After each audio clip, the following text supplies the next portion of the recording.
A Phoenix Journal. Dedication. Rec number 2 Hayton. Tuesday, December 18, 1990, 7:55 a.m. Year 4 Day 124.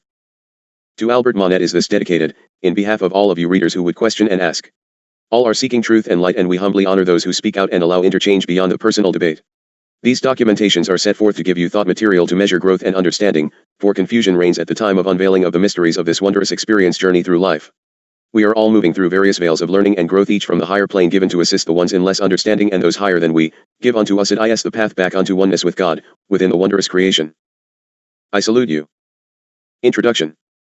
This will be a bit tedious as an introduction because I wish to share insight of a much higher understanding rather than simply dump you into your relationship with your brothers from Pleaides. To understand your connections with more advanced brothers, you must understand that you are simply struggling within the learning processes of growth into the wholeness of God/creation love and balance. I herein dedicate this volume, this introduction, to one, Albert Monet of Joshua Tree, California. I ask that his most recent correspondence be reprinted here in full. We must all learn to separate that which is the whole into pieces of chewable size. Whatever is written in the journals in no way discounts the truths which have been brought forth prior to our accounting. I have utilized Al's correspondence dealing with the subject of loving thine enemies into change, and I am humbly grateful to this man for his in-depth thoughts on the subject material and his sincere and time-consuming expression of his thoughts. It may appear that we enjoy scattering the tatters of pain upon you as a sleeping society, nay, but you must awaken unto that which is. Then, and only then, can you move into the affection of change and within the truth of actions and intent. Unfortunately, thus far, the journals of necessity have had to contain the shocking uncloaking of the evil and pain upon your place. Now, we may also move more quickly into the spiritual aspects of balance through the individual attachment unto that which is truth in spiritual development. To be released in the very near future is a 3-volume projection from Sananda through a beloved servant, Joy, who outlays in brilliance and glory that which is both individual and massively encompassing for humanity. I have requested that America West publish the material and make it available unto you. You see, we of the higher energies most certainly work in concert. For those of you who need confirmation and proof, however, all does not come from a single source. Neither may it come as only through the journals. This set of writings, you will find, totally balance the journals in truth but bear the truth of spiritual necessity and how to of a distant receiver not working in conjunction with Dharma. This does two things: it spreads the responsibility and allows all of you readers to understand the diversification of the bringing forth of truth and the fact that if truth is truth, it varies not from pen to pen. This series, as indicated, I believe will be entitled, Solutions for Our Total Global Spiritual Starvation. I apologize in that you will have to contact America West for further information, for I have naught to do with the material. I believe it shall be available around the first of the year, at least the first volume. In direct response to Al Monet, I would ask that he, and you, recognize that most of the journals come forth from my own projections as a commander in only slightly advanced form than are you of earth plane. Things of physical manifestation must be tended in the manner of presentation physically. Spirit is ultimately all, but man must come again into recognition of that which is placed asunder, and then he can grapple with regaining balance from the chaos. This means, dear ones, that the chaos must be confronted, isolated, and brought again into order. I ask that we write portions from the letter in italics, Dharma, and I shall respond in informal type style, for I do wish to respond as I move along. I further request that this be placed at the forefront of the next express. I am pained that Al presents the publishing of this document in the form of a formal challenge, but nonetheless it bears the thought of the multitudes and therefore shall be handled as such. I do suggest that you ones would not, however, write such challenges unto, say, Bogritz and / or Alvin Toffler. Perhaps the very fact that you do handle the information differently indicates great impact on the consciousness. I sincerely hope so. Salut. December 14, 1990. The Phoenix Journal / Express offers us truthful but negative information which enlightens us as to what the dark forces are doing to control us. However, this form of information also has a tendency to instill in our minds, condition us or incline us to a. Hate, anger, resentment, revenge, and hostilities. Do you cast blame upon the journals, dear friend? Are these emotions absent in your lives as is? Do these feelings only stem from learning truth of circumstance, or is, perhaps, the problem already present in overabundance? b. Lose faith, hope and trust in our brothers. Do you have faith, hope and trust in your brothers? If so, why has your world become so ill that the truth hurts so much? Have your brothers not gained the deserving of loss of these higher qualities to great extent? Is it the journals and expresses that have single-handedly presented this new phenomenon of mistrust unto you the people? I think perhaps you give unto us a bit more than our share of credit, for there have been some very daring authors and speakers bringing like truths unto you regarding your plight. Or, is it that this information is somehow unacceptable from the hosts of heaven and precursors of God's return to your placement? You ones of earth cannot have it both ways. You must come into the light or remain ever in the darkness, for that is simply the way of it. C. To become fearful, combative, offensive or defensive. Do you speak for self or for all of your brethren? We have not received other material of such content other than to thank us for the new feelings of we must do something about this situation. It is not the feelings which are erroneous and should be subjugated, it is the action taken in thoughtful response instead of reaction. Our mission is to awaken mankind. He has had the lessons of love, totally misunderstood by all save a tiny few, and he has only gotten deeper into the mire. Therefore, it must be assumed that mankind has lost his way and he must see where he is in order to regain a path, be it positive or negative in portent. D. Reject, blame, judge and condemn our brothers. I would hope this is not true, but I am confident the statement is all too true. I would hope, rather, that you look within and see what rejection, blame, judgment and condemnation is appropriate for self, and then, only then, can correction be brought about. It is never the brother at blame, it is your perception and response and allowance of that brother which precipitates the problems in which you now find selves. E. See the gloomy side of life and have a negative frame of mind. I most surely do hope so. Do you indicate that there is no gloomy side of life nor negative perspective except now that the journals have brought the causative factors into focus? Could it be that you of the lie want to continue to hide the gloom and negative aspects under the carpets to be out of sight? Will this legacy of refusal to focus on the cause be sufficient to the generations to come for that which you in your generation failed to correct? F. Feel disappointed, frustrated, disgusted, and depressed without destiny. Oh, beloved brothers, no, no, no. Be totally disappointed, frustrated, disgusted, and depressed with that which has come to be about you. Be in glorious praise of that which is your destiny. God and truth are your destiny as you correct that which has precipitated the circumstance as you describe of it. If you believe it cannot be done, you have limited God and creation. Release the negative shackles and rejoice in the truth and knowledge that with God all is possible and shall be set to right as soon as man understands. G. Feel divided, rather than united and integrated for peace, love with harmony and balance. You are already totally divided, disunited and unintegrated. You have no peace, true love, or harmony. Certainly you have no balance. You must understand that which I ask, lest you continue your path of the downward spiral while those who understand how to manipulate these tatters destroy the remainder of the course chosen by you once as experience. If you allow it, it shall come upon you. Only truth shall give you freedom, for only through the knowledge of that which is in truth gives you instructions for that action which must be taken. H. Lose sight that we are all part of the oneness as well as an extension of the infinite, divine source of cosmic consciousness, light, and love. If we have failed in this projection, then I bend in humble apology, for ultimately this is all there is. For not one moment nor word of projection is it intended to indicate a separation of the above outlaid connection. This is why you must take control and come into understanding of truth so that you regain the power of this wondrous connection against which no darkness can penetrate, much less prevail. I. Be narrow-minded and biased, rather than open-minded, to see other points of view, different than ours, in order to find a solution to our problems, disputes, disagreements or differences. I know not to what you refer. It is time to be narrow-minded and biased toward truth and God. It is a lie of lies projected upon you ones that you must accept that which is heinously done unto you and your species by those who project total open-mindedness and accept all things good or bad in majority rule and / or allowing. You have all but destroyed your entire species and planet through this type of action and / or inaction. Is it not equally right to take a stand for God as it is to allow all manner of evil to surround and destroy you? Have we ever suggested you not debate, bring public the points in question, disagree or have differences of opinions? Nay, please brothers, do not effort to dump blindness upon your higher brothers. Stand responsible for your blunders and errors, do not denounce us for pointing out the truth which has so completely deluded and eluded your attention. Can you not be gracious unto these ones who bring forth this truth in actual line of gunfire and targeted destruction and death? Can you sit in your sanctimonious and pious blinders and cast stones at these ones who stand forth and give all they have of worldly goods and place their very lives on the execution blocks in order to serve God and your destiny? Please, I ask for more from each of you than that attitude. I am accused of repetition and boring repeating of, you are given free will choice and it is up to you that which you will do with this truth. Does this actually portend intent as you have laid it forth? J. Instead of the above negative emotions, let us learn to pray for, forgive and love our brothers and sisters. Have we forgotten what Matthew 5:44 states?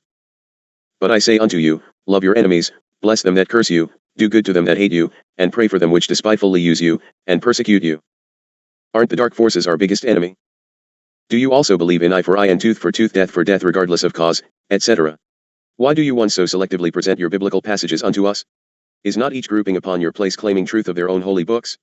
Could it be that ones deny God in favor of man's interpretation of that which is correct and usually mistranslated? I care not which, but let me also do a little quoting from that same good book. Let us look at James 4. You are like an unfaithful wife who loves her husband's enemies. The evil pleasures of this world makes you an enemy of God. I say it again, that if your aim is to enjoy the evil pleasure of the unsaved world, you cannot also be a friend of God. And, how about 1 John 2, stop loving this evil world and all that it offers you, for when you love these things you show that you do not really love God. As we have gone along with these journals we have effort to remind you over and over and over again you must love your brother and love your enemy, but you must abhor, disdain and despise evil actions. Did the master teacher not cast the moneymongers and changers from out the temple? Well, is not the planet, herself, the temple? Is not your own self, within, the temple of God? Would you misunderstand love and allowance for the keeping of that which is evil, deceitful, and corrupt within? Do you perhaps confuse the precious creation for the actions thereof? If thine wife gives you a dish of food with salt rather than sugar in the pie, do you hate your wife for the error, or do you cast aside the pie as that which it is, unpalatable? Would you be expected to eat it? Suppose the error is of poison, wouldst you go ahead and eat it? If you would, oh brother, then you do not understand the lessons of God. The dark forces represent the following. 1. The Bolsheviks/Zionists and supporters. 2. One World Government Cartel/Elite and supporters. 3. Trilateral Commission and supporters. 4. The Council on Foreign Relations and supporters. 5. The Communist Party and supporters. So be it, as far as it goes. You have said, it appears, that which we have brought to your attention. Wherein lies the problem? To refresh our memories, let us define unconditional love, shall we? Unconditional love is a total acceptance of all entities, whether they be positive or negative, without blame, without judgment, without condemnation, and without expectations. Dear ones, it is one thing to accept the presence of these entities, it is quite another to continue to allow the actions of the entities to destroy others of God's creations, enslave and prostitute the nations as well as the peoples and planet herself. To allow these actions indicates sanction of the actions, and it is upon this misconception of the masses that the would-be controllers through evil are able to accomplish their heinous deeds. All this negative information, even if truthful, which the readers receive in the PhoenixJournals or Express, is compounding the situation and our problems on this planet. As we all know, negative emotions and thinking encourage the negative or dark forces of energy to continue whatever they're doing. Instead, educate the readers, with more emphasis on how we may all improve or generate more love and raise our spiritual consciousness. By the way, we need this desperately at this time. We should all know that the negative or dark forces of energy cannot operate and flourish in an environment filled with love. The more love we can generate on this placement, the quicker we can eliminate or rid ourselves of these negative and dark forces of energy, which try to manipulate, control and enslave mankind. You may want to call these forces the false Jews, the 13th tribe, the Hazars, or the Zionists, or even the satanic forces. But whatever name you use, they are all dark forces of negative energy, are they not? We call them by their proper label so that you the people do not misinterpret and label the precious among the rabble. As for the projections that love will cure all, yes, it would do so, no doubt about it. I suggest, however, that there are thousands of books suggesting that we simply love one another and the bad monsters will just go away. No, they will not, for you must know who and what are the bad monsters to impact them in any manner whatsoever, love or hate included. As man comes again into understanding of God and creation, he will automatically begin to turn again into truth and love. He will do this by recognizing the errors and lies thrust upon him so that he can understand that portion of his actions and beliefs that have led him astray in the first place. We do not suggest that you do not love the evil man but despise his evil. Most ones involved in, say, the Zionist movement, are totally unaware of truth of the situation. If we do not give unto you the explanation and point out the difference, how are you to come into truth in time to allow for a godly destiny? This is why we are presented unto you, so that, at what you will classify as judgment, you beloved ones of the planet shall have some idea as to the truth of your circumstance. 'Tis what is within which shall be coming into inspection by self and God. God now decrees that the time of ignorance is to be put behind you as a species. It is graduation time. If you dear folks in Tehachapi mean well, and I am sure you are out to do the will of the infinite, divine, and creative source, if you are dedicated to serve mankind and are out to promote peace, love, truth, and the light, then kindly print this letter with your response, whatever it may be, in the PhoenixJournals, for all to read and discern for themselves with our free will. If you are truly light emissaries filled with truth and love and you're not afraid of losing a few dollars from the sale of these books, then you will not reject or ignore this request. Should you decide to refute this letter, then sadly you will be showing your true colors. This letter has been written with sincerity and love for all concerned. So be it. There is gross misunderstanding, however, as to who is who and what is what. The ones who write and publish only do so as we ask them to do so.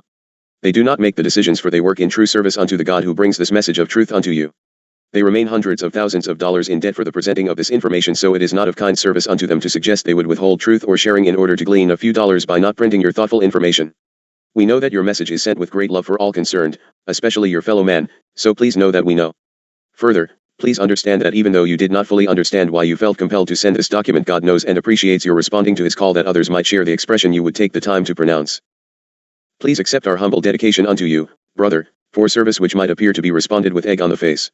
Nay, it is giving a forum for expression which is not of such value simply stated unto the ethers. May the abundant blessings from God light be with you always, and may you all have a beautiful, holy, and happy holiday season. In divine love and affection, Albert Monette. 60353, Latham Trail, Joshua Tree, California, 92252. I give his address for he has given us permission to print same, along with his documents, permission on file. Be an appreciation to ones like this brother who will sort and attempt understanding that all of you might find your way in truth without fear of countering or questioning. God expects use of that wondrous gift given unto you of the human species. Only through thought and sharing can you perfect that wondrous gift and again come into oneness with thine own source. I would hope that ones of you readers who have appreciation in a special manner, might write unto this one in the same love as given forth from him unto you. He simply fears that you as a creation will be somehow misled as to the ultimate purpose of soul journey. I honor this man greatly and give humble appreciation unto his service. P.S. I'm not saying that no one should read the PhoenixJournals or expresses, nor that we shouldn't be keeping an open mind to political truths presented in these writings. I'm only trying to emphasize the idea that we shouldn't forget what Jesus, Isu, Emmanuel or Sananda stated in Matthew 5:44. We should have a firm and solid foundation and be spiritually prepared to comprehend the meaning of unconditional love and not lose sight of this. Unfortunately, the average person or reader and churchgoer is not spiritually prepared, so they quickly forget the scriptural passage from above and they do not fully comprehend the full or true meaning of love. So be it. And so be it. Let us not be misunderstanding the intelligence and ability of human intent. We must not place limits on that which man can grasp and will grasp as truth is unfolded. He has simply lost his bearings, his way, and will rekindle spiritual oneness as he remembers. We are all but one, and to lessen the ability or intent of one only lessens ourselves within the all. We must confront the errors in the light of truth, correct the errors through the light of truth in love, forgiveness, and understanding. Then the reversal shall come, and again we can join in the oneness in return into the wholeness of our source. Aho. This requires an understanding of placement in the universe, the cosmos, and source of journey through heritage, ancestry and awakening to the unfolding of the mysteries. Not the mysticism. God and creation are not mystical, they are wondrous mysteries in the process of unveilment. May we share this wondrous revelation and unveiling together. I am Hayton. Chapter 1. Rec number 1 Hayton. Wednesday, November 21st, 1990, 6:52 a.m. Year 4 Day 97. Let us remember together. I am Hayton, come in the radiance of the lighted source. I am come forth as truth bringer and to awaken you, my brethren, from your lodges and beds. I come, that you might be given to understand that which has been brought to you prior to this and mostly denied while persecuting those who brought the truth unto you. I come as one no longer to simply test the waters but to actually participate in preparation for the returning of God to your placement. I tend to want this job done well and, therefore, may appear a bit abrupt in the alarm clock ringing. Remember that God is quite capable of doing that which he deems appropriate for, as creator, his truth is manifestation. I speak as a representative of those from your home galactic system who have now again come to help you through a time of transition and change, for your planet has gone about as far as she can go without horrendous consequences. I only ask audience, for reason is a gift unto man from God, and I see and understand not why you find it difficult to believe God has others in such a magnificently ordered universe. So be it, for it shall be out late, and again, as with prior truth bringers, you may accept or deny, but I suggest to you, the story is yet unfinished and you as a species are in grave troubles. God would not leave his creations in ignorance, and without assistance God will not abandon his creations even in illusion. So perhaps you can read truth with an open mind, and then you shall be able to find your own level of understanding and confirmation. Thank you. Some of you will have instant understanding of things I will briefly cover, others will have a complete blockage of perception. I make no effort herein to do other than outlay a few space brother aspects, for it is time to make known our presence and purpose as come from God, and there is no intention to mislead nor frighten your species. Our wings are of the silver clouds of ancient reference, and we are come to help you find your way home. The last great teacher to come upon your place as Weishauer went to prepare a place for you. We are now come to prepare a place for his return upon earth. It is the time of sorting and separation. May you be given understanding in your individual aspects to comprehend this which I give unto you. We come in the open revelation and service unto the one God of creation, Mother/Father/all Creator, and within the glory of the creation. Our intent bears no force, fear, nor even perceived harm. The harm and fear is born of man in the density of earth plane. Your conspirators, against holy God, shall project otherwise to mislead and control you. God comes only in light with all secrets removed. Selah. In the beginning was the Word, and the Word is God. So be it. Amen. Some of the things I shall outlay for you will seem quite primitive, for I speak to all, and some of your fellow creations may possibly not be able to think and treat with spirituality and understanding that which we bring. At this time of awakening unto truth, most still lay captured too much in the issues of purely human inclinations of feelings, physical participation, and indoctrined instructions as given forth by other humans who would mostly set forth to control of him in some manner or another. We do not force our way into the thoughts of another. It is not even of importance to penetrate the thoughts of others than those who would find this truth, for truth is and will stand on its own merits for infinity. I make no objection to your perceptions that there are false speakers who claim contact from our brotherhood. They have their intent to play games and cause you to disbelieve truth when it is brought unto you. There must always be caution and concern when UFO contactees pretend they're friends from the stars, among other things, communicate with telepathy. If they pronounce any instruction that deviates from the laws of God and the creation, they do not bring forth total truth and, therefore, must be considered deceivers. God will give only truth for your consumption. These speakers do exist. Their communication was either originally telepathic, or they simply allowed the flapping of their tongues in self-projection and or entertainment. Some of the so-called speakers, channels whatever you label them, are simply deceivers, and the facts can always be witnessed. All of those could-be contactees who use others are but dupes, and it is not for any of us to judge. We come not as regards the Christian religion. We come in truth and knowledge of that which is it bears on Christness and perfection of the sacred infinite circle, but we come not as religious anything. Although many deceivers exist as receivers, there are many who have had and still have contact. There are thousands who have witnessed and been given the privilege to actually photograph the presence of the brothers from the cosmos. Only a very, very few have actually had personal, physical contact with the higher brotherhood, and they have been discredited and persecuted. So, Personal appearances which all of you demand, did not work either. It has reached the point that ones having personal contact have simply ceased to speak out and tell what they witness. The misinformation troops have had a field day in the deception business. Ones who have come from our domain are badly used and misprojected. Little gray aliens indeed. Come to dismember and terrorize you. Hold your government hostage. Dear ones, come, come. Some of the cosmic brotherhood come from different worlds and systems than do we, for there is now a window of perception which allows participation and observation of your planet, but it is still cosmic law. Keep hands off. Some come from other races unto your place on expeditions and have collected different things which could serve their investigations. Some have participated in conjunction with various Earth people to research necessary information regarding evacuation of your place if need be, and to be ground crew at the arrival of the cosmic brotherhood. Some aliens look exactly like you, for they are your ancestors, and some are quite different in appearance, having evolved into the selection of natural evolution to be best suited for their own experience and environment. They have come to many recently, in your current generations, to bring truth of spirituality and work with you in silence of understanding until comprehension is full enough to be acceptable. If one comes from and in service to God, he/she/it comes in total love.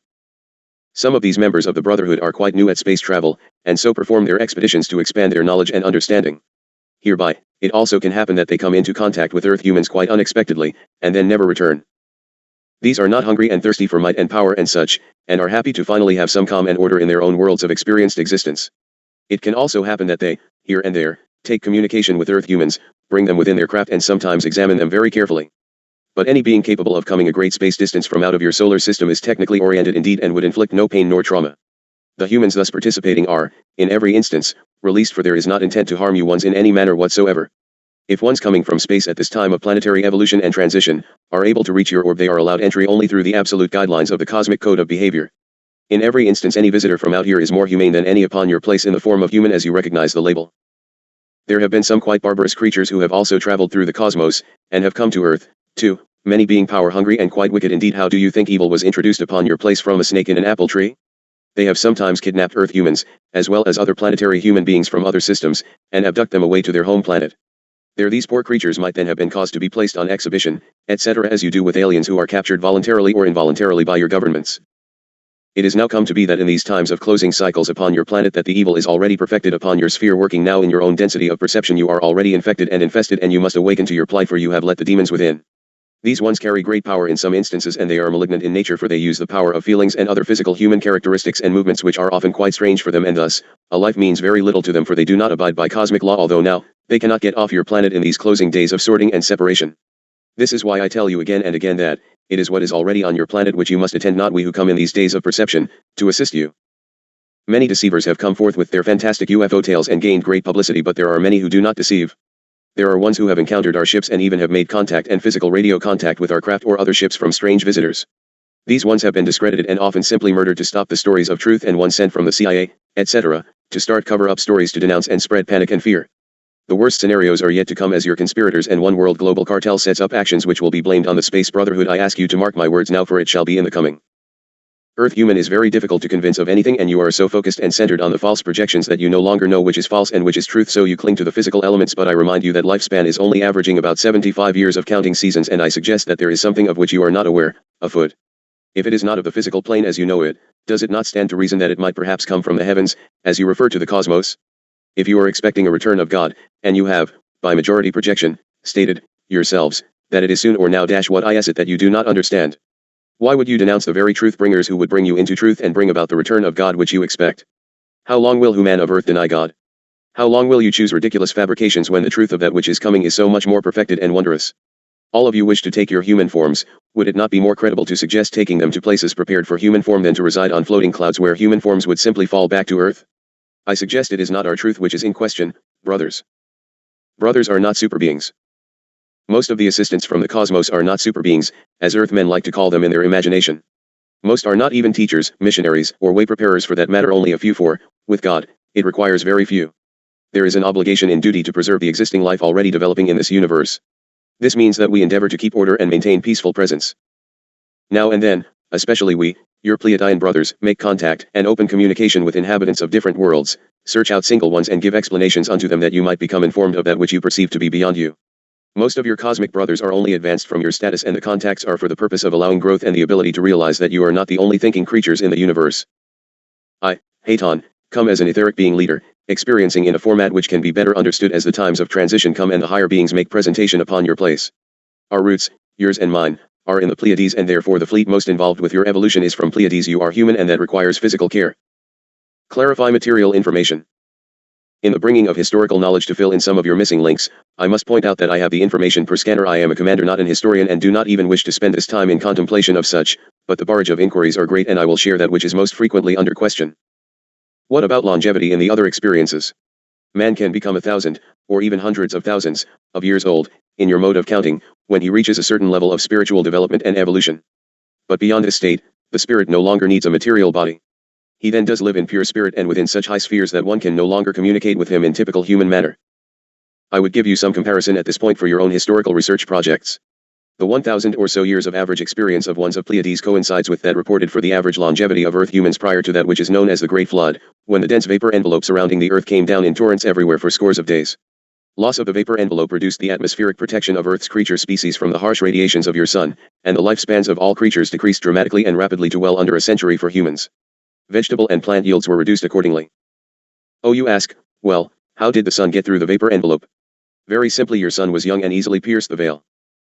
Perhaps you could better understand the possibilities herein in considering the historical documentation and myths that your ancestors, when they were upon your place long ago, your 1,000-year biblical longevities might now take on more meaning and acceptance in perspective. Loss of atmospheric protection has shortened your lifespans in great measure, and you accepted this restriction, in concept, by limiting your own creative ability to have it otherwise. You chose shorter lifespans rather than bring about natural evolutionary alterations which would give protection. Then, in the perception of limitations of time and space, you forgot and accepted that which was thrust upon you. You are having trouble with your ionosphere, but it is not that which the scientists of the conspirators outlay for you.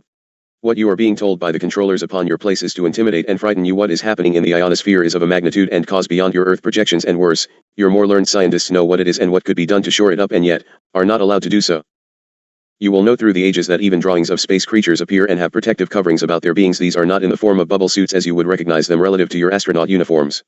From Pleiades, for eons there is ability to encapsulate both the craft and the person when out of the vehicles within energy fields which give protection from your atmospheric environment, which causes the same level of aging and damage as is done to Earth humans. In Pleiades, for instance, to be some 500 years of age is but barely bordering on approaching midlife and would more likely be still considered very youthful. Furthermore, it might be advantageous for you of Earth to understand something about your brothers and sisters, who come from Pleiades. Most predominantly they are beautiful in human form which surpasses your own physical stature and beauty. It would be most advantageous to have them for ancestors, for they are wondrous indeed, as relative to yourselves. They are not unlike you, nor are they monstrous beings of mutant origins. They are a more perfected reflection of your races. Fear of monsters and mutants are thrust into your minds by those who would control you in fear and terror. There is no basis in fact. J. Manuel. A perplexing aspect of your unfolding truth unto you, is your refusal to even look at that which contradicts in any manner that which you have been told by man, in man's name and with and through man's translations. How can you learn if you refuse to look? Why does it disturb man so much to come into truth regarding extraterrestrial, which means not of terrestrial, nothing more and no lesser? One stand in the pulpits of your churches and pronounce that his or her knowledge is directly from God or Christ. Do you now denounce your own truth of the projection by discounting extraterrestrials and / or communication with them? By all definitions, God and / or Jesus Emmanuel are extraterrestrials as you define the term. Both are etheric and speak to receivers in the same manner. Why do you pronounce our words to be of evil, satanic content and methods? Satan is a very physical, earthy worker. Brothers, who is he more apt to tamper with you of earthbound who can still be deceived, or we, who already know him for that which he is? Earth is in the age of chaos and satanic rule. Who do you believe might be giving you a song and dance? Extraterrestrials have had many experiences in events as outlaid in that which you call your Bibles. I again make reference to the scriptum about J. Manuel, Emmanuel, Isa, Essa, Isu, Jesus. The scriptum is a document written by one, Judas Iscarioth, one of the few disciples with an education, my friends. He could read and write. The facts are such that his written words bear the truth, and the projectors of the false history as projected upon you, would be in great panic to have truth presented and blow away the lies. Because Earthman doesn't like the truth does not in the least change the truth of it, for truth is. Earthman confuses the historical truth of one, Judas Iscarioth, and one, Judah Iscarioth. Is this such a hard disclosure to accept that perhaps in 2,000 years someone might make translation and typographical errors? Come now, allow him who is without error to cast of the first stone. I can only suggest that you obtain and read carefully indeed, and they called his name Emmanuel. The Master Jesus, as you label him, oversaw the translation of the Aramaic scrolls. There are some misunderstandings of projections in some instances due only to lack of common definition of translated words. If you become enslaved to a point of record some 2,000 years past, you miss the point of the Christ's manifestation at that time. He came to teach, lead, and show you the fact of immortality. He experienced as a human and suffered as a human. You of the human miss the point of the journey. I am speaking of Pleiadian perspectives at this time. I speak of more spiritual matters in depth elsewhere, for we serve differing purposes and missions, your Pleiadian brothers and myself. We are from two different levels of dimension, and I believe we will clarify that matter by the ending of the writings. Another sarcastic projection thrust at the scribe and other receivers is, how is it that these extraterrestrials always speak the exact and proper language? Simple indeed, they do it the old-fashioned way they learn them. Most can speak or understand universal language, but many cannot decipher clearly in Earth dialects, and when contact is made it is with ones whose language is studied and communications can be clearly translated. I, on the other hand, being etheric in experience, need no language, and as I communicate, as with Dharma, I utilize frequency beams and pulse information which her mind is programmed to receive and place into English and sometimes into Native American, specifically Lakota Sioux extraction, because the ancient truths shall come forth onto paper from a Lakota Sioux receiver of the oral teachings, and the documents must be compatible. Dharma does not speak native language in any manner whatsoever, nor any other language save English. Pleiadian extraterrestrials must learn languages. They possess all Earth languages, present and past, that were ever spoken and or utilized. They have detailed knowledge of them in most different ways. From them, language training courses are given. This work is performed by language-scientists and machines, similar to what you call computers. Machines of similar sort serve then to transmit the desired language and instill it into the student directly. This is performed in a machine-induced hypnotic-like state, and by this method the language terms and senses become implanted and registered. The processing of a new language requires about 20 to 30 days. Then there is allowed another week or so to practice correct usage. In all, a new language can be quite well perfected in about a month of your counting. Is this so difficult to comprehend? For several years now, on your own place, language institutes are using recorders and sleep learning techniques. These techniques are in great use in the training of your so-called surveillance, spy, groups, and is called programmed learning. Further, you have developed robotoids who are totally programmed with imitation memory banks and are constantly manipulated by pulse beam mechanisms for ongoing control of input and manipulated actions. Why would it be difficult to believe that higher societies than your own would have perfected the technology? Dharma, allow us to close the segment at this point. There are physical things to be accomplished, and we must allow you to live in your Earth format also. Tomorrow is labeled Thanksgiving, and I recognize great thanks and appreciation for allowance of participation, and we acknowledge the need for camaraderie with brothers and families. Go do that which needs doing in the physical, and we will meet with this document this evening. I cannot give you the day off, Keela, for we must write at least once per day as our time grows shorter, and we must come into understanding regarding the information. Therefore, I ask you to allow time for our work. I, too, have no words to express my thanks and appreciation to you with such willing hands to serve. May we all bow in wondrous gratitude unto God for His grace, and may He accept our joy and gratitude in the wondrous participation of our service. May we be given understanding into that which is unfolding before us. Salut. Hayton to clear, please. I remain on circuit. Go in security. Salom. Chapter 2. Rec number 1. Hayton. Thursday, November 22nd, 1990, 9:11 a.m. Year 4 Day 98. Giving thanks. From Dharma, on this day of focusing appreciation I need within, to express without my gratitude and humble thanks for being allowed to participate in this unfolding, incredible experience called life. At this time of historical transition, to be allowed to even be present is beyond my expression capabilities. To participate is a gift above all gifts. I express, on behalf of we, the Earth Ground Team, our collective recognition of the honor and love bestowed upon us.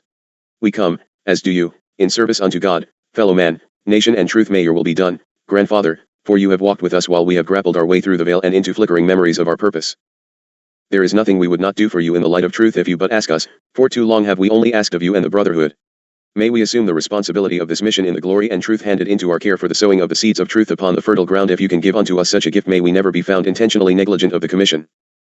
We ask, and give, our own truth and blessings unto all our relations, that we do not, for even one moment, forget their passage is filled with confusion, and, as we grow, Grandfather, may we find the path and move some of the pebbles out of the path of our brothers.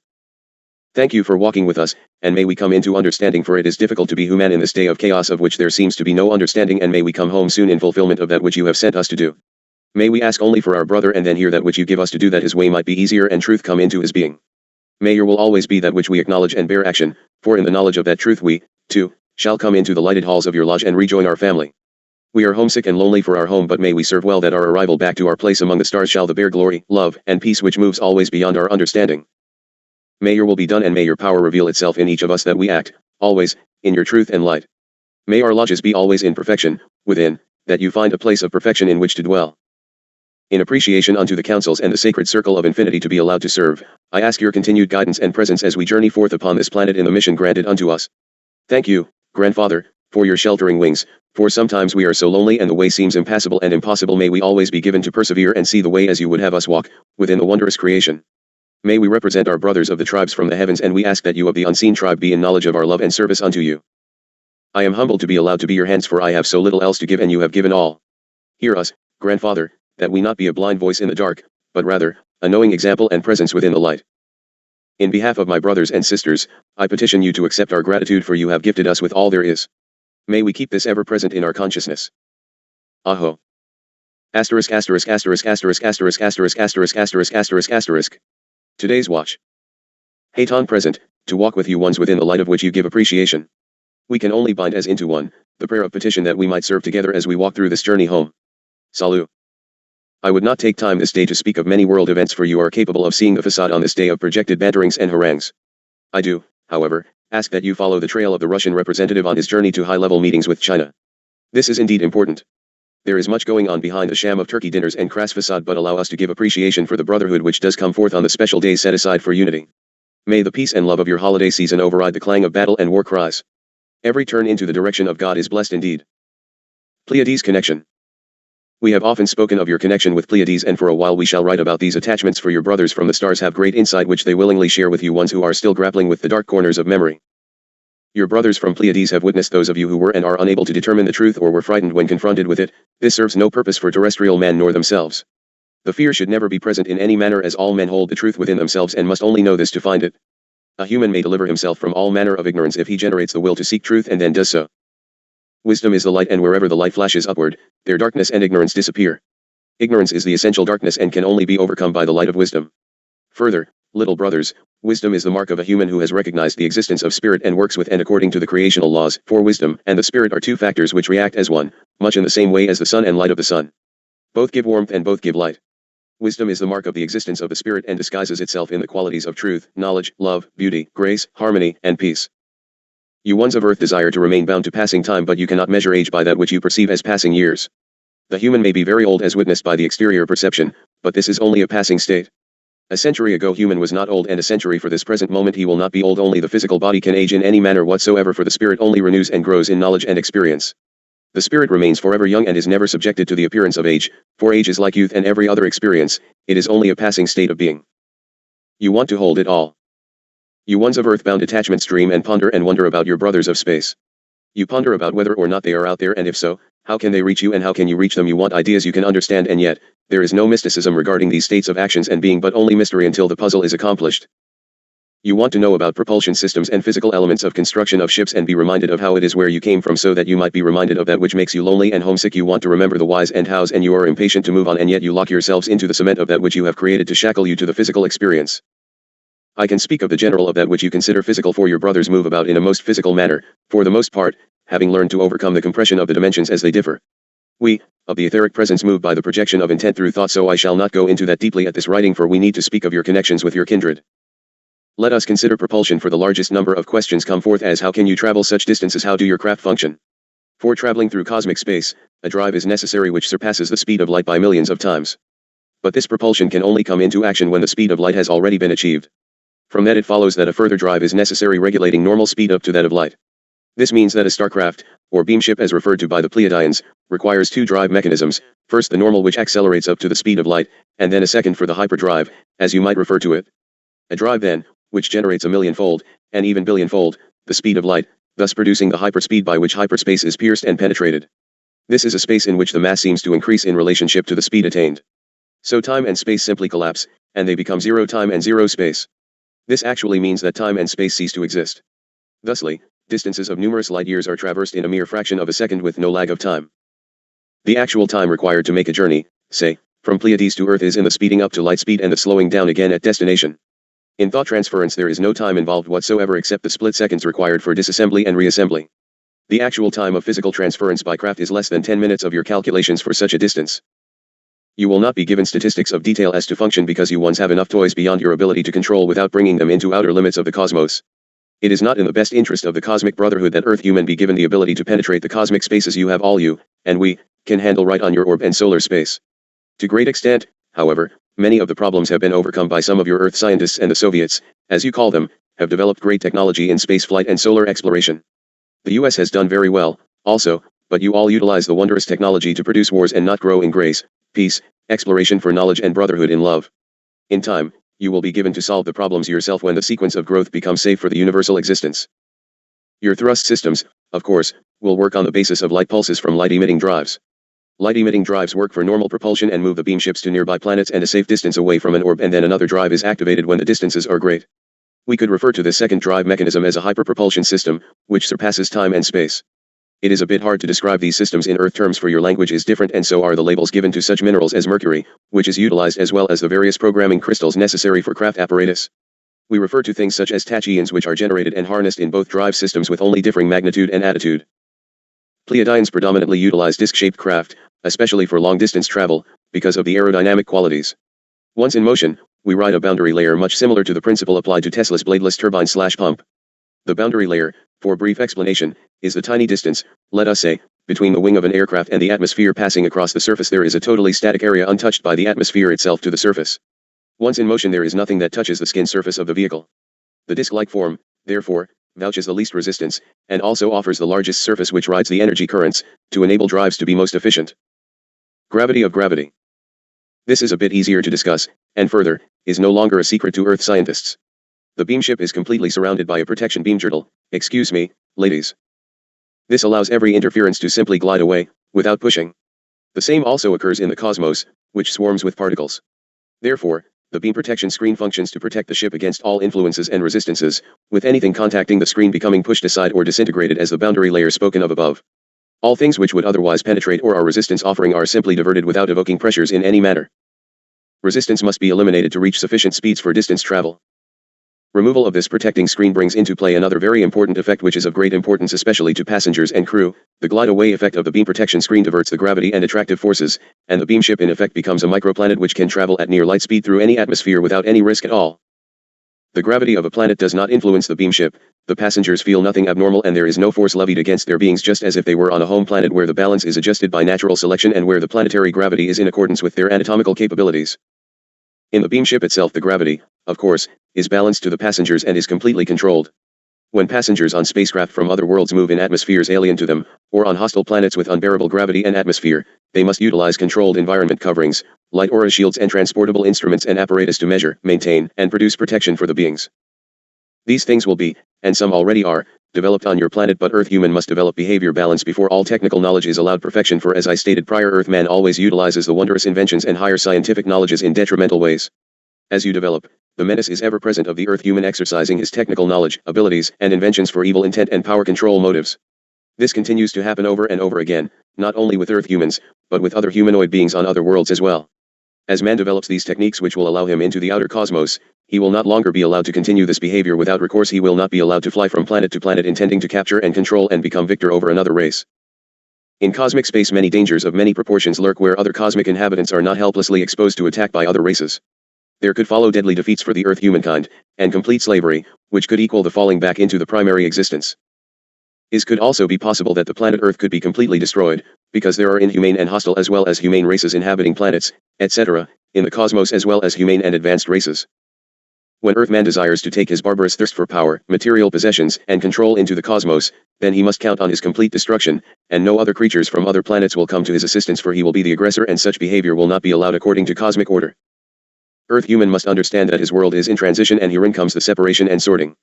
Some will transcend the accepted dimension, but many will be sorted into other placements while the Earth orb heals and renews. As Earthman moves into cosmic space, let it be known that there are other races who will not allow themselves to be under attack, exploited, or forced into servitude, as is usual behavior among the nations of your Earth. They will defend themselves with power, which will remain for a long time, infinitely superior to all technical means of the Earth human being. Where this is not the case, they may well be under the protection of other and more developed intelligences whose techniques approach perfection. Peace will be preserved, and death and destruction will not come to universal order, and this must be given as information to Earth human, for his spiritual wisdom is still poorly developed indeed. Earthman must face himself that he and his forefathers have brought all of mankind and the Earth herself to the brink of ruin, and, prior to this current time, has had to evacuate the planet in panic and flight on numerous occasions to return in a primitive state indeed. There have been occasions in the cosmos when power-hungry and barbaric characters experienced in your solar system and roamed the spaces with limitless hate and unquenchable thirst for power. In one such instance they destroyed themselves to the last man, and no creature survived the conflict. They destroyed their own planet with a vast explosion which ignited the very atmosphere, and nothing remained of that planet save the many thousands of asteroids, which still today circle around your sun as memorials to the deadly unreasonability of human creatures to following the laws of God and the creation as laid down for guidelines. This planet was known by several names, one of which was Maldek, and another, Malonia. This is not intended, by the higher brotherhood, to ever again be allowed. The system is still in upheaval after eons of interim sequence. You will end your cycle of experience in different manner, for the chaos is not acceptable. Your planet must unify, but it must unify in light under God and in balance and harmony with others of the universe. This new world order global one world plan is the most destructive of all unifications upon your planet, for it is birthed in evil intent, control, greed, and intent to depopulate the planet by any means necessary. Brothers, you have come a long way. Unfortunately, the journey has been, for the most part, in the wrong direction, away from God and not toward His presence.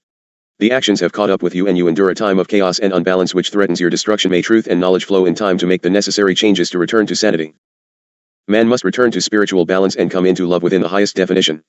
One cannot clothe love into words, for love is the same as bliss and joy, a state without a place or limit. It perishes, nor can it be shaped or manipulated into that which it is not. A spiritually developing person is a noble artist of precious spirit, filled with love, endowed with knowledge, logic, and above all, wisdom. His wisdom is an always present light, shining even into the depths of darkness. It is not as the light of day which can be overcome by the darkness of night. It is ever present and surrounds all. As man comes into spiritual awareness that wonders which abound are but the spiritual force exercising perfection, as all too often occurs, the human conceals a wonder behind a mysterious veil because he lacks logical explanation. Something unexplained is always a mystery in consideration. It does not mean that it is mystical - only unexplained and not yet understood. The only thing limiting the progress of the earth human is the earth human himself. You are limited by time and space perception, and therein you differ greatly, for with the brothers of the cosmos there is only the immediate, the now. So be it. Let us begin to act in each moment as if it were unlimited and as if space were infinite, for so it is. Whatever the perceptions of the moment, know that it can be changed in the flickering of an eye if man but chooses to so do. As we journey together into the cosmos, the bindings of the past experience must be left aside and only the positive lessons learned be brought forth in habit and character. To change thine world there only needs be one changed you. Ponder it. May we walk in grace, together, this day. Come with me, Chelis, for I know the way. Salut. I move to stand by, Dharma, that you might join with your family. May there be renewal of intent and direction as we focus on our mission within the glory of what is. God has come forth in perfection, and because He is, so shall we become. Salam. Hayton, to stand by. Clearing frequency, please. Thank you for your service this day. Salut. Chapter 3. Rec number 1 Hayton. Friday, November 23, 1990, 8:28 a.m. Year 4 Day 99. Hayton present to speak. I come in total service unto God, the creation, and unto you, my brothers. May understanding be sharpened, that comprehension come quickly, and our work accomplished. In the light shall we stand strong, that the darkness may be removed from this wondrous, but weary, land. Destiny in your hands. Earth brother, for the present, the destiny of life stream and the placement of your experience rests with full weight upon your own shoulders. However, should a time arise where an aberration or probable cataclysm comes in imminent, irreversible track that would affect the depths of cosmic space beyond the conscious thoughts of the earth human, it shall be that involvement from the advanced brotherhood will be activated. Those humans present upon your planet who are willing and / or have turned unto God and the creation laws, shall be evacuated at such occurrence, for most of you are our ground crew and will come rapidly into the remembering thereof. God would never leave His focused children without assistance and instruction. Communication. Over and over you once ask why, this or that. Most especially, why do you speak only through a translator? Why not speak directly to us in first person? Because you are not attuned to hear. One's anger at us for not giving forth the frequency for radio contact of the scribe, for instance. We have no objection to giving forth the frequency, and you can tune it in on your wave bands, but what do you expect to hear? Do you expect to hear David Brinkley giving forth with dissertations regarding cosmic and earth current events? We send to specific receivers who are placed at most particularly chosen locations at critically located crystal formations. There is nothing mystical about the procedure of actual communication, for the patterns are put forth in frequency pulses on specific wave frequencies which are not necessarily closed circuits. But herein the problem arises in such circumstances as is present with scribes. Their purpose is to put to print the information as given. We give it in projected format of universal codes, pulsed signals. The receiver receives the signals, which are then translated by the individual into language native to the receiver. I would not, for instance, have Dharma, who only converses in English, receive Germanic dialects. Why would we do that when we can utilize a German-speaking native to receive in German language? We broadcast in what you could refer to as vision sequence and code pulses, which are instantly translated by the receiver. If you tuned into the exact frequency utilized for, say, Dharma, you would pick up high-pitched, shrill, most disagreeable electronic tones which would be annoying instead of informative. There will also be what you call static from interference, which a receiver is capable of disregarding. We do not work in great secrecy or mystical hoopla. It is simply that the receivers are trained to handle the apparatus, so to speak. The higher energies are, of course, capable of communicating with any and all, but space brothers do not, and the receiver must be acceptable to communication. It has nothing to do with capability but everything to do with free will action and privacy. Pleiadians, since this is the race in topic, do not penetrate thoughts unless invited to do so. More of you of Earth request that communication than you might be aware of at your level of consciousness, and even though the use of invisible modes of contact are available for usage, the presumption of interference is forbidden. To do so would be to violate two highly regarded principles, privacy and free will, put as simplistically as possible. Both are considered most important to the development of an individual or society, and terrestrial man must be allowed to make conscious decisions and then learn to be responsible for that which he creates. Thought transmission is the purest form of communication, as the conversation may not be manipulated into something it is not. Changes in intent and content are manifest through the translation into languages. This is why, as we move into the realm of need of absolute understanding while reducing error projection through language, this local group of Earth humans sit together and physically read the documents and hear the portions read aloud, whereby we can clarify, repunctuate and attend misrepresentations to the best of group contemplation. I personally attend every word and witness whether or not the understanding is penetrating the understanding faculties of the individuals. It makes for very long hours of intense attention. Please accept that we are projecting as clearly as aloud and as is possible. Our full intent is to allow total truth, but remember, dear ones, we come in service with infallible species and are restricted to alien language and alien identification of more technical and scientific materials. For instance, there will be less than 1 in a million who would even begin to understand projections of mathematical configurations and grid harmonics, and therefore we do not outlay such material which would simply bore the masses into deeper sleep. How many of you even care to look at the surface and cross-sectional areas of the Earth in terms of nautical miles, or minutes of arc, and consider the values in regard to distance on the surface to see the interesting facts which emerge? Well, let us see. The cross-sectional area is equal to 371276665.09 square nautical miles. The harmonic reciprocal of this number is 26934,093. The surface area is equal to 148510660.36 square nautical miles. Each quarter of the Earth's surface is therefore equal to 371276665.09 square nautical miles. The harmonic reciprocal again being 26934,093. Now, how many of you simply fell in love with the foregoing? I thought not. We will enclose some of such information, for we will be bringing keys to unlocking information cells for certain ones, but it will mean nothing to the receiver nor to most readers in the general populace. Believe me, Chelis, to expect proof from cosmic brothers on the basis of technical knowledge or holographic projection simply is unrealistic in suggestion, for it means naught to man unless he is in understanding of that which he is receiving. We are bringing truth unto the masses in these journals. That means more than 6 billion individuals. Technical information shall come forth in other formats unto ones with understanding, and I assure you the book sales of such volumes is quite limited indeed. Harmony in the stars. I have written some of the information which will be given herein in past journals, but it is so pertinent to the subject of Pleaides that I must give it forth again. I shall endeavor to not be boring or repetitious to the point of losing you completely. You must begin to know your historical roots, however. Hermes, listen to your inner selves and look into the infinity of space and time. There reverberate the song of the stars and the harmony of the spheres. Each sun is a thought of creation, each planet a mode of that thought. In order that you may know divine thought, O souls, you painfully descend along the paths of the 7 planets and their 7 heavens and ascend once again. What do the stars do? What do the numbers say? What do the spheres revolve? O souls that are lost and saved, they relate, they sing, they revolve your destinies. Pleaides. Most commonly the Pleaides are today referred to by their ancient Greek name, Pleaides, Pleaides. These suns carry names from all areas of your history. The Romans called them the Virgins of Spring, the Australians labeled them the Young Girls, and many civilizations denoted them as the Falme, typical of the god Agni, who represented the source of fire, and the Bible refers to them as the 7 stars, or simply as the Pleaides. At this time of your cycle, ending November, in the hours near the changing of your day, the Pleaides will be almost directly overhead in perception. The golden radiance star perceived just beneath the constellation as seen from Earth's sphere is the starship Phoenix. Salut. The Greeks refer to the cluster of stars that have guided people, far removed from each other, in agriculture and commercial affairs simply by rising and setting, as the 7 sisters. These are honored in the court of the Caryatids, as pronounced in English, in the stone remains of the Acropolis in Athens. Their brilliance and twinkling communication has been the source of wishful admiration and critical observation on every continent, in every age of man. They have been worshipped by some, celebrated by others, and recognized for their wondrous beauty and sweet influence by almost all. Why? Because they call to you as a whisper from home and homeland. Job 38:31, canst thou bind the sweet influences of the Pleiades or loose the bands of Orion? Amos 5:8, seek him that maketh the 7 stars and Orion, and turneth the shadow of death into morning, and maketh day dark with night, that calleth for the waters of the sea, and poureth them out upon the face of the earth, the Lord is his name. Pleiades, the 7 sisters, are located in the constellation of Taurus, the bull.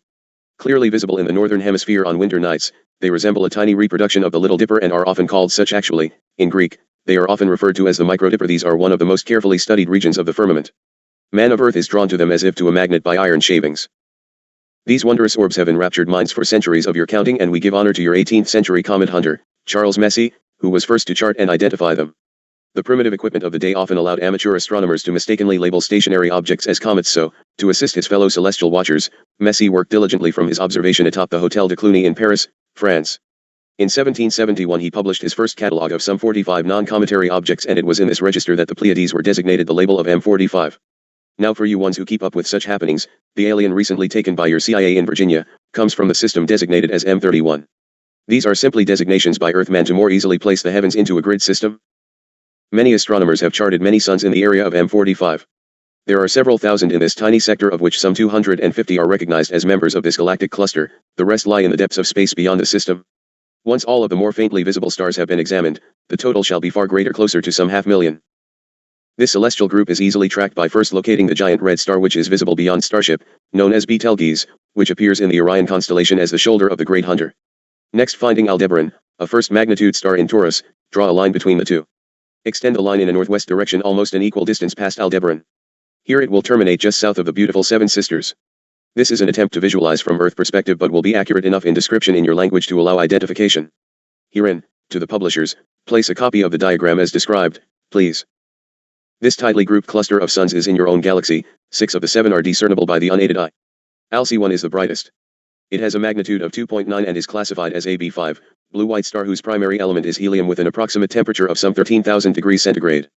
The magnitude of these luminous orbs range from the meek twinkling of Sterope, Astrope, which is also blue-white, but is what is labeled B8 with an apparent magnitude of 5.9, to the brilliance of Alc1, which is thought by some to exceed your sun's refulgence 1,000 times or more. As difficult as it may be for your minds to fathom, this light, which you categorize and classify and gaze into the heavens to search out, has been traveling toward you for 1.5 centuries before you of Earth perceive it. I am herein efforting to speak in Earth perception, for it is sufficient for our purposes of becoming acquainted. Historical documentations. It is not accidental that the predominantly recorded system is Pleaides. Cave paintings, hieroglyphics, legends, mythology, and written languages have depicted these shimmering beams as a positive force through civilization's history. Their position in the expanse of darkened heavens throughout key times in the calendar year does not fully account for the remarkable influence attributed to them. Pope, foresee, the gathering flocks to shelter tend, and from the Pleiades fruitful showers descend. Minuter, when the constellations were first designed, the Pleiades rose helically at the beginning of April and were the sign of the return of spring. The beauty and peaceful connotations of these mysterious wonders are referred to in text, both past and present, as the 7 stars, yet one of them is not visually seen. Almost a universal tradition, therefore, suggests that one of them has been misplaced or is hidden, and was so deemed the lost Pleiad by the Greeks. Now, for some proof of purchase, how would a missing star be classified and spoken of and far later in historical documentation be proven if there was not ancient attachment? How can you relate to something unknown? Therefore, it follows that it had to have been proven and known at some time historically. It seems quite amazing that all cultures of antiquity were aware of the 7th star, which is masked from the view of the inhabitants of Earth. Could it be that the future is only the past again, entered through a different gate of perception? The repeated acknowledgement will be fully understood and explained as the jigsaw puzzle is assembled. For now, most of the pieces are still a bit scattered and some are still missing completely.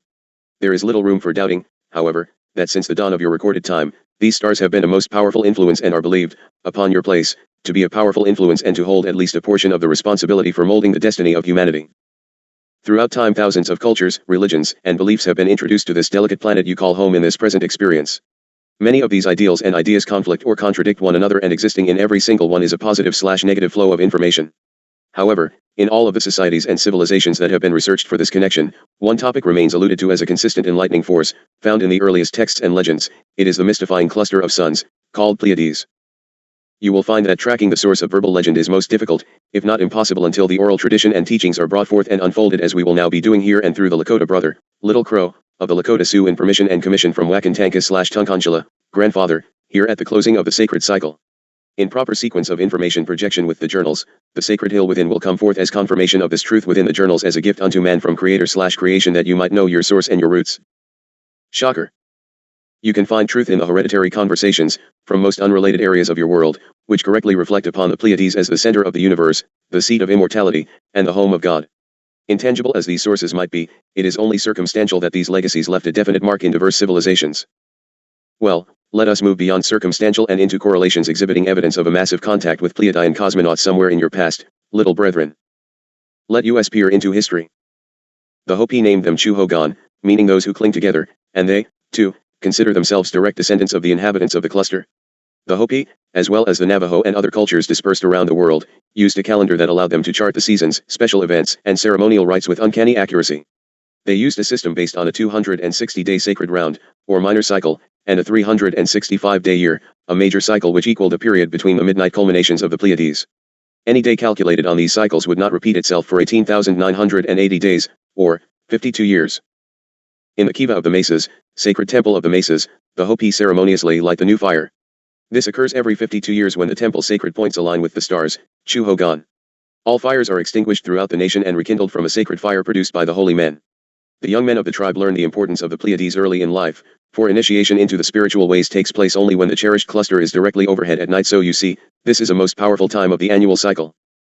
The Dakota Hanai stories, which are tales of the world previous to the Dakota emergence, speak of the Taimni, the home of their ancestors, and the reason for the 7 tribes, the Pleiades. The 7 sisters play a major role in their history as well as their present-day culture. In May, the month of Hanblasia, I believe I translate correctly as Vision Quest, the Dakota communicate with the spirits. Astronomy tells you that the Pleiades rise with the sun in May, and the Dakota oral history tells you that the home of the spirits is the Pleiades. The older Dakota say that when you die, your spirit goes to the Milky Way and turns south-south to the 7 stars. The Navajo named the sparkling suns the Dilyahi, home of the black god, and the Osage believe their society was once pure of spirit and journeyed from the stars to earth. The Iroquois believe the twinkling orbs represent 7 young people who guard the holy seed throughout the night. Prayers for happiness were addressed unto them, and during ceremonial rites, the calumet was symbolically presented to them. After all, these stars were the home of their ancestors. There is a lovely legend among the Native Americans as exemplified in a tale from the Onondaga. A long time ago a party of hunters journeyed through the woods in search of a good hunting ground. Having found one, they proceeded to build their lodges for the winter, while the children gathered together to dance and sing. While the children were thus engaged, an old man dressed in white feathers, whose flowing hair shone like silver, appeared among them and bid them cease dancing lest a mysterious force befall them, but the children danced on unmindful of the warning, and presently they observed that they were rising little by little into the air. One of them exclaimed, "Do not look back, for something strange is taking place." One of the children disobeyed this warning and, looking back, became a falling star. The 6 other children reached the high heavens safely and can now be seen dancing in the Pleiades, the stars they became. The Hohokam, a Pima word meaning that which has vanished, disappeared from the arid Arizona desert they had so successfully irrigated and tamed. Although no one knows why they vanished or where they went, legend claims they returned to their home in the stars to Pleiades.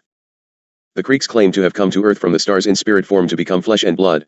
Each year a medicine man who has served the apprenticeship of 7 years performs the green corn dance, where he takes 7 ears of corn from 7 fields of the 7 clans to ensure a healthy harvest. The intent is to bring forth the sacred hill within, in 7 volumes in length for reading in one sitting appropriate per each revealing. These wondrous connections could go on for volumes of material each attached and coming from all directions of your planet, Australian Aborigines, Mayans, Aztecs, Incas, and on, but the document would become unwieldy and I would like to focus on that which is better recognized and known today.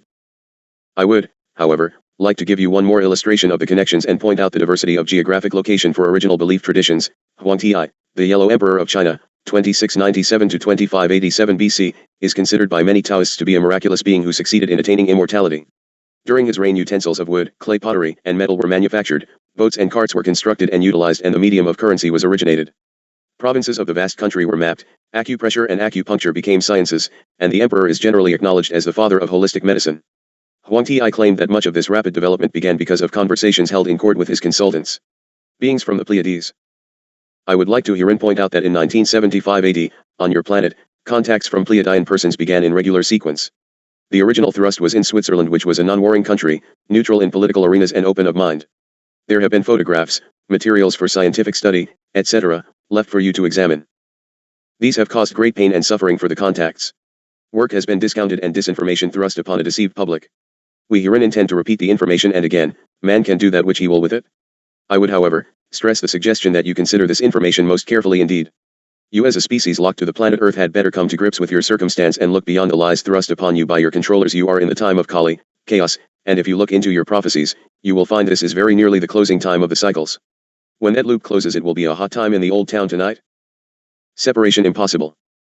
As you come into understanding of beginnings, you will desire to argue and denounce connections with star beings and etheric angelic beings, so be it. You can desire all ye wish, it will not change truth.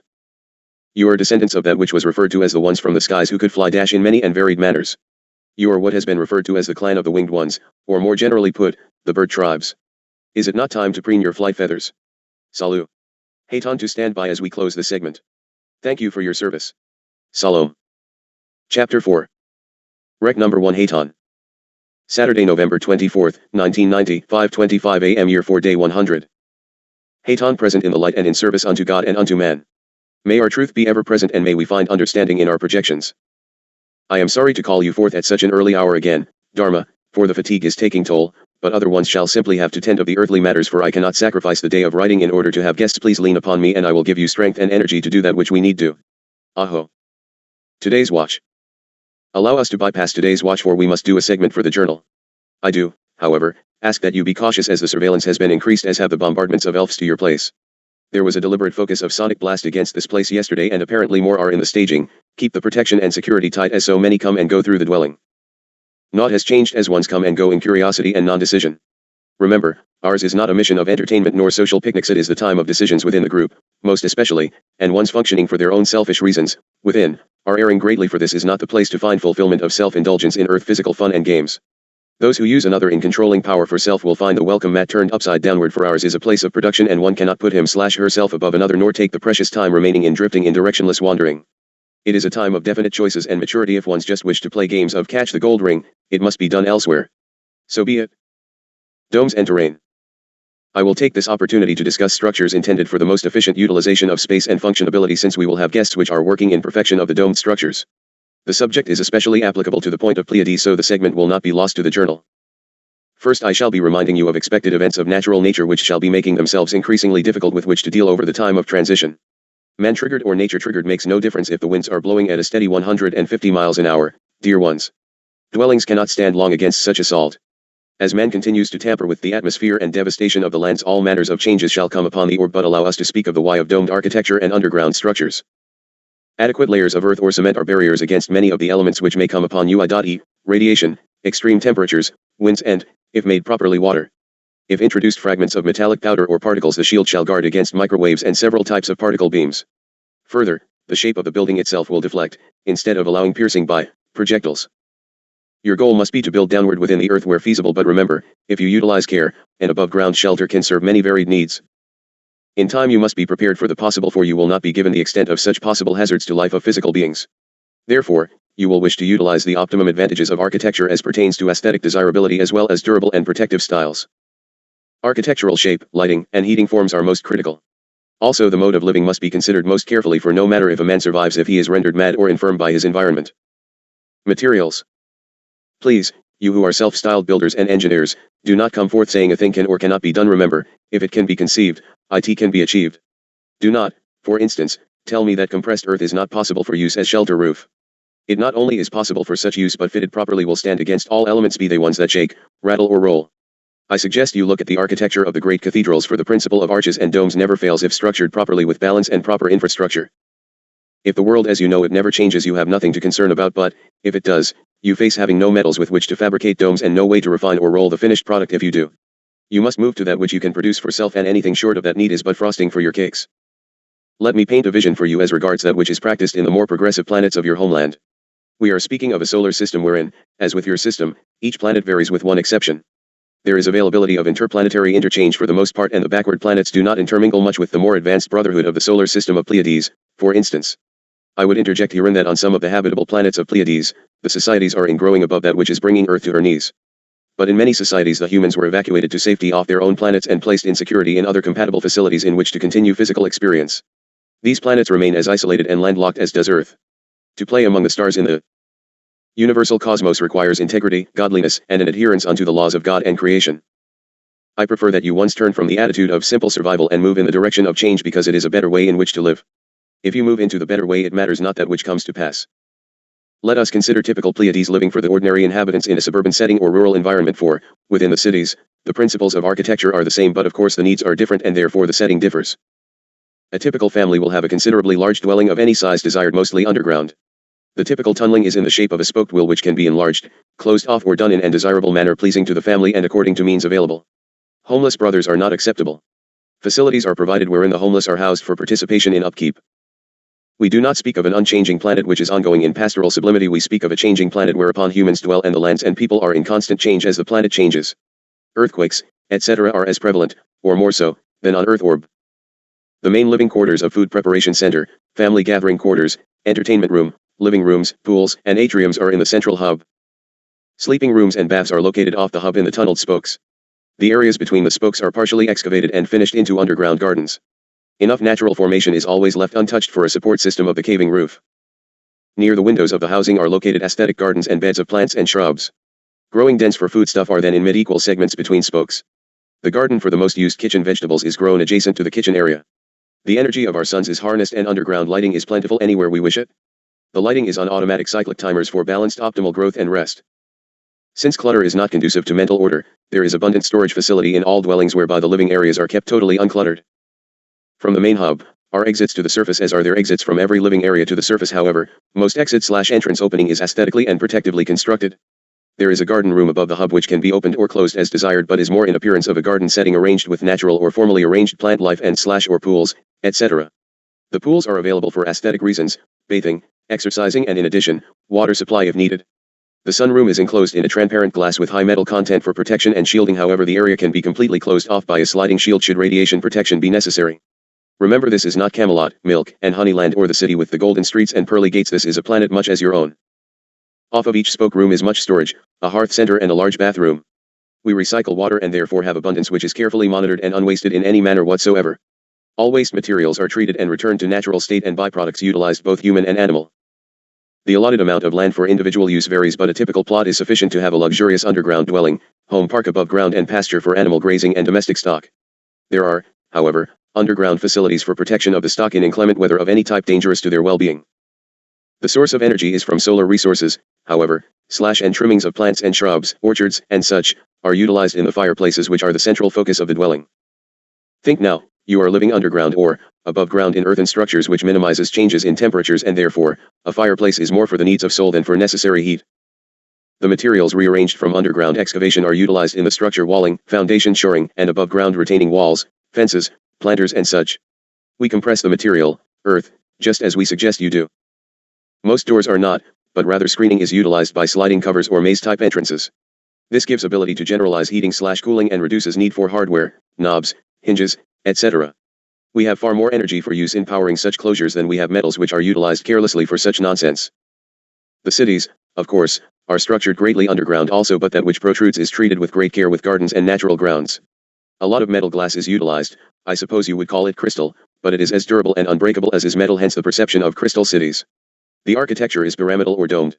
There is living availability beneath the cities at varying underground levels to house comfortably everyone in the city for safety in natural disasters or accidents.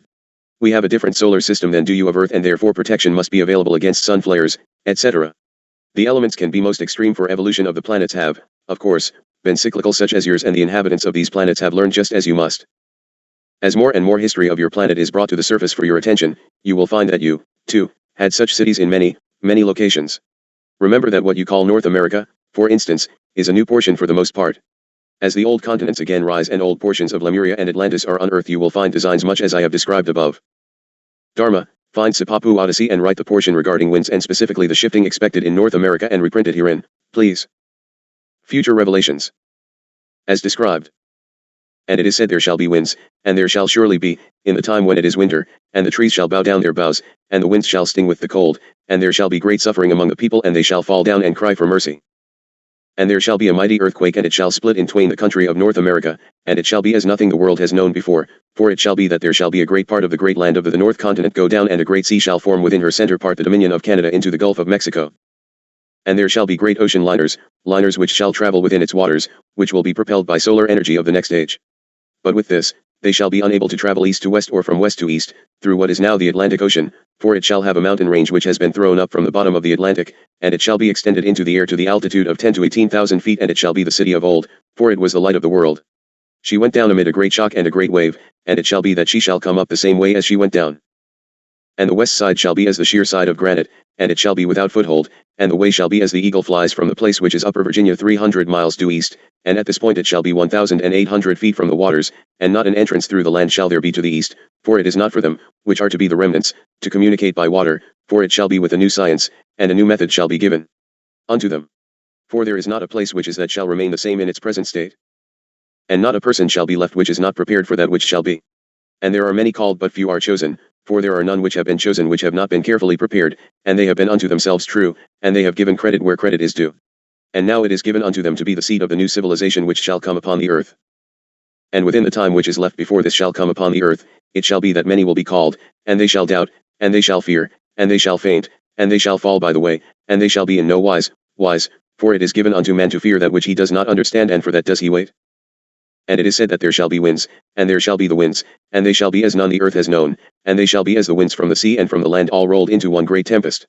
And they shall be as the winds of the north and the south and east and the west, and they shall tear that which is in their path, and they shall be as the reaper who mows down that which is in his path. And they shall sing with the bitterness of the cold. And they shall be as the elements of the earth, for they shall contain both rain and wind, and the hail shall be as big as bird eggs, and it shall split that which it hits. And it shall be that the suffering shall be great upon the earth, for it is given unto man to know suffering. And he has not known such suffering before, and, when it is come upon him, he shall fall down and shall cry for mercy. And it shall be that the winds, too, shall be great upon the earth, they shall blow east, west, north, and south, and not a place shall there be upon the earth which shall escape the winds which blow it, and when this tribulation has come upon the earth, it shall be that there shall be many who have kept within the law. And with the coming of the winds and belching of fire from within the earth there shall be more. So be it, and Selah. Look at the potentials. You must be prepared for the changes, for the probabilities remain that man will not change of his path, and therefore, these things shall come to pass in your time upon the orb. Further, as you change into the transitioned parallel and higher dimension planet, you will utilize these changes as lifestyle. It is not feasible to simply change out everything, but as you grow and change and it becomes opportune, you change the building modes into the new. As you build shelters, for instance, build them for multi-use if at all possible. As, let us say, current buildings come down for whatever reason, replace them with the new which preserves your natural resources and is inexpensive, not a small concern in time of massive depression. You must learn to rebuild in efficiency and inexpensively, for you shall have the economic devastation, food shortages, and physical structure destruction coming one upon another, and you must learn to utilize survival methods and allow beauty and balance as well. For instance, until you have ability to bring forth free energy, you need the underground facilities to conserve heat and allow cooling according to the extremes, as well as sheltering from atmospheric pollution and such. You will need the underground oxygen supply from the underground greenhouses. You must structure an ecologically complete system, and the planning must be begun whereby all things are in consideration. The spiritual man cannot live by bread alone, but the physical man cannot live by spirit alone. Preparations in the planning must be made in the present against the possibilities and probabilities in expectation. At the best, you will not need of the facilities, but will have a better mode of life. At the worst, you have protection against that which might come against you, as in the ark atop the waters of the great flood. Sharing of thoughts. I would like to share some thought-provoking ideas which relate to man and his placement, which might help define the attitudes and ultimately the plight of human on earth. You must stop dishonoring the earth, for to dishonor the earth is actually dishonoring the very spirit of man.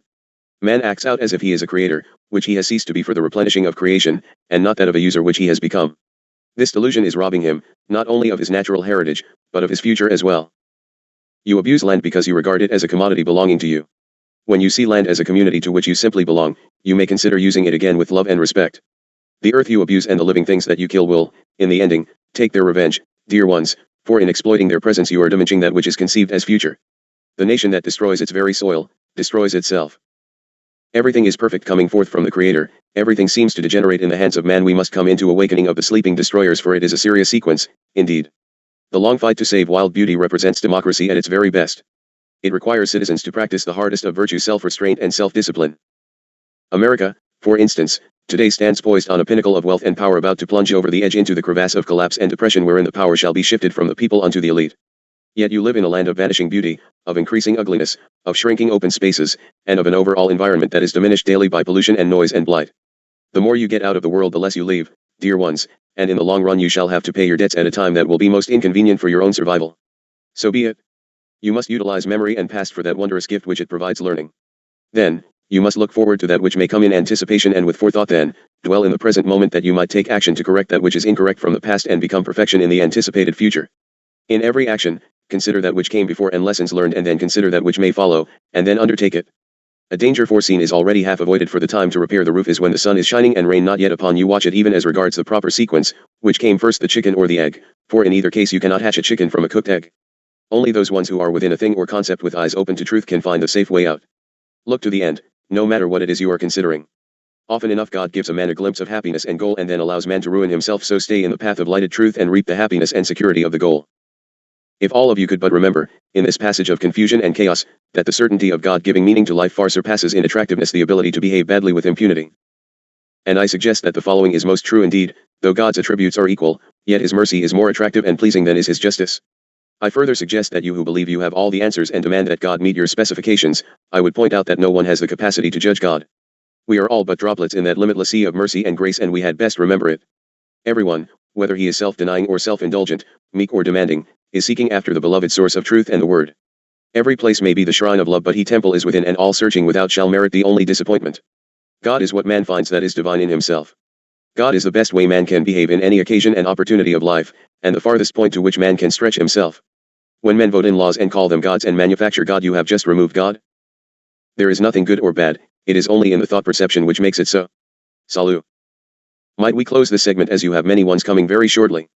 May we work in peace and ceaseless endeavor to do the will of God and remain in service according to that will. It is very easy to consider thine own opinions as the direction to be followed, and herein I suggest that a good is never productive of evil but when it is carried to culpable excess, in which case it completely ceases to be a good. Everyone keeps placing his own good where he can and has as much of it as he can in his own way. In other words, the motto too often is, I plan to do God's work, but I plan to do it my own way. According to my own plan. Well, I consider it an act of wisdom to consider that your own plan may well not be ideal. Look around at what you have created from this attitude. Hayton moving to standby, Salom. Chapter 5. Rec number 1 Hayton. Monday, November 26, 1990, 8:20 a.m. Year 4 Day 102. Good morning, in the light of God. Hayton present to discuss that which happened here on Saturday last. I request that you utilize this writing as an express, in combination with that which Commander Corden has given through a different receiver. I further request that Thomas sit to receive from Sananda Jesus that there be no misunderstanding as regards material issuing forth on the incident. What occurred on Saturday was as nearly a disastrous incident as we have had to date in the political ploys of your world. Because there were some 30 persons, adults, present as witness, perhaps there shall be some level of understanding of truth. Further, there shall be leaked information coming from Edwards Air Force Base and your leaders shall attempt more incitement to war. This war, dear friends, is attempted with Space Command, a most foolish maneuver indeed. Incident in point. Without giving forth tactical security, I shall give a brief description of the incident under discussion. Please note that this is not the first attempt to damage the communication system of the crystal vortex. This is the first attempt by foreign intervention. You once wished to believe that your Cold War with Russia is over. No, you have heated it up to boiling, but it is taking a nasty turn of events in which none of you Earth-based, imprisoned, Chelis can win. There seems to be great misunderstanding among your military professionals regarding Space Command capabilities and permission to take action. Commander Corden gave a brief overview of the incident which I ask be combined with this document and with that which Thomas shall briefly receive from Sananda and to be presented as an express as soon as possible. At approximately 11:50 a.m., P.T. on Saturday, November 24, 1990, in your mode of counting, as some 30 or more persons were gathered at the home of this scribe, a Cosmosphere beam-type weapon was discharged with intent to demolish the property and kill all occupants, in addition to intent to destroy the capabilities of the crystal communication/navigation vortex. It is not as simple as simply removing communications linkage with Space Command. The crystal is also utilized by all space-capable craft for navigation, orbit tracking, etc. The instrumentation is remote to ensure security. The entire scenario was an attempt to establish blame on one another. There is an all-out attempt to establish reasonability of attack on Russia, as we have spoken of at great length, set for early December. There are at all times a minimum of 4 Cosmospheres in the area of Edwards Air Force Base in permanent station. There are others also, but we will speak of only these 4. There is also a number of command, ours, craft in the area to protect and monitor this group within which the scribe resides and protect the crystal and the property. Our needs, to now, have been to protect the communication/navigation vortex from ground damage due to quakes, etc. This leaves the surface quite vulnerable to attack. It will no longer be vulnerable, for we will enclose it within a full circle shield. This will cause great loss of ability of your own forces to utilize the wondrous facility, for we are herein scrambling the signals and will continue to change them at irregular intervals. I suggest you all realize, for your own elite will not tell you, that your military and that of Russia have basically declared war on Space Command. Therefore, there shall be incidents at frequent intervals in attempt to cause Earthman to believe that you are under attack from space aliens. You are not. The intent of the incident was to cause us to take aggressive action with shields removed in order to be visible to the public and allow one of your planes, of stealth nature with a dead crew aboard, utilizing young men who have been slain accidentally in Saudi Arabia, to fire upon us without note, and cause us to disable the craft and crash it, thus blaming Space Command for the incident and the death of the crew. It would be obvious for all ones to see from the ground, having had attention called to the area by the blast against the scribe's location and crystal. There is great insanity among your elite groups in effort to gain control of your world at all costs feasible. The full intent was to get all sides blaming one another. The surveillance Cosmosphere stationed over Nellis Field in Las Vegas, however, informed the sector, and plans were outlaid by the mole system infiltrated within your military circles. The Phantom, shielded, craft, which would be unmanned, would carry a crew of already dead personnel. The attack would be against the crystal and the dwelling, thus causing the Space Command to believe it was an attack by Cosmospheres, thereby hoping to bring confrontation between Command and Soviet Command. The Soviets, being far advanced of you in the USA in air and space technology, noted the plans and waited. The assault would be thus: there would be simultaneous pulse beam blasts at the dwelling and the communication center from the Phantom, which should trigger Cosmosphere's pulses at our command ship, which is only a surveillance craft. The attack was to cause the spacecraft to become visible and then to stop the intended strike by the crash of the US craft on the property itself, to finish the scenario to perfection. The picture would be a shot-down stealth plane with crew lost and done visibly by Space Command, aliens. Do you ones actually think that we are so dense? Our command reasoned with these ones for days while this incident was in the planning stage, for there were also several diversionary incidents on the planning board had this one been pulled off intact. This location is well known by military and administration leaders. Attempt after attempt has been made against the scribe's life, and we of the command consider it an aggressive act of war. I suggest all of you remember that we come in service of God Creator and you are primitive in comparison to our technology. We waited until the plane took off from Nellis. I was having a gathering. The Russians had agreed with us to not move forward with the incident, but to simply divert the direction of the US craft and allow it to crash in the Mojave Desert away from population. The intent was to bring it down by your forces at any rate, either by crashing or explosives. As agreed to, the craft would simply overfly the area, the pulse weapon being neutralized, and that would be the end of it, another crash of a training plane. This is not, however, what happened. Simultaneously, 2 Cosmospheres opened fire on our shield system, hopefully causing us to withdraw the shield and defend the ground target. So, simultaneously the blast aimed at the dwelling and the crystal vortex and at us by 2 spheres were enacted. We simply diverted the beam pulse to the ground target, but timing was not perfected and the beam had to be diverted to the hillside covering the crystal. We had no need to visualize for either maneuver. The 3rd Cosmosphere was to destroy the US craft with spacecraft visible to appear that we shot down your plane. We diverted the blast, but it damaged the communication system by scrambling much of the communication frequencies. The crystal itself is undamaged and shall be reprogrammed within this day. As the frequencies went wild, it has damaged Dharma physically, and we shall need give her healing time over the next few days, please. She is already extremely fatigued and that kind of a tonal assault to her brain is indeed disabling. You of the group will please be patient and bear with her while we decrease gatherings and ask that some of the readings for editing be elsewhere. My frequency is undamaged, but she has been terrorized not for self, but for the possibility of 30 deaths on her property. Oberly has not yet realized the magnitude of the attack. These attempts at pulling in Space Command into your stupid and heinous warfare will continue to ever-increasing extent. I plead with you once to pay attention and evaluate carefully that which shall be more regularly coming into your attention. This onslaught is the basis for many of the world leadership meetings. What to do about Space Command? What did we do? Funny thing about that, we simply locked onto the US craft with a tracking magnetic tractor beam and returned the confounded thing, dead bodies and all, to Edwards Air Force Base, as well as the Cosmospheres, and we had a dandy understanding right there. I assure you, dear ones, whose lives are in jeopardy, that there was an understanding. This does not, however, mean that one's out to get you will cease and desist. It does mean that we shall now increase surveillance shielding and go on absolute alert over every ground contact on your planet. We shall stick with you of our brothers like superglue on the duck's back. Space Command is most surely allowed and expected to defend self, craft, crew, and ground crew. I suggest all military and administration of countries throughout your globe clearly understand this statement.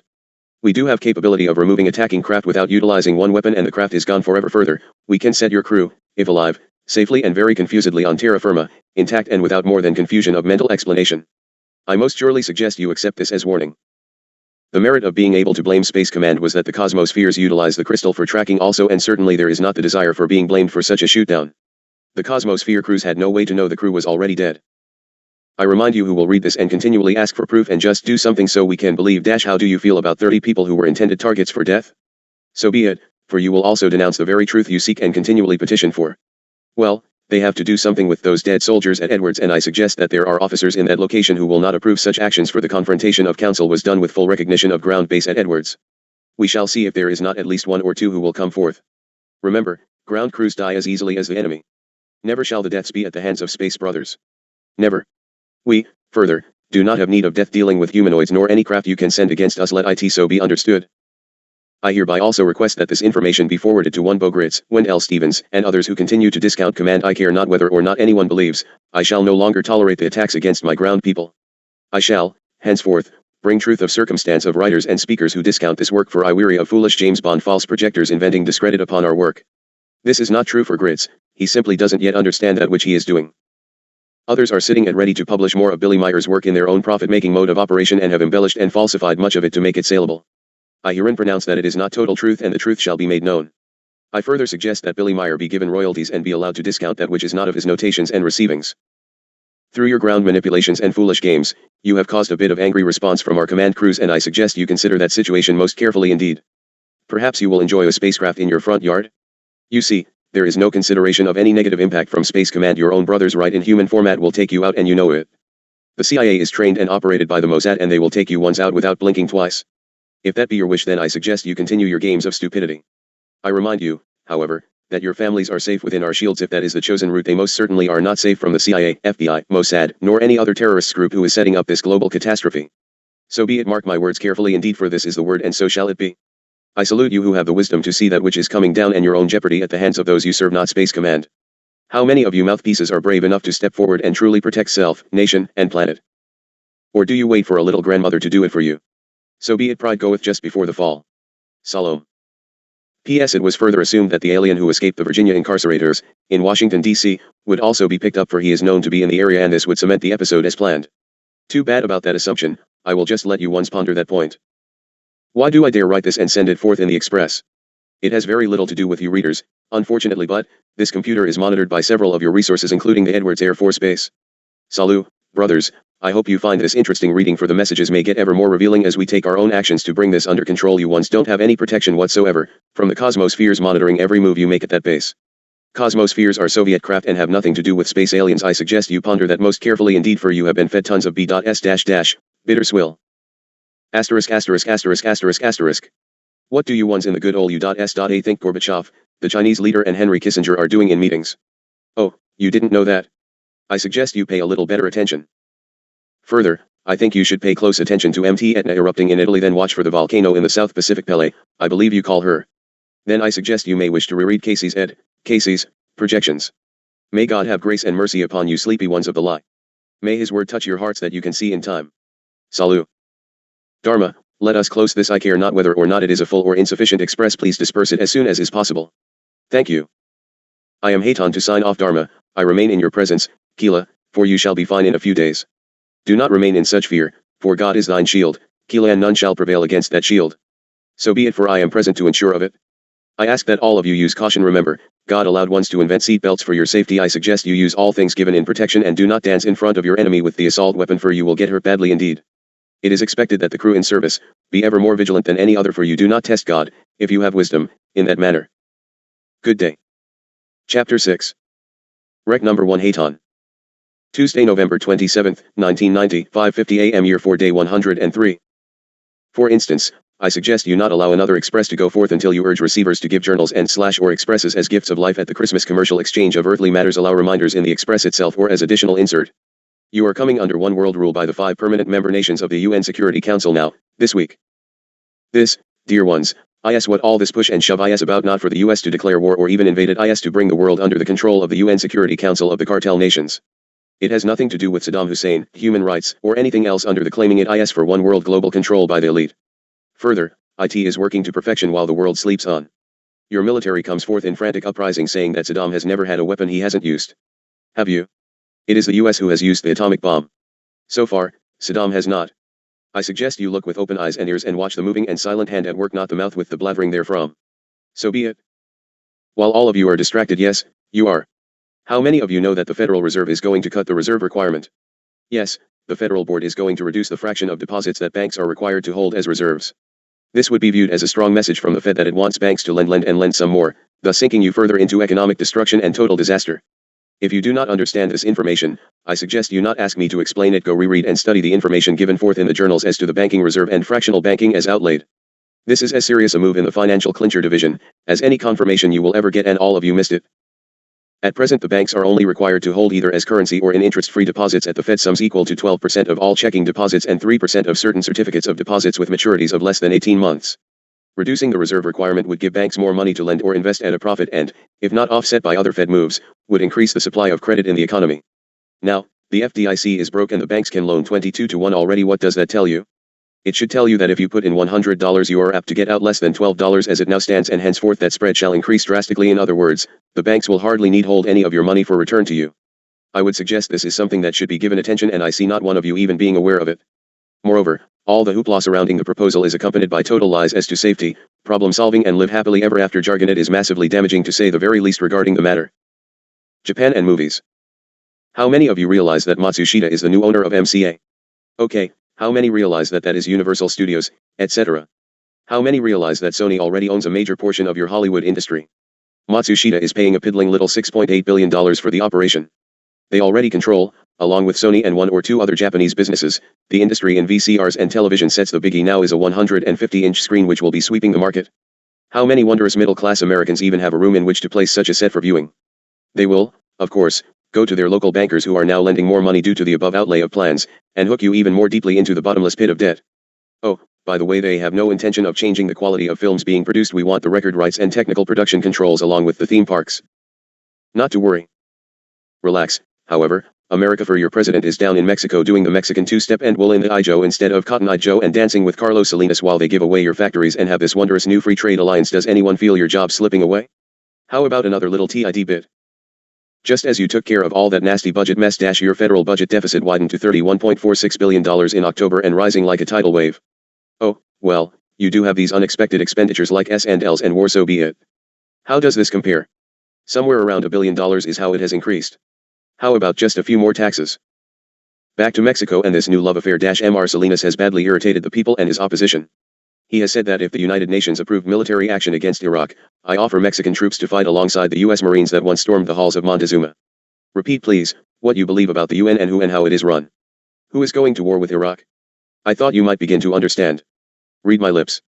You Americans. Plight of poor Lebanon. Now, to another subject which is overlooked by you the people, intent on war and rebuttal by calling us anti-Semites, by calling attention to Hazar Zionists. Read on. Even in your publishing journals of establishment press we find the following: while the world's attention focuses on the Persian Gulf, events in Lebanon could place that nation in the middle of the next Mideast standoff, this one between Israel and Syria. It is already well underway as troops are pulled out of Beirut. Militia forces from Muslim West Beirut are being relocated in southern Lebanon, and are thus coming into confrontation with the Israeli troops infiltrating into Lebanon. Israel has already formally announced that, as Damascus extends its control over Lebanon, the Israelis will hold Syria responsible for events. Your president is going to have trouble serving two masters, Assad and Shamir, so the ultimate action will be to smash Lebanon and work out the spoils. How interesting that your lord walked those wondrous streets of Damascus. How little the evil princes change. Perspectives? Surely no one would take advantage of a Holocaust to sell products, you say. Wouldn't they?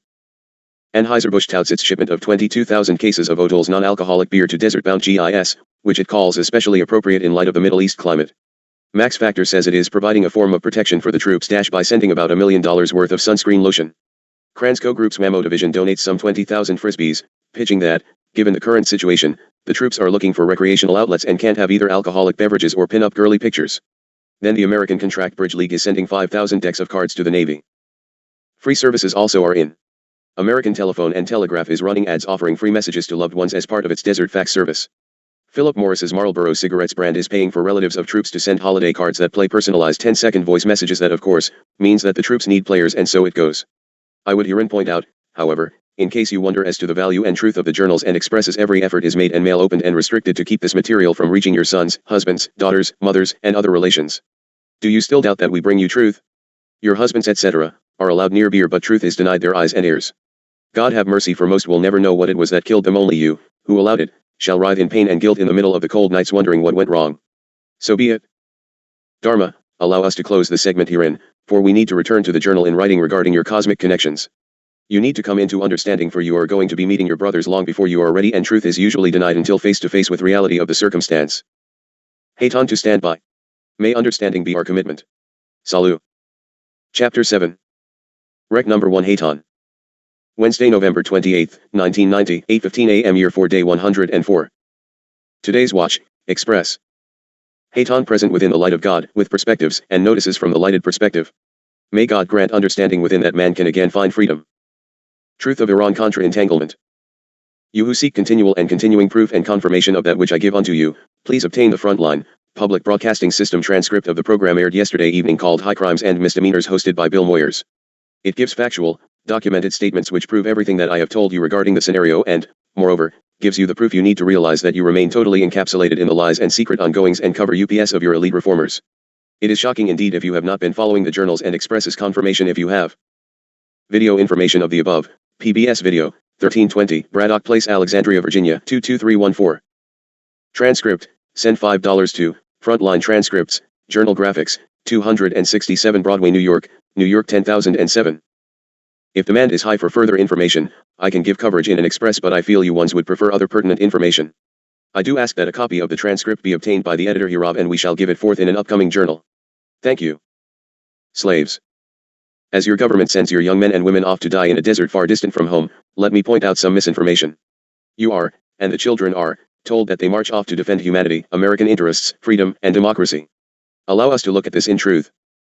What you are defending and again raising to power is a slaveholder, Jaber el-Sabah, the Emir of Kuwait, who was Bush's honored guest at the White House, and who appealed to the UN General Assembly to restore the legitimate government of Kuwait. This includes restoring the Emir to command over his household servants, many of whom are black slaves. These black slaves and their children will be destined to live and die in chattel bondage, thanks to the sacrifices of the U.S. Armed Forces acting under the orders of Bush. Another slaveholder is King Fahd of Saudi Arabia. One of the announced goals of Bush's Gulf buildup, which will soon reach over 500,000 troops, is to defend the Saudi Arabian monarchy against the alleged danger of Iraqi attack. King Fahd and many of the other 6,000 members of the Saudi royal family also own black slaves.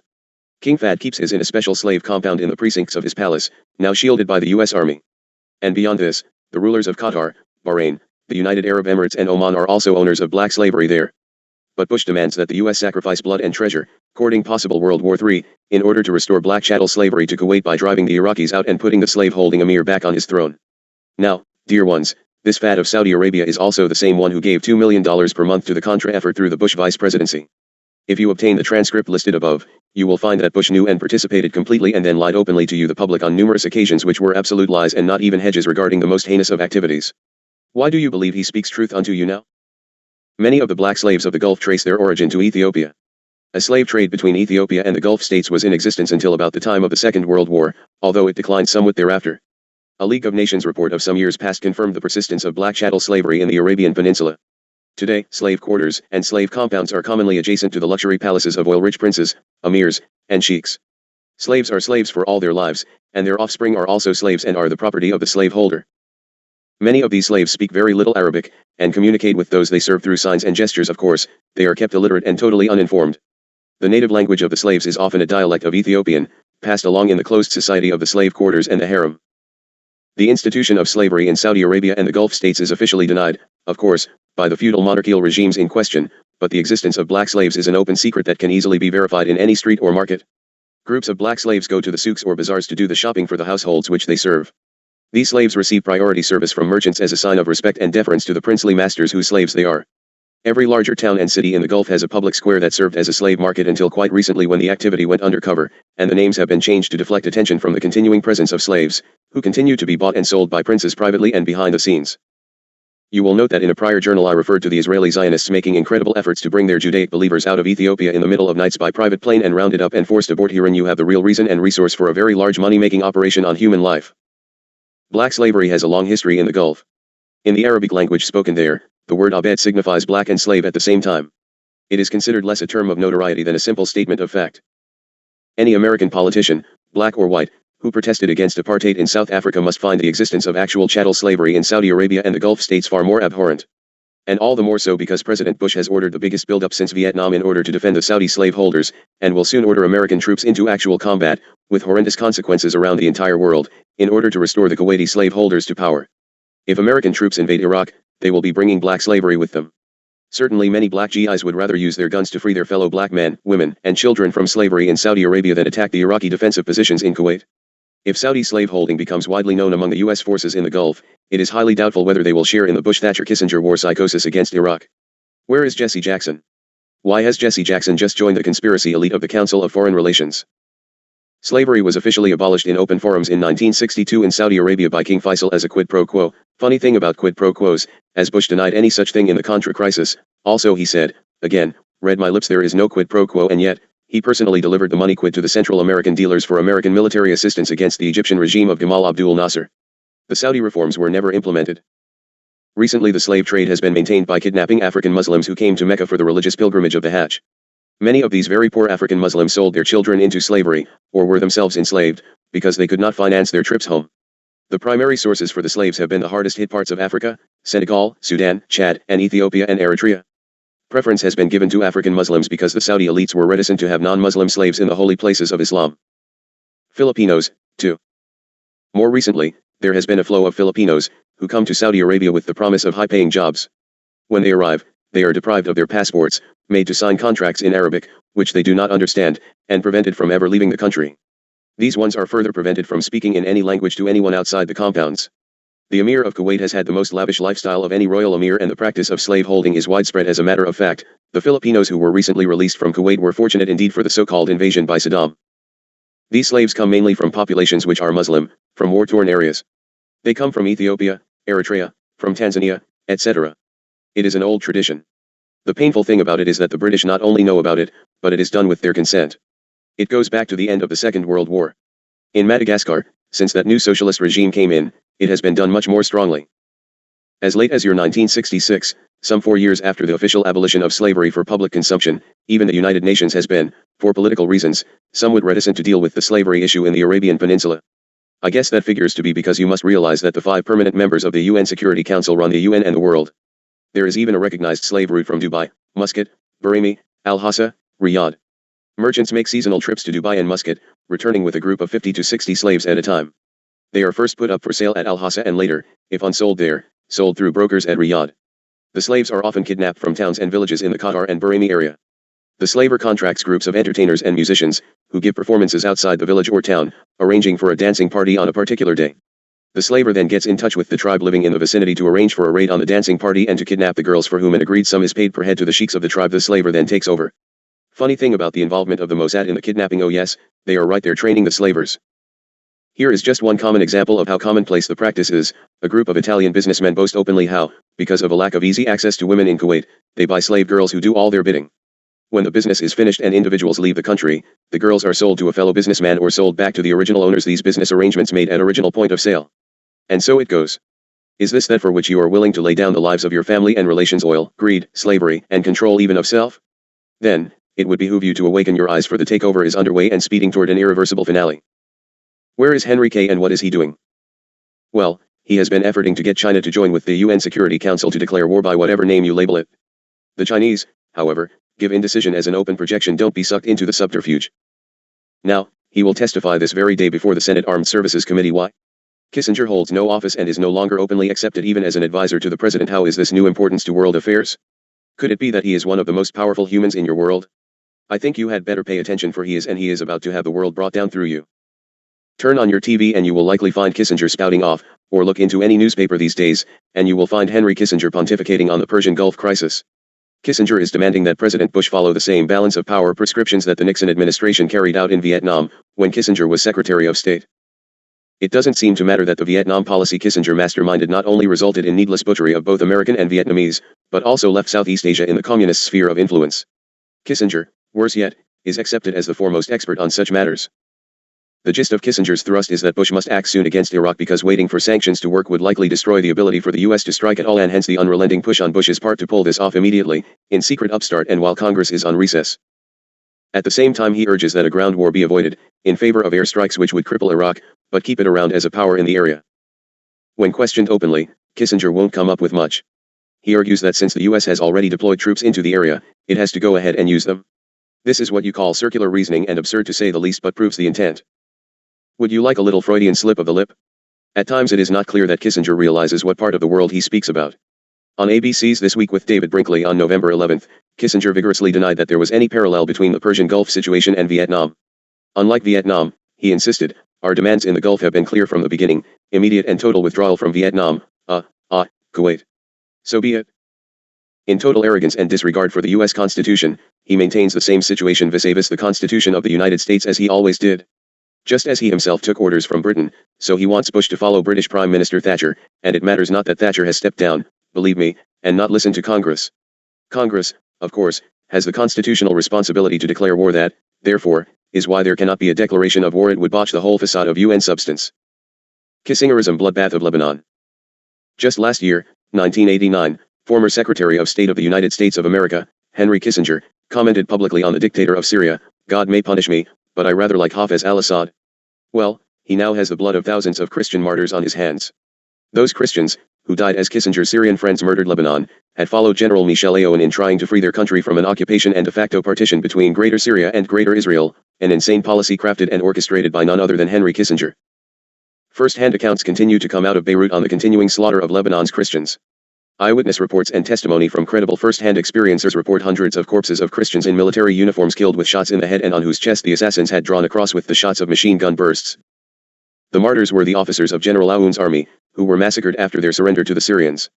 Further, family members of the murdered are publicly raped by the Iranian Hezbollah, who ran throughout the Christian quarters of Beirut purposely to rape, pillage and murder after Syrian troops crushed Christian resistance to give example to resistors and Christians.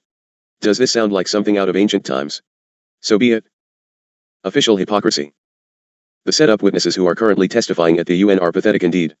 How is it that ones who are free are able to produce pictures and videotapes of atrocities when they, themselves, were supposedly so ill-treated? Come, jealous one man testifying regarding lying next to a dead body while awaiting dialysis treatment speaks the truth of the lies. If a dialysis patient misses dialysis, he is a dead and gone duck. The fact that he is alive to testify belies the story he gives. Please keep your eyes and ears open again. The stories are being read from pre-prepared scripts and the pictures heinous indeed, but not atrocities committed by the Iraqis. The Iraqis are severe enough, these lies are worse, for the atrocities are perpetrated by your own supporters to bring the proper results to the UN Council, so you the people will not speak out. Precious ones, look about you, for you are all but out of time to stop the slaughter of your own children. There are no cries of outrage from President Bush's administration in the US against Assad. In fact, you have now joined forces with this killer.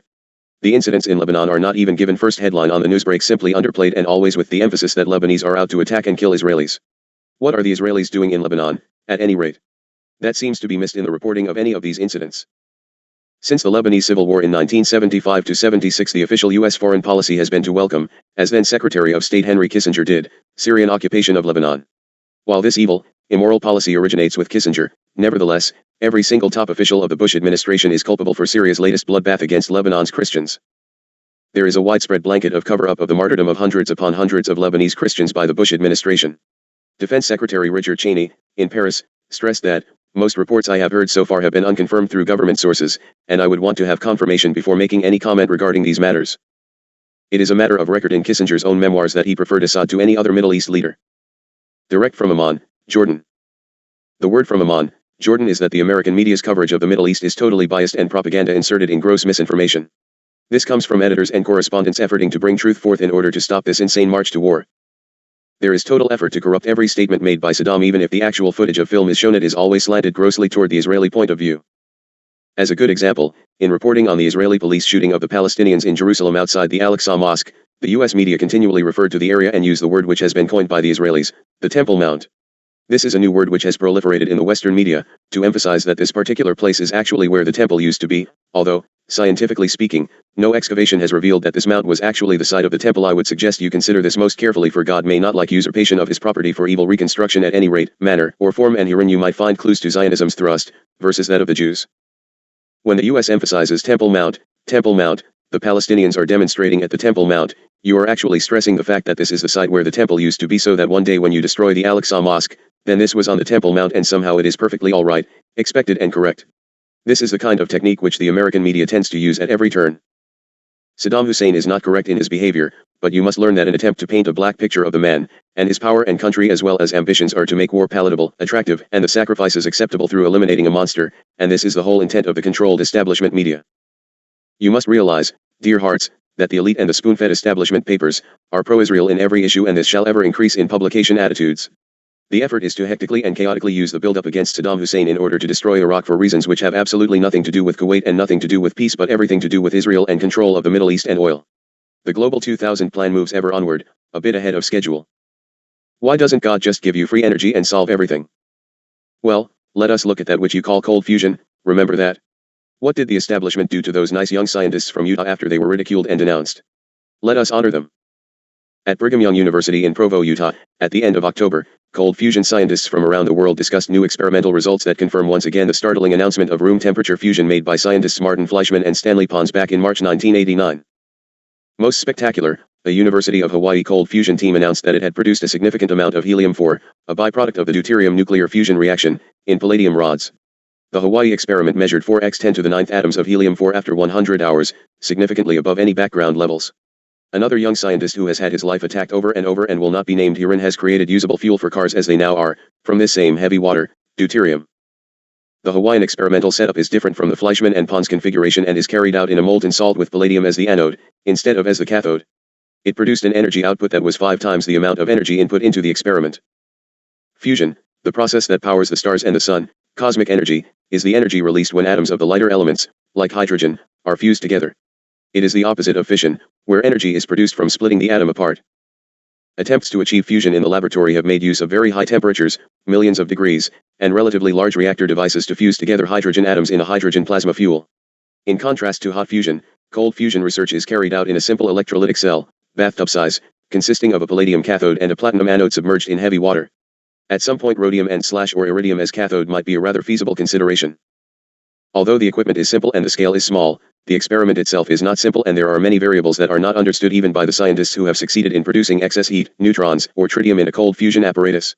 And just what do you think would happen to these scientists if they come up with cheap energy when the cartel is going to fight a massive war in order to control the oil supply and energy resources? Come now, little dreamers who think a new invention would save the world. Not yet, dear ones, Not yet. Because the phenomenon appears to break the rules of traditional plasma physics, the physics establishment has opposed the idea that cold fusion can occur, and has ridiculed those scientists who pursued work in this area. They have even resorted to allegations of fraud in order to taint both cold fusion research and the researchers. As a result, the public has not been able to get accurate news of how far experimental work has progressed over the past year and a half, and you had best hope it can remain that way for now. Insinuations and outright lies. The discussions in Utah, in this October, were no exception to the dumb cold fusion pattern. It takes a while for learned ones to realize the extent of the world plot against humanity. As scientists were discussing the cold fusion research at the Provo meeting, sponsored by the Department of Energy, the Electric Power Research Institute and the university, the headlines read Cold Fusion Scientist Missing as Key Review Nears and Utah to Start Search for Cold Fusion Scientist, New York Times, October 25 and 26. The story reported was that, when the time came for the state of Utah to review the state-funded National Cold Fusion Institute's work, the two top researchers were missing. Science writer William J. Broad implied that Fleischman and Pons had skipped town to avoid facing the reviewers because they could not defend their research. Pons' house was for sale, Broad reported, and his phone disconnected. In fact, both scientists had been in the University of Utah in Salt Lake City since June, waiting for the review to be scheduled. Just after Pons took his family on vacation to Europe, and after Fleischman returned to his home in England for medical treatment, the October review date was set and the university could not reach either Pons or Fleischman to tell them. As for Pons' house being for sale, he had already moved into another dwelling. Both Pons and Fleischman have stated that they would certainly be available for the new review date. Contrary to the message that the state review is a hostile process to determine whether cold fusion is real or not, the procedure is really designed to assure that research is progressing at a reasonable pace and high quality, according to a University of Utah spokesman. And if you believe that, dear ones, how about that bridge that just sank in Washington state? I can get it for you real cheap. The university administration continues to support cold fusion research, said the spokesman, and will not be withdrawing support for the institute, Fleischman, and Pons, or anything else. Strong arm of establishment. Now some facts about that last statement. The U.S. physics establishment in general, and that at the University of Utah in particular, seems determined to shut down the National Cold Fusion Institute. The American Physical Society, which has led a nasty attack on cold fusion almost from upstart, threatened the university department with losing academic accreditation if it had contact with the university's Cold Fusion Institute. A very prominent visiting scientist at the institute, who had offered to teach a physics course in his specialty at the university while he was in Salt Lake City, was totally shunned by the physics department because of his cold fusion association. Another physics department professor was asked to resign from all committees and contact with students, as long as he continued working with the National Cold Fusion Institute. I would guess that the Cold Fusion Institute might just be onto something quite remarkable. What think yet? By the way, back to the Middle East. One last little note and then we will take a break, Dharma. In being a good little Middle East watcher, I suggest you not overlook that one, Ariel Sharon, who is actually king of Israel. When General Ariel Sharon is in a dominant position in Israel, you can expect lots and lots of trouble. Currently the housing minister and in reality, the strongman of the entire regime Sharon is pushing for war. It is in no way a secret from any save you in the US that Eric Sharon is the funder and protector of the various Jewish underground sects which have regularly been killing Palestinians, most recently triggering the Jerusalem bloodbath. Sharon would like to see such atrocities provide the pretext for his own pet project, invading Jordan, toppling King Hussein, and declaring that Jordan is Palestine, thereby solving the Palestinian problem. Do you recall that way back in 1982, Sharon, then defense minister, ran the Israeli invasion of Lebanon, which did so much to finish off that tragic nation? Less well known, perhaps if anything is known at all, is the fact that, that same year, Sharon teamed up with that lovely and gracious Henry Kissinger, Lord Peter Carrington and his longtime mentor and funder, New York financier Meshulam Riklis, to put together an international network of real estate firms. Sharon and company intended to make a real killing, in every sense of the word, through the provocations Sharon's underground was creating on the West Bank and in occupied East Jerusalem. Driving Palestinians off their land and buying their property for a nickel or less, on the dollar, is just one of the reasons that the Wall Street and City of London financiers who own Sharon want to see him become that king of Israel. And so the cookies continue to crumble and the fortune papers flow forth into public view slowly but surely, for truth will always out if given time. Postscript. Just in passing look at the swiftly moving hand lest it go faster than your eyes. Mexico was not the only point south that your President Bush intends to invade with his free trade. Don't you ones know that he has scheduled a trip, which begins on December 3rd, on a 5-day dance through South America visiting Brazil, Uruguay, Argentina, Chile, and Venezuela? Well, you should watch, for the purpose is to encourage the free market policies that South American countries are increasingly embracing thanks to your wondrous pushing and shoving to get rid of your businesses and jobs. Now, wouldn't you know that the president's agenda is the disappearing rainforest in the Amazon basin and hyperinflation and the heavy foreign debt of both Brazil and Argentina? In the name of lessening and forgiving debt owed to the U.S., there will be some grand negotiations and assistance offered from you, the wondrous U.S. citizens. How grand that America has bottomless pockets even as you send your business and jobs away to foreign lands and your own go homeless and hungry? Could it be? Now, for another intelligent move to help AIDS. Now this next should be the answer for AIDS sufferers. On December 1st much of the world will fall into darkness. I doubt it, but the article says as much. To support International AIDS Awareness Day, more than 1,000 cultural organizations are expected to dim their lights in one way or another in an effort to raise contributions for medical research and caregivers, while demonstrating that they plan to intensify their efforts to find solutions to the AIDS crisis. Television screens around the world will turn black, museums will close their doors or drape shrouds over works of art, Mapplethorpe's, perhaps, singers will fall silent, mostly a relief to the brain and ears. Dancers cease to move. At 7:45 p.m., as the lights go out at many public buildings in New York City, organizers hope that individuals will also turn off their lights to commemorate those who have died of AIDS. At 8 p.m., nearly 100 million TV viewers will witness a moment without television organized by the Bravo cable network. In an unprecedented act of cooperation, 23 major cable networks have agreed to give up a primetime minute to raise awareness about AIDS. The 4 broadcast networks have not yet agreed to join, but organizers will continue their efforts to include them. I think I had better not even comment on this matter lest I offend you nice readers. Is it possible for man to ever see the point of its journey, or must all of you fulfill the death sentence placed upon your heads and those of your children? Allow us a rest, please. Hayton to clear. Salut. Chapter 8. Rec number 1. Hayton. Sunday, December 2nd, 1990, 6:51 a.m. Year 4, Day 108. Today's watch. You must always look beyond that which is obvious and unto that which is truth in reality. You are within the time of the great deceiving, and very little is that which is portrayed for your consumption, and the disease of deceit is now throughout your world. You flood me with questions. You actually pray for disaster to strike to prove something or another. I shall take today's watch to ask you questions, and perhaps in the answering within you will find better understanding. Rocket launches. There have been at least five major rocket launches on the planet within the past 10 hours. China, Israel, Iraq, Soviet Union, and the US. Do you actually think they are separate and apart one from the other? Do you actually think you are placing scopes in the cosmos to look at the migration habits of stars? How is it that Japan is accompanying the Soviets to the space station? How is it Iraq would launch a rocket at the exact same time?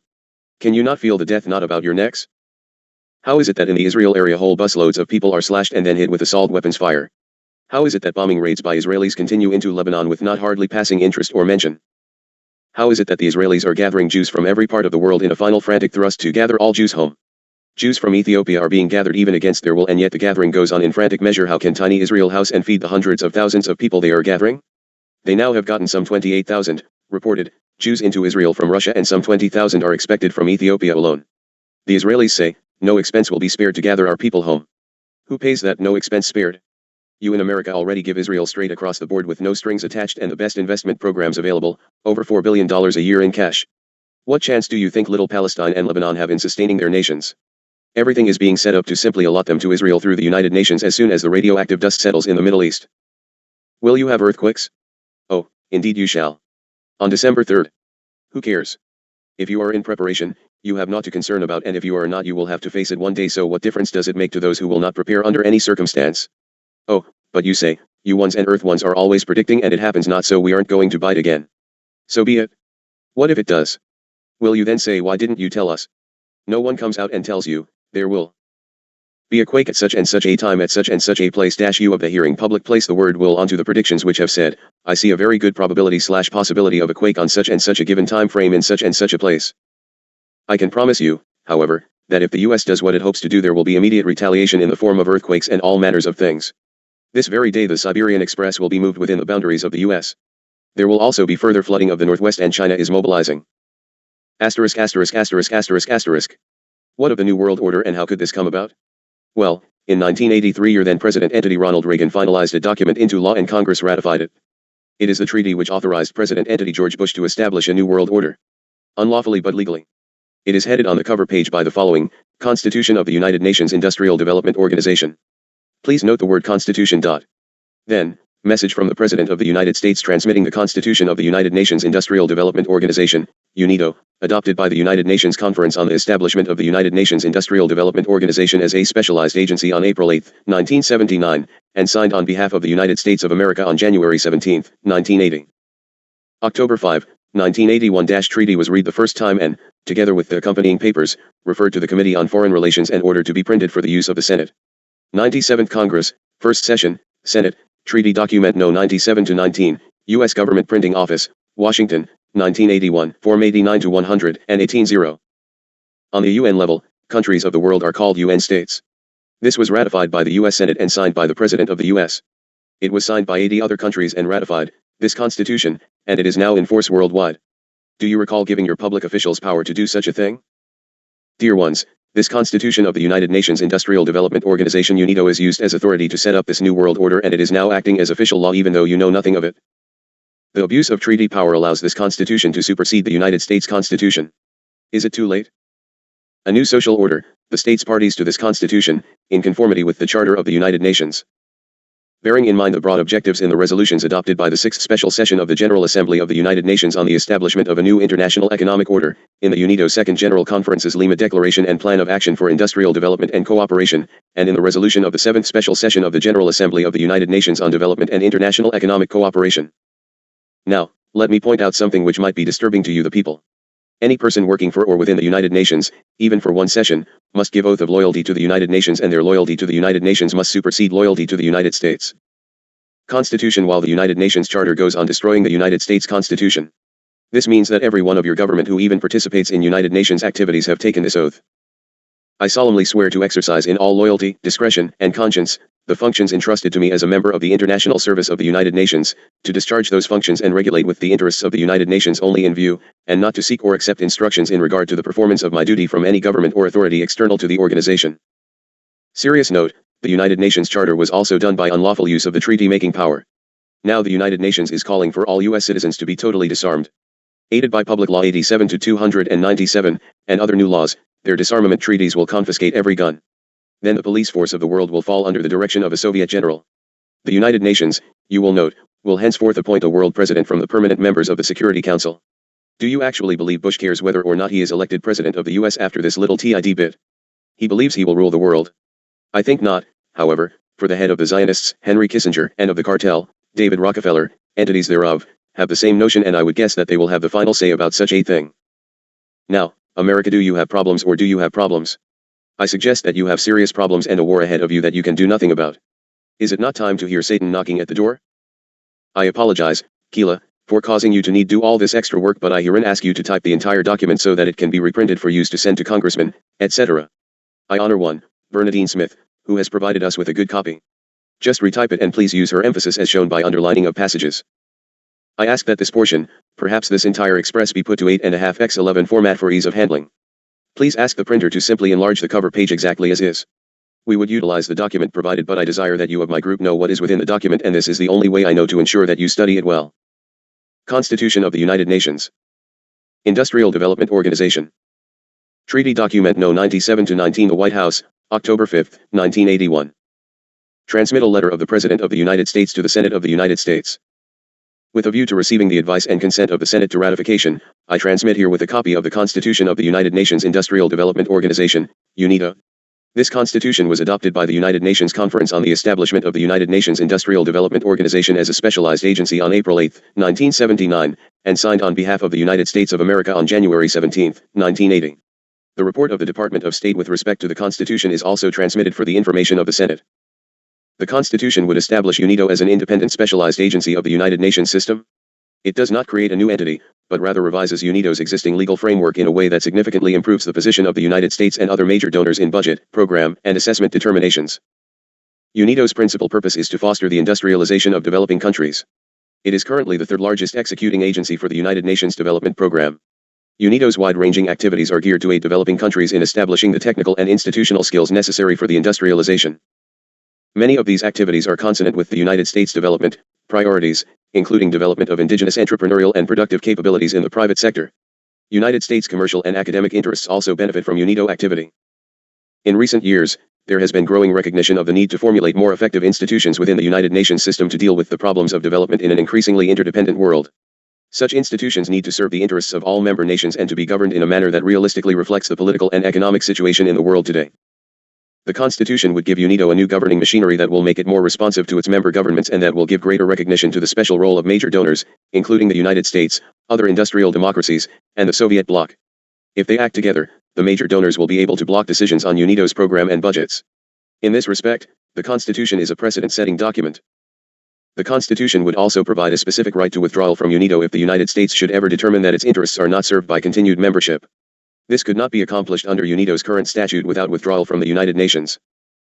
While the Constitution refers to the objectives of helping establish a new international economic order, the United States has made clear its view that this does not refer to any preconceived notion of such an order as outlined in some UN resolutions to which the United States has taken exception. The Constitution offers the United States important advantages over UNIDO's current status. It provides an opportunity to increase UNIDO's effectiveness in promoting economic development in the developing countries and, thus, its contribution to a more equitable and peaceful, international environment. In addition to helping create a better institutional framework, ratification of the Constitution by the United States will be a strong reaffirmation of our commitment to the industrial development of the less developed countries and demonstrate our political will to pursue beneficial relations with these countries. I recommend that the Senate give prompt consideration to the Constitution and advise and consent to its ratification. Ronald Reagan. And so it was ratified and signed by Ronald Reagan. Letter of Submittal. Department of State, Washington, September 12, 1981.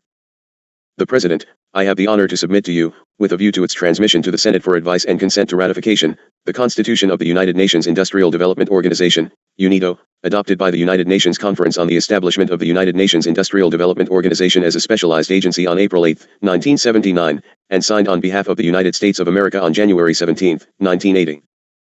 The Constitution would establish UNIDO as an independent specialized agency of the United Nations system. UNIDO now exists as an organization formally within the United Nations itself, reporting to the General Assembly. UNIDO has a mandate to provide developing countries with industrial-related technical assistance, worth $76 million in 1980, including programs in industrial planning, institutional infrastructure, factory establishment and management, training, feasibility studies, and investment promotion. Virtually all of UNIDO's technical assistance expenditures are funded by voluntary sources, primarily the United Nations Development Program. UNIDO activities funded by the United Nations regular assessed budget, $47 million in 1980, are largely in support of its technical assistance activities, and include macroeconomic studies of factors affecting industrialization, advice to LDC governments on development policies, industrial sector, regional, country and case studies, statistical data collection and analysis, expert group meetings including sectoral consultations, information processing and investment promotion. UNIDO's highly diversified activities include many which are congenial to United States development priorities such as employment generation, private sector development, basic human needs, appropriate technology, and rural and agricultural related development. American commercial and academic interests also benefit from UNIDO activity. UNIDO was established as an organ of the United Nations General Assembly pursuant to United Nations General Assembly Resolutions 2089, XX, and 2152, XXI, adopted in 1965 and 1966, respectively. In 1975, the United Nations General Assembly, endorsing the recommendation of the Second General Conference of UNIDO, adopted Resolution 3362, S7, which established an intergovernmental committee of the whole followed by a conference of plenipotentiaries to draft and consider a constitution to transform UNIDO into a specialized agency of the United Nations. The Intergovernmental Committee of the Whole met 5 times over a 2-year period and was succeeded by the Conference on the Establishment of UNIDO as a specialized agency. The Constitution, while not creating a new entity, revises UNIDO's existing legal framework, significantly improving the provisions relating to control of budget and programming. Under the current regime, UNIDO's work program is decided upon by its governing body, the Industrial Development Board, while its program budget is set by the United Nations General Assembly as one component of the overall United Nations program budget. Thus, UNIDO's budget is currently not subject to intergovernmental review by a body directly responsible for UNIDO activities, nor do the present institutional arrangements, by which all questions are decided by majority vote, adequately reflect the special interest of major donors. The Constitution seeks to correct these defects by providing that the program and budget of UNIDO shall both be acted upon by 3 governing bodies in succession, the Program and Budget Committee, the Industrial Development Board, the Board, and the General Conference, the Conference. Each body must decide on the program and budget by a 2/3 majority vote. H. Please note that this obsoletes your United States Constitution of 1789. In the Committee and the Board, the industrial democracies and the Soviet bloc, i.e., the major donors, hold substantially more than 1/3 of the vote and thus could, if most of them agree, block adoption of a program or budget. The Soviets have traditionally taken a very conservative position on budgetary issues. The Constitution thereby enables for the first time in the United Nations system, outside of the banking institutions, a special recognition of the essential role of major donor states in United Nations affairs. The Constitution is therefore a precedent-setting document, responsive to the political realities of the 1980s and beyond. The Constitution and the related resolutions on transition to specialized agency status also achieve another objective of the United States in that they do not mandate any increase in United States contributions to UNIDO, but only change the method of assessment and payment in ways beneficial to the United States. Currently, United States assessed contributions to UNIDO are determined and paid indirectly through the mechanism of the United Nations assessed budget, making it difficult for the United States to achieve a degree of influence within UNIDO concomitant with the level of those indirect contributions. The Constitution will move toward correcting this situation by instituting direct assessed budget payments to UNIDO and providing for assessments to be determined in a manner similar to the determination of the program and budget, with major donor states holding more than 1/3 of the vote in the board, which must decide on assessments by a 2/3 majority. It is also noteworthy that United Nations General Assembly Resolution 96, 3 on transitional arrangements on the establishment of the United Nations Industrial Development Organization as a specialized agency provides for the termination of United Nations funding for UNIDO from the United Nations regular program budget and a corresponding reduction in this budget upon establishment of UNIDO as a specialized agency. The Constitution consists of a preamble, 29 articles, in 6 chapters, and 3 annexes. The preamble states that the states parties, while bearing in mind the broad objectives of resolutions adopted by the 6th and 7th Special Sessions of the United Nations General Assembly and the 2nd General Conference of UNIDO pertaining to the establishment of a new international economic order, make certain declarations regarding economic development.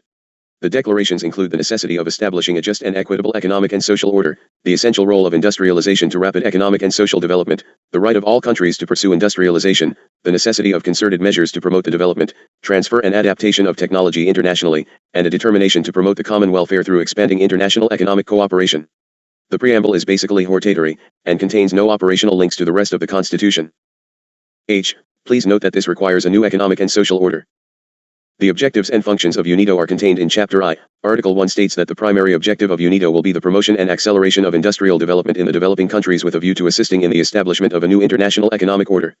The language used in the Constitution, as indicated in the Statement of the United States at the time of adoption of the Constitution, can be interpreted to make clear that Article 1 refers to UNIDO's participation in an evolutionary and truly consensual process to achieve a new international economic order, New World Order. And that Article 1 does not refer to any preconceived notion of a new international economic order as outlined in certain resolutions of the United Nations General Assembly 6th and 7th Special Sessions, regarding which the United States has reservations. Article 2 lists the functions of UNIDO, all related to promoting industrial development and basically similar to the functions specified in UNIDO's current statute, General Assembly Resolution 2152, XXI. The more important functions include coordinating United Nations industrial development activities, providing technical assistance for industrialization, including training and pilot facilities, managing an industrial information clearinghouse, advising and assisting developing countries in formulating and executing development plans, assisting in the establishment and operation of industries, to achieve full utilization of local human and natural resources, and as requested by the countries concerned, providing a forum for contacts and negotiations. Dharma, stop please, and begin a new document. Now. Chapter 9. Rec number 2 Hayton. Sunday, December 2nd, 1990, 9:06 a.m. Year 4 Day 108. Chapter 2 provides for participation in UNIDO. Membership is open to all states members of the United Nations or a specialized agency. Article 6 provides for withdrawal from membership, not possible now without withdrawing from the United Nations, subject to providing a reasonable period of notice. The right of withdrawing from UNIDO alone may provide useful leverage, although actual withdrawal would entail a difficult decision. Chapter 3 establishes the organs of UNIDO. Article 8 specifies a general conference composed of all members which will act upon the reports of the board and the Director General and determine the guiding principles and policies of the organization. Article 9 provides for the board to be composed of 53 members elected by the conference, with the following distribution of seats: 33 members elected from the G77, developing countries, 15 members elected from Group B, industrialized democracies, and 5 members elected from Group D, the Soviet bloc. Article 10 establishes a Program and Budget Committee to consist of 27 members elected by the conference with the following distribution: 15 from the G77, 9 from Group B, and 3 from Group D. Chapter 4 delineates the process for approval of the program of work and the regular budget, i.e., the budget expenditures to be met from assessed contributions, and the operational budget, i.e., budget expenditures to be met from voluntary contributions. Article 14 stipulates that the Director General shall prepare and submit a draft work program, regular budget, and operational budget to the board through the committee. The committee will consider the Director General's proposals and make recommendations to the board by a 2/3 majority vote of those present and voting. The board will examine the Director General's proposals and the recommendation of the committee and adopt the program of work, regular budget, and operational budget, for submission to the conference, by a 2/3 majority of those present and voting. The conference will approve the submission of the board by a 2/3 majority vote of those present and voting. The conference may make no decision or amendment involving expenditures unless the committee and the board have had an opportunity to act as indicated above. By commanding more than a third of the votes in the board and the committee, the major donor states, i.e., Groups B and I, which share a common desire to keep United Nations agency budgets to a reasonable level, will be able to block work programs and budgets of which they disapprove, if they act together. Article 15 provides that the scale of assessments for members shall be established by the conference by a 2/3 majority of the members present and voting, upon a recommendation of the board adopted by a 2/3 majority of the members present and voting. The board's recommendation is to be based on a draft prepared by the committee. The Constitution thereby provides a mechanism for the major donors as a group to veto a scale of assessments which they disapprove. Article 15 also stipulates that the scale of assessments shall be based to the extent possible on the scale most recently employed by the United Nations and no member shall be assessed more than 25% of the regular budget. Chapter 6 covers legal matters. Article 23 provides for amendments, with special, stringent provisions for amendments to financial articles. Financial amendments must be approved by 2/3 majorities of the board and conference respectively and must be ratified by 3/4 of the member states. This provision protects the blocking more than a third of the votes which major donors command in the committee and the board. H. Remember what I told you on the UN level, countries of the world are called UN states. Article 25 stipulates that the Constitution shall enter into force when at least 80 states that deposited instruments of ratification notify the Secretary General of the United Nations that they have agreed, after consultations among themselves, that the Constitution shall enter into force. However, for states that had deposited instruments of ratification but did not participate in such notification, the Constitution shall come into force on such later date as they choose. The practical effect of the entry into force provisions is that the Constitution will not enter into force without the agreement and participation of major donors, including the United States. Once the Senate has given its advice and consent to ratification, this provision will afford the United States a strong position to ensure that the basic concerns of the United States, such as budgetary restraint, are taken into account. H. Oh sure. And who else is going to be sick besides me?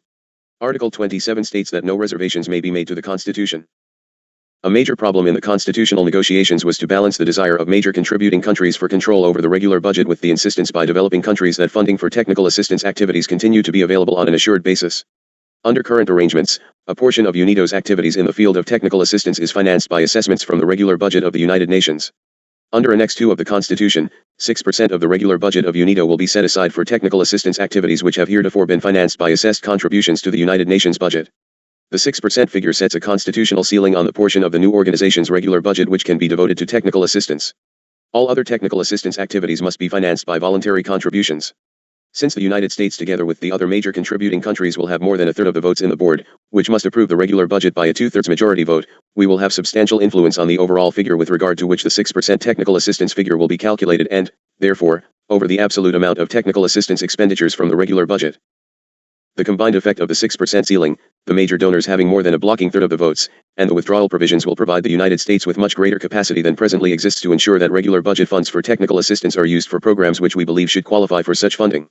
In this connection, the United States representative to the Constitutional Conference placed on the record our view that technical assistance financed by assessments must fill gaps which would be difficult for the UNDP, with its country-specific focus, or other voluntary funds to fill. Specifically, such technical assistance would deal with emergency situations and financial activities that primarily benefit the entire international community, not a single country. There has been growing recognition in UNIDO of the need to achieve a true consensus on development questions if UNIDO is to cope effectively with development problems. At the same time, there has been growing recognition within the United States of the need for the United Nations to be more responsive to our basic programmatic and budgetary concerns, especially in light of the large United States assessed contributions. The Constitution of UNIDO is a product of both of these movements. It gives an already existing institution a new mechanism of decision-making which provides special recognition of the essential role of major contributors, including the United States. In this way, it is truly a precedent-setting document for the United Nations system which deserves our earnest and rapid support. The other agencies most concerned, the Department of Labor, the Agency for International Development, and the Department of Commerce, have no objection to ratification of the Constitution. I hope that you will ask the Senate to consider the Constitution and give its advice and consent to ratification as soon as possible. Respectfully submitted, William Clark. Let us herein repeat the preamble Constitution of the United Nations Industrial Development Organization. The states parties to this Constitution. In conformity with the Charter of the United Nations. Bearing in mind the broad objectives in the resolutions adopted by the 6th Special Session of the General Assembly of the United Nations on the establishment of a new international economic order, in the UNIDO Second General Conference's Lima Declaration and Plan of Action for Industrial Development and Cooperation, and in the resolution of the 7th Special Session of the General Assembly of the United Nations on Development and International Economic Cooperation. Declaring that it is necessary to establish a just and equitable economic and social order to be achieved through the elimination of inequalities, the establishment of rational and equitable international economic relations, implementation of dynamic social and economic changes and the encouragement of necessary structural changes in the development of the world economy. H. Regional government is a component of the structural changes. Industrialization is a dynamic instrument of growth essential to rapid economic and social development, in particular of developing countries, to the improvement of the living standards and the quality of life of the peoples in all countries, and to the introduction of an equitable economic and social order. It is the sovereign right of all countries to achieve their industrialization, and any process of such industrialization must conform to the broad objectives of self-sustaining and integrated socio-economic development, and should include the appropriate changes which would ensure the just and effective participation of all peoples in the industrialization of their countries. As international cooperation for development is the shared goal and common obligation of all countries, it is essential to promote industrialization through all possible concerted measures including the development, transfer and adaptation of technology on global, regional, and national, as well as on sectoral levels. All countries, irrespective of their social and economic systems, are determined to promote the common welfare of their peoples by individual and collective actions aimed at expanding international economic cooperation on the basis of sovereign equality, strengthening of the economic independence of the developing countries, securing their equitable share in total world industrial production and contributing to international peace and security and the prosperity of all nations, in conformity with the purposes and principles of the Charter of the United Nations. Mindful of these guidelines, desiring to establish, within the terms of Chapter 9 of the Charter of the United Nations, a specialized agency to be known as the United Nations Industrial Development Organization, UNIDO, hereinafter referred to as the organization, which shall play the central role in and be responsible for reviewing and promoting the coordination of all activities of the United Nations system in the field of industrial development, in conformity with the responsibilities of the Economic and Social Council under the Charter of the United Nations and with the applicable relationship agreements. Hereby agree to the present Constitution. H. By any label, this means sharing the wealth. I see no alternative other than to pursue the subject in this manner. Regional government is a component of the structural changes.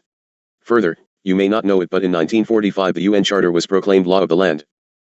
Oh, no belief herein. Chapter I Objectives and Functions Article 1. Objectives. The primary objective of the organization shall be the promotion and acceleration of industrial development in the developing countries with a view to assisting in the establishment of a new international economic order.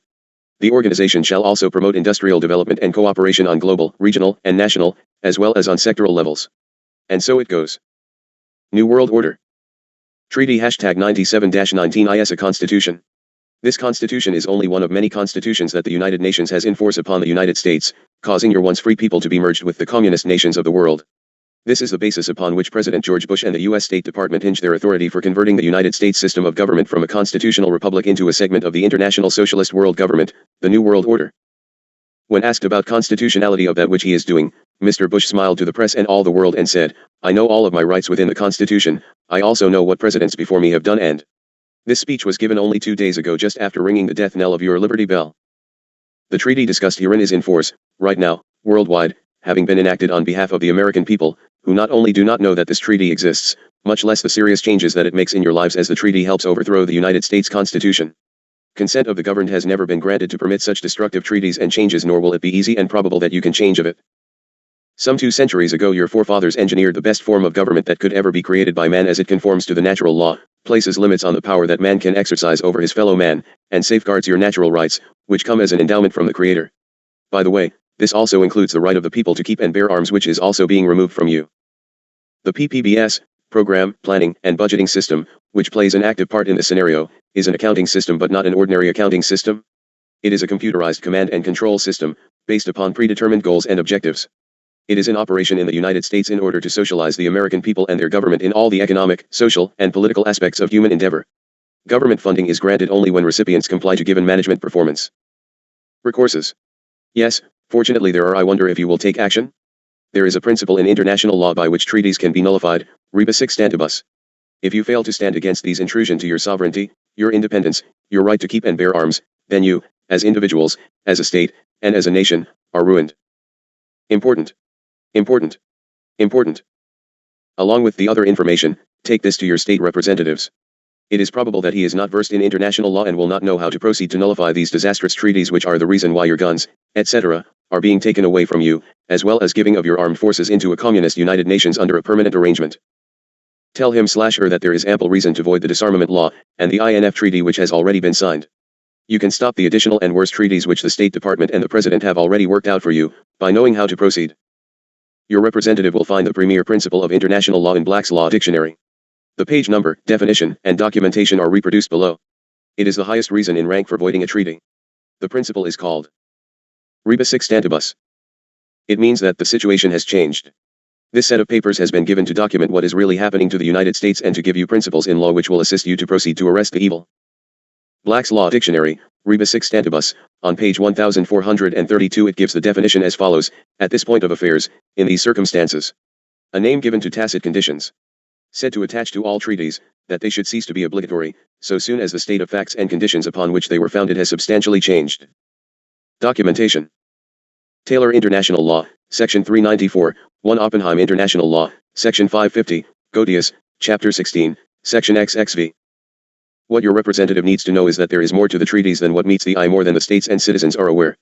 The people have been lied to about the peace program. They were not told that it meant giving away their armed forces and their own personal firearms. The true nature of the treaties was denied them. They were not told that the national security and the security of the 50 states would be endangered.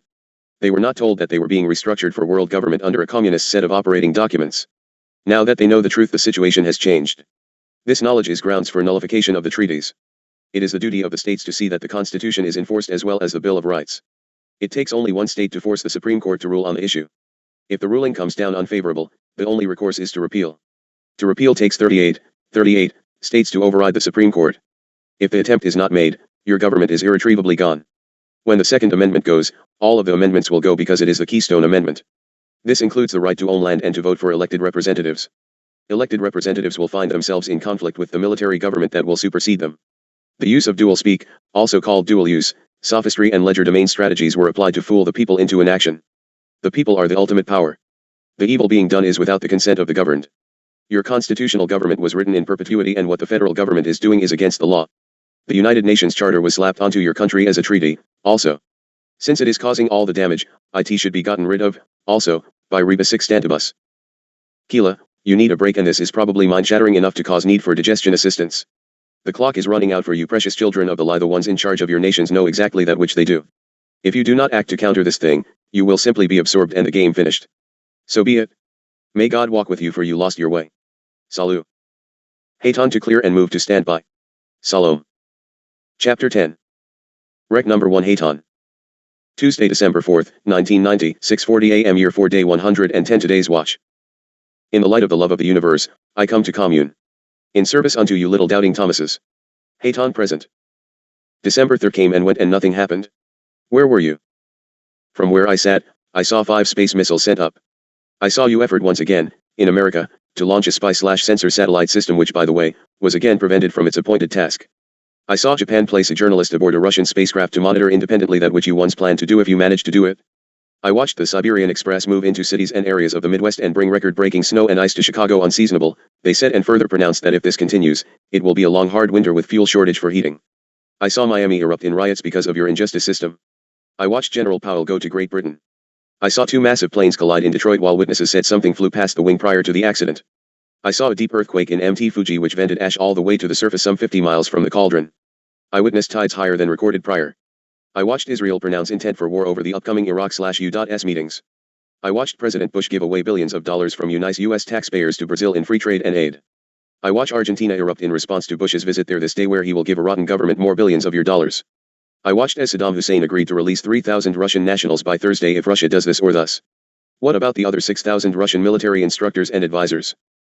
I watched Saddam Hussein send a bill, statement, to England for costs incurred for housing hostages in the nice hotel in Baghdad. Also watched as England agreed, without comment, to pay it. Next I watched what is the most heinous disrespectful deceiving of a nation that I have yet witnessed. Your wondrous president, who would be king of the New World Order, has now called up so many reserves that if he calls more he will need to call a national emergency. That is what the whole thing is about, Chelis. Once Mr. Bush can call a national emergency, all emergency regulations can be put into service, from closing your banks to removing all of your Bill of Rights. Remember those writings of weeks ago? Funny thing, Mr. Greenspan of the Federal Reserve did exactly that which I told you last week. He has lowered the reserve required by banks. How much more do you want regarding yesterday and things that didn't happen? Do you count your blessings, or do you moan and groan that disaster did not strike poor New Madrid? Well, dear hearts, the week isn't finished, is it? I suggest you pay closer attention to California. You did have a quake in California yesterday worthy of media mention. So be it. I am not going to do all your homework for you, but since you can't see into the cosmos or even the limited distance to your own spacecraft whose equipment doesn't work, I would suggest you should be objecting to the multi-billion-dollar toys that don't ever work. Oh, by the way, what about the surtax Mr. Read My Lips is going to place on all you nice taxpayers to go with that nickel-a-gallon gas tax? Oh, it's the one that is going to pay for this Middle East war. You know, the one like the one used in Vietnam. Now, I am going to shatter a lot of balloons. You see, Satan has to wear a clue, no matter how faint or subtle. You have to be alert. I am going to write something herein from your own Newsweek magazine from December 3rd, 1990. Quote. Exclusive, where are the troops? It's the case of the missing military presence. Since Operation Desert Shield began, the Pentagon has given regular updates on Iraq's military buildup in Kuwait. In late August it reported that some 150,000 troops and up to 1,500 tanks were in Kuwait. In mid-September it said there were 265,000 Iraqi troops and 2,200 tanks in Kuwait and southern Iraq. Now, Newsweek has been told, some American experts are puzzled by a set of 5 Soviet satellite pictures of eastern Kuwait and southern Iraq that show little or no Iraqi military presence. ABC News bought the photos, shot in mid-September, from the Soviet commercial satellite agency Soyuz Karta. But the network finds them so bewildering it won't air them. To analyze the photos, ABC called on two experts, George Washington University professor Peter Zimmerman, a nice Zionist surname, a member of the U.S. Arms Control Agency in the Reagan administration, and a former Defense Intelligence Agency photo analyst. When the pair looked at the shots, they were astounded. We turned to each other and we both said, "There's nothing there," Zimmerman recalls. They found no trace of an Iraqi military presence anywhere in Kuwait. In fact, all they could see, in crystal clear detail, was the U.S. buildup in Saudi Arabia. When questioned, a Pentagon spokesman said the military sticks by its numbers. There is no definitive explanation for the mystery. An ABC spokesperson speculated that perhaps poor photo resolution was the problem or that the Iraqi buildup had been expertly camouflaged. And how was your week? Do you once have a clear-cut picture of how large, in population, is Iraq? Well, it has some 17 million people that, dear ones, is about the size, a bit less populated, than Greater Los Angeles. What can a company do? This is a continual question from you who have listened to suggestions. What creative steps can a company take to prepare for these uncertain times of possible war and economic disaster? I shall simply ask Dharma to reprint Lewis Laughlin's response to the same question. A Tale of Two Companies. In the not-too-distant past, times were much like they are now. You probably remember a time in the 1970s when times were tumultuous and recession or even depression seemed almost imminent. During these times there were two companies that are representative of many during that time. One company did what it could to prepare. It cut spending and used all of the conventional methods, but that's about where the preparation ended. The company had some assets that were valuable. Unfortunately, that company doesn't have those assets today. In fact, the owners of that company don't have the company today. You see, when times got tough, the company's creditors moved in and took the assets away. The company fell victim to economic hard times. Then there was the other company. In addition to the conventional steps that the first company took, this company took some creative action. This particular company also had certain valuable assets and it still has them today. Here's what they did. The company got heavily in debt to another company, it borrowed heavily and used all of its assets as collateral for the debt. A strange way to prepare for possible hard times, you say. Yes, it was. The catch is that the owners of that company also owned the creditor. The company that was in debt and the company that it was in debt to were controlled by the same people. So, even if creditors wanted to move in on the assets of the company, they could not. Not without paying off the secured creditor first, and the secured creditor was controlled by the same people. This company was recession-proof, depression-proof, judgment-proof. The company was prepared. The strategy that the prepared company implemented came to be known as the Warbucks/Red Incorporated strategy. End quote. You can do it too, and in times like these, now would be none too soon. A word to the wise. Now is the time. It is also the time to put your extra investment money to work. You can cover your contributions in two ways. As with the Phoenix Institute, and the contribution will be covered by the collateral of pure gold. The government is ready to pull the noose closed. Is everything guaranteed and perfection? Do you live on the moon? No, you live on Earth, which is getting ready to go out of business, and there will be no perfection and guarantees. I suggest you get in touch with the publisher and find out what you can do, and Oberly will assist you. I cannot give you more. But, the time for dilly/dally is finished for all practical purposes unless you once get up off your assets, intended any way you wish to accept it, and change things. So be it. Wars and rumors of wars. How many of you realize that a war still rages in Burma? In fact, how many of you know that Burma is not Burma? It is Myanmar, Burma's official name since mid-1989. Now that would confuse you listening public, would it not? At this point this war is the longest running insurgency in the world. Well, people are maimed and die in that war, and mostly it is over drugs and utilizes the most modern weapons, compliments of the US and the communists. There are already over 250,000 well-armed troops. I suggest you keep at least one eye open and on this little Myanmar. Now, let us look at what the press is attributing to little Israel. Well, they fear things will get a lot worse before they get worse. The picture being thrust upon you unsuspecting world spectators is one of economic and social strains. Why? Nothing should have changed in Israel, as they have deliberately kept a low profile in the Gulf crisis.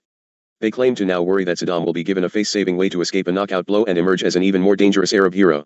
New U.S. arms sales to Saudi Arabia and President Bush's meeting with Syria's Hafez Assad add to Israeli disquiet, even more so given the overall chill in U.S.-Israeli relations. This action is taken in every similar circumstance to fool you the people. The meeting between Bush and Prime Minister Yitzhak Shamir on December 11 should allay some concerns. It is suggested. Now, I shall ask Dharma to reprint a section from U.S. News and World Report. At home, Arab-Israeli enmity is deepening in the wake of the Temple Mount killings and a surge in Palestinian guerrilla attacks along the border. A clampdown on West Bank Gaza workers entering Israel has, in effect, re-established the green line separating Israel from occupied Arab land, creating a fresh pool of unemployed and volatile Palestinians. The massive influx of Soviet immigrants threatens to overwhelm Israel's economy. As many as 1 million are expected in the next 3 to 4 years, the equivalent of the U.S. absorbing 55 million. Yet so far only 10,000 of 45,000 planned housing units have been started, and even with the latest 5% tax hike the country will have to borrow as much as $30 billion abroad. Shamir will ask Bush for an additional $4 billion in aid to help cover resettlement costs. Well, you ask, isn't peaceful coexistence within secure borders with Arab neighbors the historic aim of Israel? No, no, and no. The Middle East has been in constant and unholy turmoil since the instant of founding of Israel. This is directly attributable to Israeli policy. The basis of Israel's foreign policy is the attainment of the XX dream of Eretz Yisrael, Greater Israel, which encompasses most of the present Arab states, and that, dear ones, is a lot of territory. Most coincidentally, this territory also includes the greatest concentration of mineral wealth in the world, the oil fields of Saudi Arabia. By the way, how many of you really realize what has happened in Saudi Arabia? You believe that the US has sent hundreds of thousands of your troops to keep Iraq from invading Saudi Arabia? The US of A simply invaded Saudi Arabia instead. Not only did you invade Saudi Arabia, but you have occupied the territory. So be it. Israel feels its expansionist dream can best be realized by creating total chaos in the Middle East, much as the Serbian nationalists under the domination of the Austro-Hungarian Empire felt that they could achieve nationhood only in the wake of a total breakdown of the European political landscape. Thus, the assassination of Archduke Ferdinand and the resultant tragedy known as World War I, as we just covered day before yesterday. Israel cannot, however, yet do it alone and doesn't need to do so. Although mightily equipped for war, thanks to the beneficence of its patron the U.S. that cannot hope to stand up to the superpower challenge. Thus, Israel has turned to a most unlikely ally, the Soviet Union. The plot thickens, does it not? Ultimate winners. Israel and the Soviet Union will be the ultimate winners of any U.S. war with Iraq in the Middle East. While it has all but slid by unnoticed during the continuing crisis in the Middle East, as planned, there has been a renewal of friendly relations between Israel and the Soviet Union and considerable diplomatic travel back and forth between Moscow and Jerusalem, and darn it all, nice U.S. taxpayers pay all the travel expenses for both sides. The content of top-secret Israeli-Soviet talks has been confined to a small circle of insiders with the two governments and of friends of a greater Israel in Washington. But they undoubtedly concern how the Israelis and Soviets will divide the spoils of war between Iraq and the US and the latter's hodgepodge collection of small, ill-trained and ill-equipped multinational allies. The American public, at least, is becoming a bit confused as to why the US would risk the deaths of tens of thousands of its young soldiers in a war with Iraq. The administration has not even defined a reason for confronting Iraq, but has instead offered various conflicting justifications that have left the public even more confused. The people, however, are becoming a bit aware that the international oil companies and bankers are already greedily lining their pockets with war profiteering at your own expense. Israel no friend. What they don't know is that the two major malefactors in an American war with Iraq, Israel and the Soviet Union, already have plans in place for seizing the oil-rich Middle East for themselves. Now, isn't this just wondrous and puzzling intrigue? Israel, in cooperation with the Soviet Union, is positioning itself to seize the great Saudi Arabian oil fields in the aftermath of a bloody confrontation which the Israelis are prepared to ignite themselves, if necessary. The sparking of war by Israel would not require any tremendous effort, just as it takes little skill as an arsonist to touch off a blaze in a room filled with gas-soaked rags. Let there be no mistake, Chelis, the Israelis are not friends of the US and have no qualms about killing young American servicemen. There is no honor among Satan's servants, little sleepyheads. The Israelis have blatantly displayed their treachery on two glaring occasions in recent history. During the Six-Day War of 1967, Israeli air and naval forces knowingly attacked the American reconnaissance ship, the USS Liberty. Remember the story? 34 American sailors were sent to their graves and more than 100 others were injured and maimed after being bombed, machine-gunned, torpedoed and napalmed. Israeli gunners even shot up their life rafts. Please don't be forgetting this. The Mossad purposely did not inform the U.S. intelligence officials that terrorists planned to bomb the U.S. Marine barracks in Beirut, Lebanon, in October 1983. As a result, 241 young American Marines were blown up. So, you see, America still needs a first-strike nuclear holocaust against the Soviets in order to head up this new world order without opposition or struggle, for top-level control. The Mossad has a most active spy operation, known as L, in place in America to steal U.S. secrets and plans, like launching sensor spy satellites and shuttle programs, etc., and to start a war is indeed very easy. Let us just consider, what if? What if a group of Palestinian terrorists, or pretend ones, say, Israelis dressed as Palestinian terrorists, or a whole group posing as Palestinian terrorists, crosses into Israel from Jordan and perpetrates some terrorist act in Israel? Oh yes, this is exactly what the Mossad is best at. The Israelis react by invading Jordan to attack the terrorist camps. Iraqi President Saddam Hussein moves to aid Jordan, and the United States reacts by moving against Iraq from Saudi Arabia. While U.S. forces are pinned down by Iraqi defenses along the Saudi-Kuwaiti border, Israeli armored forces plunge through Jordan and deep into Saudi Arabia from the west, pushing ultimately to the sea. Meanwhile, U.S. forces are held back and severely mauled by Iraqi defenses, including their use of chemical and biological warfare weapons. America's current Arab allies on the front lines would quickly pull out of the fight, considering Israel's attack in Saudi Arabia a far worse danger than Iraq. Meanwhile, again, U.S. forces are being horribly shredded by Iraqi forces, who are even now still being supplied and trained by the Soviets, remember those advisors mentioned above, and making matters worse, America's supposed Arab allies, such as Egypt and Syria, defect from the multinational force due to the Israeli intrusion. It appears that now the Soviets have several options or windows of opportunity. As weak as the Soviet Union is internally, its army is still numerically superior to the remaining Western forces in Europe. We will also talk of the vulnerability of Europe presently. It no longer needs to fear the forces of NATO, with most of the best US troops and armor having been sent to Saudi Arabia from Europe. The Soviets have non-aggression pacts and various peace pacts signed with European NATO countries, particularly Germany and France. The Soviets would be free to move against Iran and its rich oil fields, which they have long coveted. Or they could treacherously attack Iraq from the rear, seizing Iraqi and possibly even the disputed Kuwaiti oil fields. Now how could this scenario end? It ends with Israel and the Soviet Union sharing the great Middle East oil fields. The American army is effectively destroyed, which, being in Saudi Arabia, has left the continental United States totally open and vulnerable. Could your president have actually known this, and the Soviets win their ultimate victory in their decades-long struggle with the US, without firing that proverbial shot in anger at US forces? Israel, in turn, realizes the Zionist dream of Eretz Yisrael, with a hammerlock on the Western world's major producing oil reserves. The Soviets, already the world's largest oil producer, realize even greater fortunes and monopolistic power from Middle East oil and achieve their long-sought desire to be linked by land to the Persian Gulf. And what of the US? Its military is wrecked in the Middle East, its economy in a shambles, and its major source of badly needed foreign oil cut off, is no longer a major world power. Congress, completely dominated by the Israeli lobby, will not raise so much as a whimper in protest. The president, his political power cut off at the knees as a result of the US defeat, will be in no position to challenge the resulting status quo, exactly according to plans for the feet of clay. The media pundits, such as W. Sapphire, A. Rosenthal and W. Buckley, will congratulate Israel on its stunning victory. Dear ones, this scenario is on the drawing board, set up and ready for action, and you ones won't even know what hit you because it is preferable, for several reasons, not to bring the war into the US in a terribly destructive manner so that the US can be used later. Worse, the above as outlined is coordinated with an intended terrorist campaign in the country, which will have a mortal effect on the US dollar, spelling the end of America's leading role in the world's financial community, and economic and civil chaos in your country. And guess what, as an added little humorous dividend? You American taxpayers will be forced to pay foreign aid to rebuild the devastated nation of Iraq. What of poor Baghdad's suffering? Let us look into that little misconception also. One of the most visited cities on earth at this time is Baghdad, the capital of Iraq. It is teeming with foreigners. All hotel rooms are occupied, and all of the flights in and out of the international airport are full. Hence, one of the reasons for billing England for her hostages in the hotel this is occupying rooms which could otherwise be rented. In fact, there are now more foreigners in Baghdad than ever before in history. There are many news people from the international media, although one would not know it from the paucity of coverage of the Iraqi side in this country. Visiting foreign dignitaries arrive daily to meet with the Iraqi officials to try to arrange the release of their nationals. Also, relatives of those being held are coming in droves to attempt personal diplomacy on behalf of their loved ones. Nations represented by visitors just in recent days include China, New Zealand, Japan, and all the Western European nations. But, the greatest number of foreigners in Baghdad are businessmen making profitable deals to beat the unimposed sanctions. If Baghdad were to be bombed by your forces today, there would be a holocaust not only of Iraqi citizens but of foreigners from all over the world, as well. Look at that which is not so obvious, Chelis. Dharma, close this now. Chapter 11. Rec number 2 Hayton. Tuesday, December 4th, 1990, 9:08 a.m. Year 4 Day 110 Gold in the Mdar Hills. Just when you could believe in something like restoration of a greedy, immoral Sabah family to power in Kuwait, exiled Kuwaitis themselves are not in favor of such a democratic action. They have been meeting in London, these Kuwaiti exiles of prominent status, and do not wish to see the former ruling family reinstated. Ah, so it goes. By the way, as you were just beginning to believe this war invasion of Saudi Arabia might happen to be over oil and other misunderstood reasons, now you have to face another blow. The Saudis have struck it rich. You maybe thought they were already rich. Sick. In addition to seas of oil, some of which is that nice light crude needing almost no refining, there is an entire mountain of gold which has just been discovered in the southern part of the kingdom. Well, kingdom come.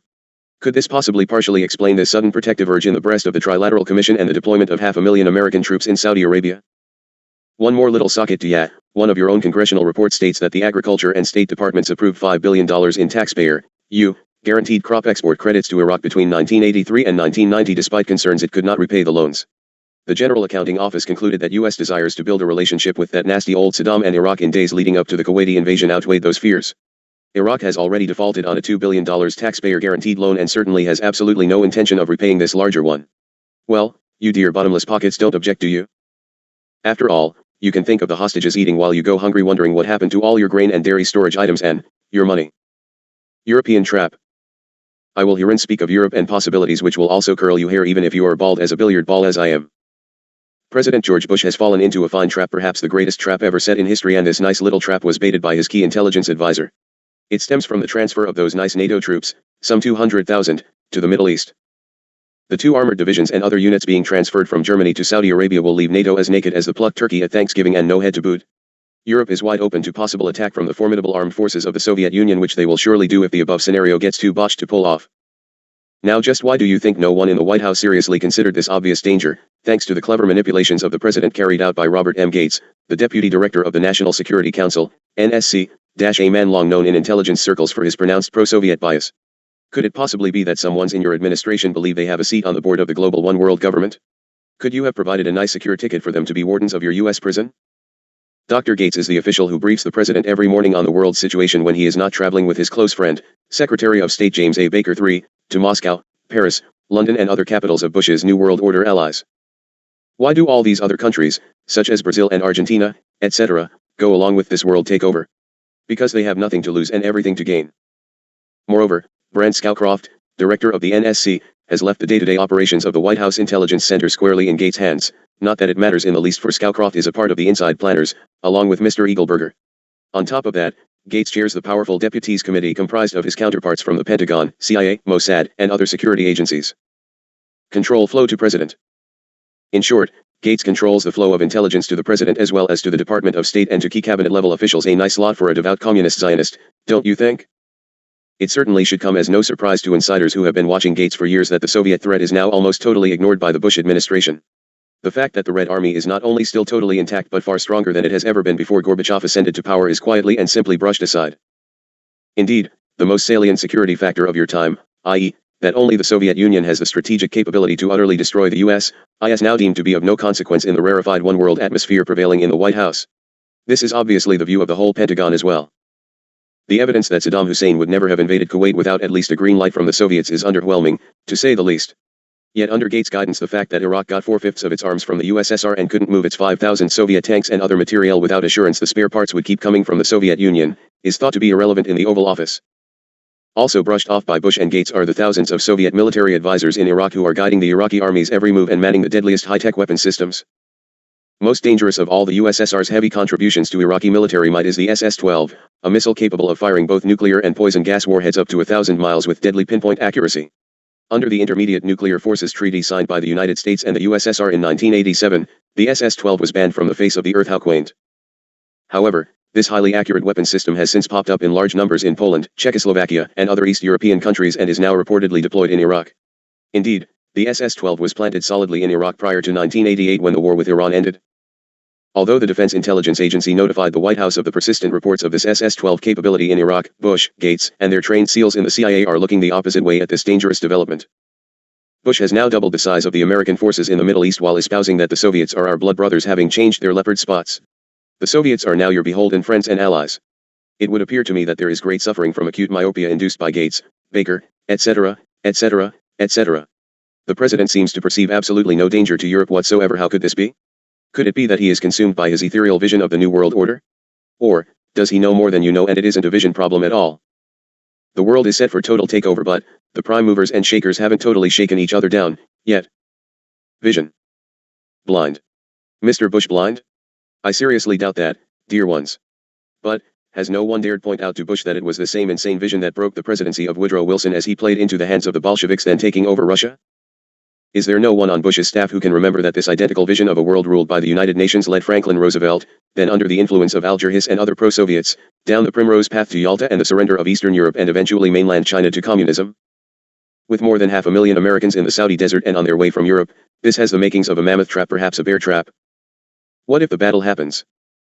If Bush commits these forces to battle, as now would seem totally likely, what would prevent the Soviet army from moving right through their ally, Germany, and France, to the English Channel in the 10 days General Nikolai Ogarkov allotted in the master plan drawn up in the mid-1980s and still preached in Soviet military circles? Oh son of a gun, you didn't know about that plan? So be it. The answer, of course, is nothing. Let us look a bit more closely at this man, Gates. He is a consummate con man and has gulled Bush as completely as he did his late boss CIA Director W. Casey and, through Casey, President R. Reagan.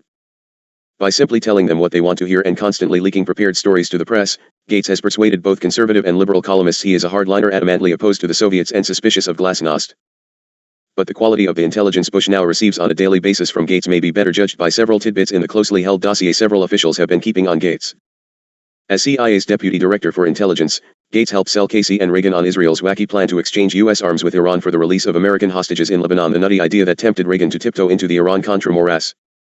Just before becoming Casey's #1 deputy on April 18, 1986, Gates leaked 2 top-secret intelligence estimates to the Washington Post. The first was aimed at helping the liberal Democrats in Congress to drastically cut the Reagan defense budget. The second tried to shoot down, and essentially succeeded in shooting down, Reagan's Strategic Defense Initiative, SDI, commonly called Star Wars. As reported by the Post on March 31, 1986, the first estimate claimed that Soviet military spending had been almost flat for a decade and might even decline during the next 5 years. Of all the fiction fed to your presidents in weird national intelligence estimates over the years, this particular concoction of Gates must take the prize. Indeed, all the evidence, then as now, proved conclusively that the USSR had been engaged in the greatest military buildup in history, a buildup that ominously continues to this very day. The second blast from Gates less than a week later was intended to cripple SDI.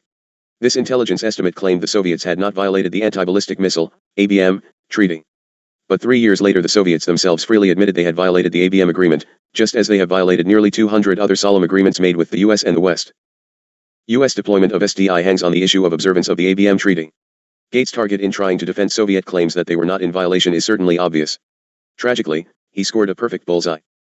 In fact, this single leak from Gates' fiction factory at CIA casts such doubt on Pentagon reports of Soviet ABM violations that many consider this the major reason America still has no viable defense against Soviet ICBMs or the short-range missiles poised aboard the Soviet submarines lying in wait off both your east and west coasts, a combined force capable of killing every man, woman, and child in the US in a matter of mere minutes. As you might have guessed by this point, Gates has served both the KGB and the Mossad. Further, it was Gates, behind the scenes, who led the fight waged in favor of permitting your NATO allies to accept the Soviet oil and natural gas pipelines to Western Europe. Now completed, except for one strand, the pipelines tie the economies of France, Germany, and a half-dozen other, smaller European countries to the Soviet Union like an umbilical cord.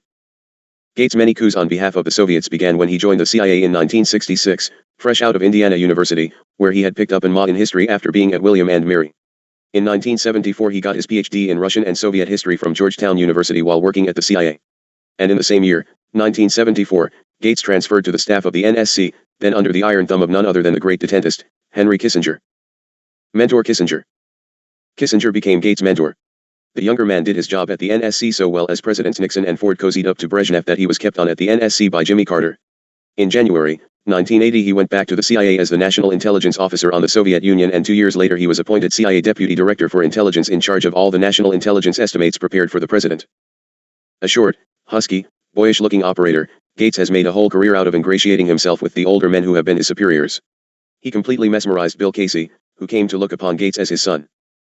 Gates fed Casey the anti-Soviet hardline the CIA director thrived on. In the spring of 1986 Gates was promoted to the powerful post of overall Deputy Director of the CIA. When Casey's health collapsed after the Iran-Contra scandal broke, Reagan nominated Gates to be the new director of CIA. The liberals rejoiced and the Post and the New York Times hailed Gates' appointment.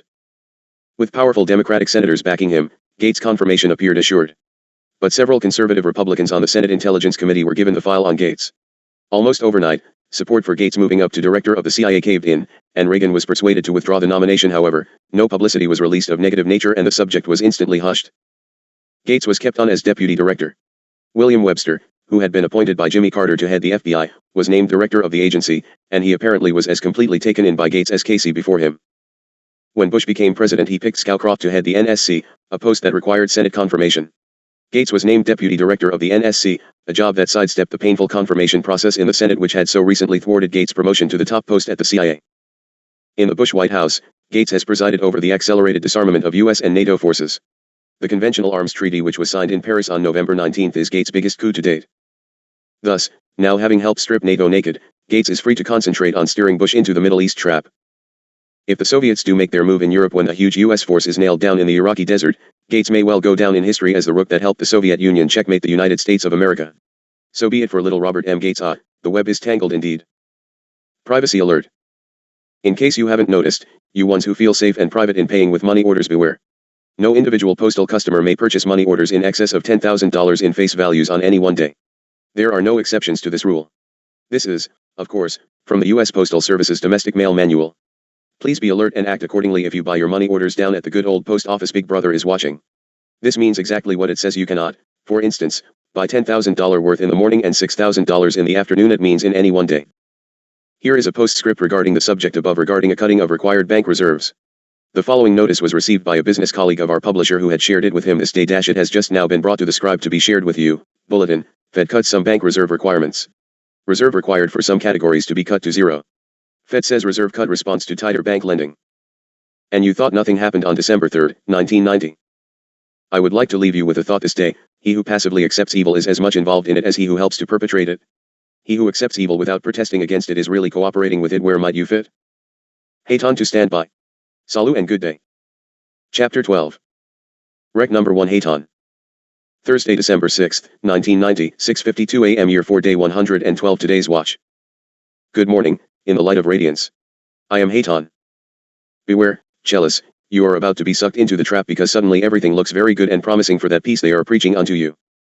Uppermost and foremost, this day, remember a few key points. The key players in this little world scenario are all trilateralists. That, dear ones, means they are all members of the Global Plan 2000. Don't overlook this for a single moment. History is about to gobble you up like the turkey on feast day.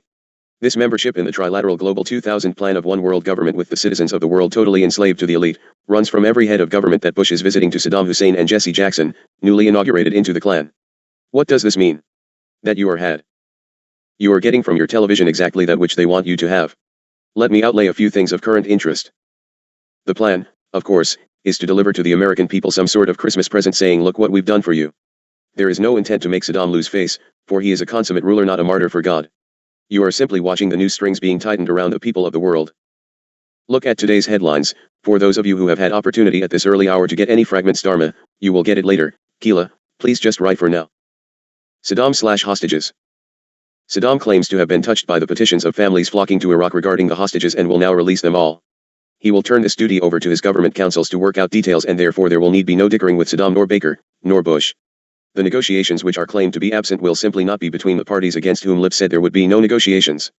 Actually, the plan has been laid for weeks, from onset of this so-called war. But all who have worked in behalf of the Iraqi stance will be made to pay some penalties. Libya. Now, after all these months, it is finally public in a burst of glorious pronouncement: the bomb which blew up Flight 103 over Scotland was a Libyan bomb. It was not a Libyan bomb, it was compliments of Syria, but now, you can't very well blame Syria, can you? Assad and Syria are your closest friends and allies, so others who are enemies of this one world dictatorship must be blamed. Do I defend Libya? No. No, I certainly do not. However, I do defend truth, and what you are being given now is not truth. No matter who tells the lies, it does not make the story truth. Space trip. They are further preparing you for any number of events regarding the recent shuttle trip. Another telescope of multi-millions of dollars totally worthless, and now, carbon monoxide in the crew cabin. Haven't the daily news items of things going wrong annoyed you, the public who spent all this money on this garbage? What do you suppose is really happening aboard that Russian space system? Can't you further see the thrust, even with the young soldier who has now ended his commitment to the government, who simply wants to come home? You have no declared war and no emergency, and yet, because he would like to come home, he is ostracized and pronounced a traitor to America. I remind you that you are just about to be given a glimpse at world peace potential. It will look very good, just as does the poison candy. You will be weak with the blitz of "look how we saved you from massive and catastrophic war." You will gladly leave your troops to protect the Middle East and carry out the invasion of Saudi Arabia, whose royalty government has already formed a coalition with the world cartel. Well, all I can say to you, beloved ones who see the difference, is to make and gather as much hay and grain as you can while you are manipulated in the upward swing of events. You will all be blinded by the drop again in oil prices, probably also in gold, for investment purposes, and then an incredible rise thereof, a surge like unprecedented in the stock market until after the tax time. Recall that the plan was to push the market to well over 3,500 points and then pull the collapse on you. Watch what they're doing. The feds are doing everything necessary to make you ones go on an unprecedented buying spree while sinking yourselves farther and farther into debt. They will simply reclaim all the property, so put your ideas and money to work and put aside that which you can to use later, afterwards, and be prepared to give them back their property. They will still need someone to run the factories, etc. Don't get yourselves attached emotionally to these things. Be flexible and able to leave them without looking back if it needs be. If you can adjust yourselves to the same level of gamesmanship as your adversaries, you have naught to concern with over the long haul, for they are solidly and only attached to things and material matter. In most ones, the soul essence is totally missing, which gives you a tremendous advantage, and you ones come within the shield of lighted God. This is why you will prevail. Keep that shielding intact around you, and there is nothing, which can destroy you, albeit if you are careless, you will be taken out. Does this mean that you will avoid and escape all earthly harm and assault? No. In fact, at this moment both Oberly and Dharma are enduring a prearranged and deliberate infection of virus, but you will note it has not interrupted the writings, as we have been even more productive as she is not distracted by other perceived duties. I did not write on the yesterday not because of her illness. We needed to monitor the theater taking place in your Senate hearing chambers. Do you feel you are watching a bunch of robots at work? So be it. I will honor Bill Cooper with the new projections he is espousing as supposition. Could the government have invented the aliens? Oh indeed, yes, along with the government. I wonder, are you ready for some more incredible truth? Are you ready to find truth in that you are a world of people controlled and programmed by robotoids, pushing headlong into irrational events but always allowing things to fall into place for the new world order? Well, one misstep and the world will go up in nuclear holocaust, just one little misprogramming glitch. You are not out of the woods by any measure, my Chellis. Can't you begin to see that the citizens of a world have been mesmerized and programmed into sleep and no longer caring what immoral or ungodly activities take place? Can you not see it? Can you not see that they plan to take everything from you? The intent is to render you helpless and you are all but there. They have plans for getting all your stored wealth by simply collapsing the economy and replacing the money. Then you will be told how wondrous the plans for your freedom have worked, that you will push for a constitutional Congress and give away your defense means and forfeit your constitution, and the game will be over for most of you except for the misery. Will you turn unto God then? Oh yes, right after you turn from him further and curse him for that which you have done unto selves. So be it. There is no compassion in these ones who would be kings. None. Look into the eyes of those run past you on the screens, look very closely and see the blank expressions as they spout off the pre-programmed lies unto you. Look into the eyes and actions and see the truth of it. Watch what the news media does. Watch as the ones espousing freedom and constitution are cut off and the station moves to commercials. And then, look what they show you on the commercials: heinous acts of torture in Kuwait, etc. The only acts of torture in Kuwait have been perpetrated by your own side to work you, the compassionate citizens of the world, into frenzy. Look at the ones bringing these stories. How did they get out to do all this talking? How did they get the pictures to blind you? It is within the possibilities that you will have a little break in here, Chalice of truth, to act and continue to awaken the masses. There will be massive attempts to get everyone back to sleep under the cloak of peace. Do not be fooled now. Is the time to press onward, for you now have that with which to make relationships of actions, intent, and plans. Remember, Satan is always required to wear a sign, a clue. It is always there in every situation. Further, it gets more and more difficult to hide it. Moreover, you are confused. That confusion is his number one tool to confuse and confound, so that you continue in the chaos until you cease to look for your way out. Then, you are hit with intentional blasts of pulses to the entire society to cause depression and lethargy, which causes you to withdraw even more, and the only shield you have is the lighted shielding of the higher energies. Most ones who understand that fact are turning back onto what they believe to be godness, but it is only Satan dressed up in ritual god camouflage suits. You leave your souls open to an even heavier barge while pursuing all that is told to you will make you whole. Has it? For instance, does the act of sex, safe or otherwise, leave you fulfilled and at peace, especially deviant acts? So be it. I note that it only gives problems and guilt as well as disease and emotional devastation. Is this that which you desire, that your world become Sodom and Gomorrah? It is that which you have achieved. You are now as the lemmings desiring to march into the sea to find peace. God has never moved. He is right there within, and you don't have to go anywhere. All you need do is reach your mind unto him, he who waits for your decision. He sends his hosts in us, who have come into your spaces to offer our hands and show you the way. No, God has gone nowhere, and frankly, dear ones, neither have you. Pleaides connection of truth outlaying. I am in a most wondrous position to point out some facts from your Pleiadian relations. These ones have vested interests in your place, for they are coming over from their own belligerent and often chaotic past, and perceiving yet another atomic devastation by the scientists' new ascendancy, a legacy to you from their own history, and seek to head it off if possible. Do not confuse the people of Pleiades for the hosts of God, dear ones, for that would be compounding your problems. The ones, however, coming forth at this time are ones who have grown most balanced in the truth of law, both of God and the creation. In another journal I have spoken of many of the projections which will be outlaid herein, but you need it laid forth in one placement for reference, and therefore, where necessary, we shall espouse it again. You must have further knowledge regarding a cosmic change. It can be called the Golden Age or the Age of Knowing. In this respect I must first explain the religious interpretations concerning this epoch and point out that they are incorrect. Certain irresponsible fanatics treat this as the religiously proclaimed final days. By no means is this new age a final time, because in truth it brings real life. This wondrous epoch enables everything to develop to its highest potential, including spirit, and according to providence. But it will take many centuries, in your perception, after entering that period to reach such advanced levels. At first, as usual, the irreligious scientists will profit from the new advances, while the common people will be restrained by their religions and perceptions that the lie is truth. Mesmerized by the concept of the change of epoch, especially the religious people will fall into fanatical delusion. Especially in the 2 centuries of the time of change, in which you now function, religious beliefs of all sorts will shoot up like mushrooms and bring many humans under their control. Murder, exploitation of all kinds, suicide, enslavement, and imprisonment unto the lies, total enslavement to false beliefs will be the daily experience. The whole world will be shaken and involved.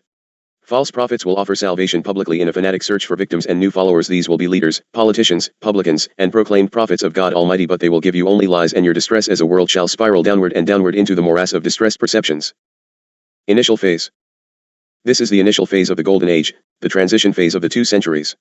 The culmination of this period will come in time. It is said to be around 2028 in calculation of your years. Therefore, If you are to count in accordance with projections and probabilities, you are in a most difficult present circumstance. The really intense revolutionary force of this new epoch began around and just prior to your mid-1800s, and since then the extensive alterations on Earth rush irresistibly forward. The new age already demands its tribute: religious delusion, rapidly developing sciences, rampant crime, and wars of extirpation, characteristics of this time which cannot be ignored. The first half of the transition period lasted almost 100 years, until the first third of the 1900s in your counting, while the Earth felt the last of the old age as it was known. Since that time, rapidly evolving events, discoveries, inventions, etc., were characteristic as for no other time in history as you can recognize it. Your whole sun system with all its innumerable creatures is under the control of this new time. Each and everything is influenced by it, because this is a cosmic law, and it is according to this law, to which are subject all movements of planets and all life forms of and within the universe. Therefore, it can be considered that before your mid-1800s and hitherto, existing regulations not of the creational character replaced those of creational disposition. The origin of this epochal change is in the radiation effect of the huge central sun around which your system circles once in every 25,860 years, and passes through the 12 epochs within the meaning of the cycles. The Earth has already touched the outer borders of the golden radiation of the central sun, which are of the strongest and most revolutionary radiation. Mischief and discord.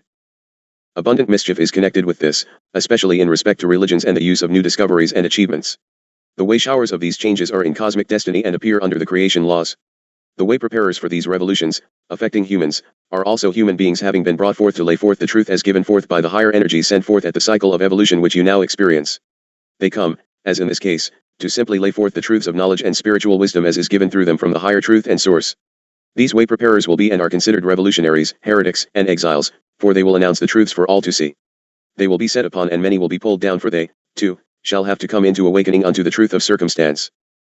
These revelations are of much interest, and also of great importance to humans, and you should spread the word by all means possible. This too, is the desire of the cosmic brothers, for it is the purpose of their, mission. Some of you have already undertaken the diffusion of the messages of truth. Regrettably, however, it is not sufficient as of yet, but that shall now be rapidly changing as the humanity of Earth begins to pay attention. You of the planet must understand that your cosmic brothers from other planets in the cosmos are limited, also, and are often deluded by ones who at first appear to have great loyalty. The difference is that they will not interfere with this illusion regardless of setbacks. It would seem a hopeless task from where you sit in the observation limitations. It is not a hopeless task, this awakening. Believe me, Chelis, all are not blind and dumb who are searching for truth, and who, as well, will recognize it. Do not worry about being unknown or tiny in perspective, for there shall be ones touched by truth who will come within the truth and help move it forward, and some of them will be better known and with more influence. By their help you will be able to reach out unto newspapers and magazines, and to radio and television stations, and interest will pick up from the masses who will seek out the books and journals of truth. You must always remember to speak the truth of that which is abounding about you in your own markets and government, and play no tunes of singularity on the harps of the heavenly realms, for most are not yet ready, for the people have been given into fear of that which is unknown. Less and less ridicule and denouncing of your truth shall be in the coming, and you must look about to the care of one another. Do not concern with looking for friends who will support your truth and being in the bad times, for as truth unfolds you will find those good friends waiting. They will even be of such sincere attachment that they, too, will endure the unjustified ridicule and derision and even be quite amused by it. You will never be alone in your journey, wherever you are. For instance, I am as near as your silent thought. You will, however, remember that if careless participation were to be allowed, you would run into helplessness due to your own laws of the land. Therefore we will always act in earth manners within the laws of the lands. Please do not ask for shortcuts or for us to do it for you, for we shall not. Cycles. The ancients and students of metaphysics, the ancient mystery schools, and even economists who study cycles have always known of these cycles of ages, and that the foundations for the teachings of each and every new age are laid down during the beginning of the ending cycle of transition. For instance, from the early 1800s there have been the projections of this which is upon you now, in fact, ensuring that you move along as the plan was laid forth. As you further forget your power in Godness, you are funneled into the limits of the plan as given unto you, and in what manner you will perform to ensure the plan unfold properly. The mass consciousness is mesmerized into the trap of the controllers as orchestrated by the satanic forces. Do you ever wonder at your own projectors of news in that in each and every instance of revelation, let us say spacecraft of alien origin, ones are called in as experts who never have actually investigated any of the details themselves and are always antagonistic to the truth? How is it, for instance, that Stanton Friedman, a lovely Zionist/elitist, has become the chief authority on UFOs? He doesn't know one end of himself from the other and certainly knows nothing about UFOs.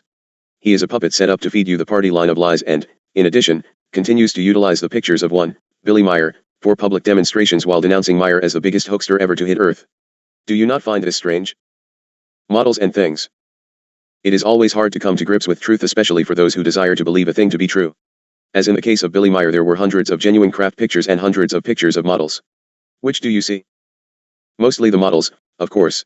Funny thing about those photos, however, only the models were brought forth in order to discount the whole of the contact. In the interim, Meyer was so attacked and so bewildered and physically injured, that he became unable to actually cope with that which was happening to him. Ultimately he has fallen prey to these infamous assaults. Does that make his truth less truth? No, it only makes it harder to decipher from the rot thrust forth by his enemies. The contacts were valid and the lessons brought from the Pleiadians valid. The discounter's intent was to terrify the world by fear of aliens, and the march has been in that direction from upstart. It is time for you once to see and hear truth. You have nothing to fear from your cosmic brotherhood. The conjured up beings upon your place are put there by ones from your own density right upon your own earth place.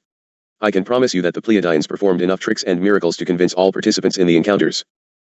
However, as we point out continually to you who want miracles and magic tricks, it proves nothing at all and does, in fact, only create confusion and more discounting and ridicule. Ponder it well. Importance of contact from Pleiades. The importance of the contacts from Pleiades have always remained unchanged. Your spiritual status and development. I shall outlay that which was given, for it is time to give it forth again. It was obviously overlooked intentionally as first given unto you. Since this book regards your Pleiadian brothers and your contact and communication with them, it will be from that aspect which I will speak, for they are not far removed from yourselves, and perhaps the connections will be easier to assimilate. The human being carries his own spirit, which never dies and which also in this deepest sleep does not, itself, sleep. It continually records all thoughts and movements, which tells the human being whether his very thoughts are right or wrong. This spirit in the human being is the carrier of the creation's domain, and is possessed by all human beings. Note, I said human beings - I did not say humanoid robotoids. The spirit holds the outlook for total perfection, for total harmony, peace, recognition, understanding, knowledge, wisdom, beauty, love, and truth in all things. Altogether they form the spiritual kingdom which exists within the creation. Let us look into dreams. In dreams the human being creates marvelous worlds, or dastardly ones, like the creation creates consciously the known worlds. For the human, this ability grows from his consciousness, existing inside himself. He, himself, is the heavenly kingdom, the domain of creation. Recall the old philosophers who spoke of the human being as the microcosm in the macrocosm, because everything that exists in the universe is connected to the human spirit. All is connected to all. The dimensions of the human being are without end. The entire concept, the copy if you will, of the creation, the spirit, exists inside each self, and at the same time transcends all dimensions of all space and time. When a human being is happy, for instance, this comes from within because it is a self-creation. Everything arises from inner being.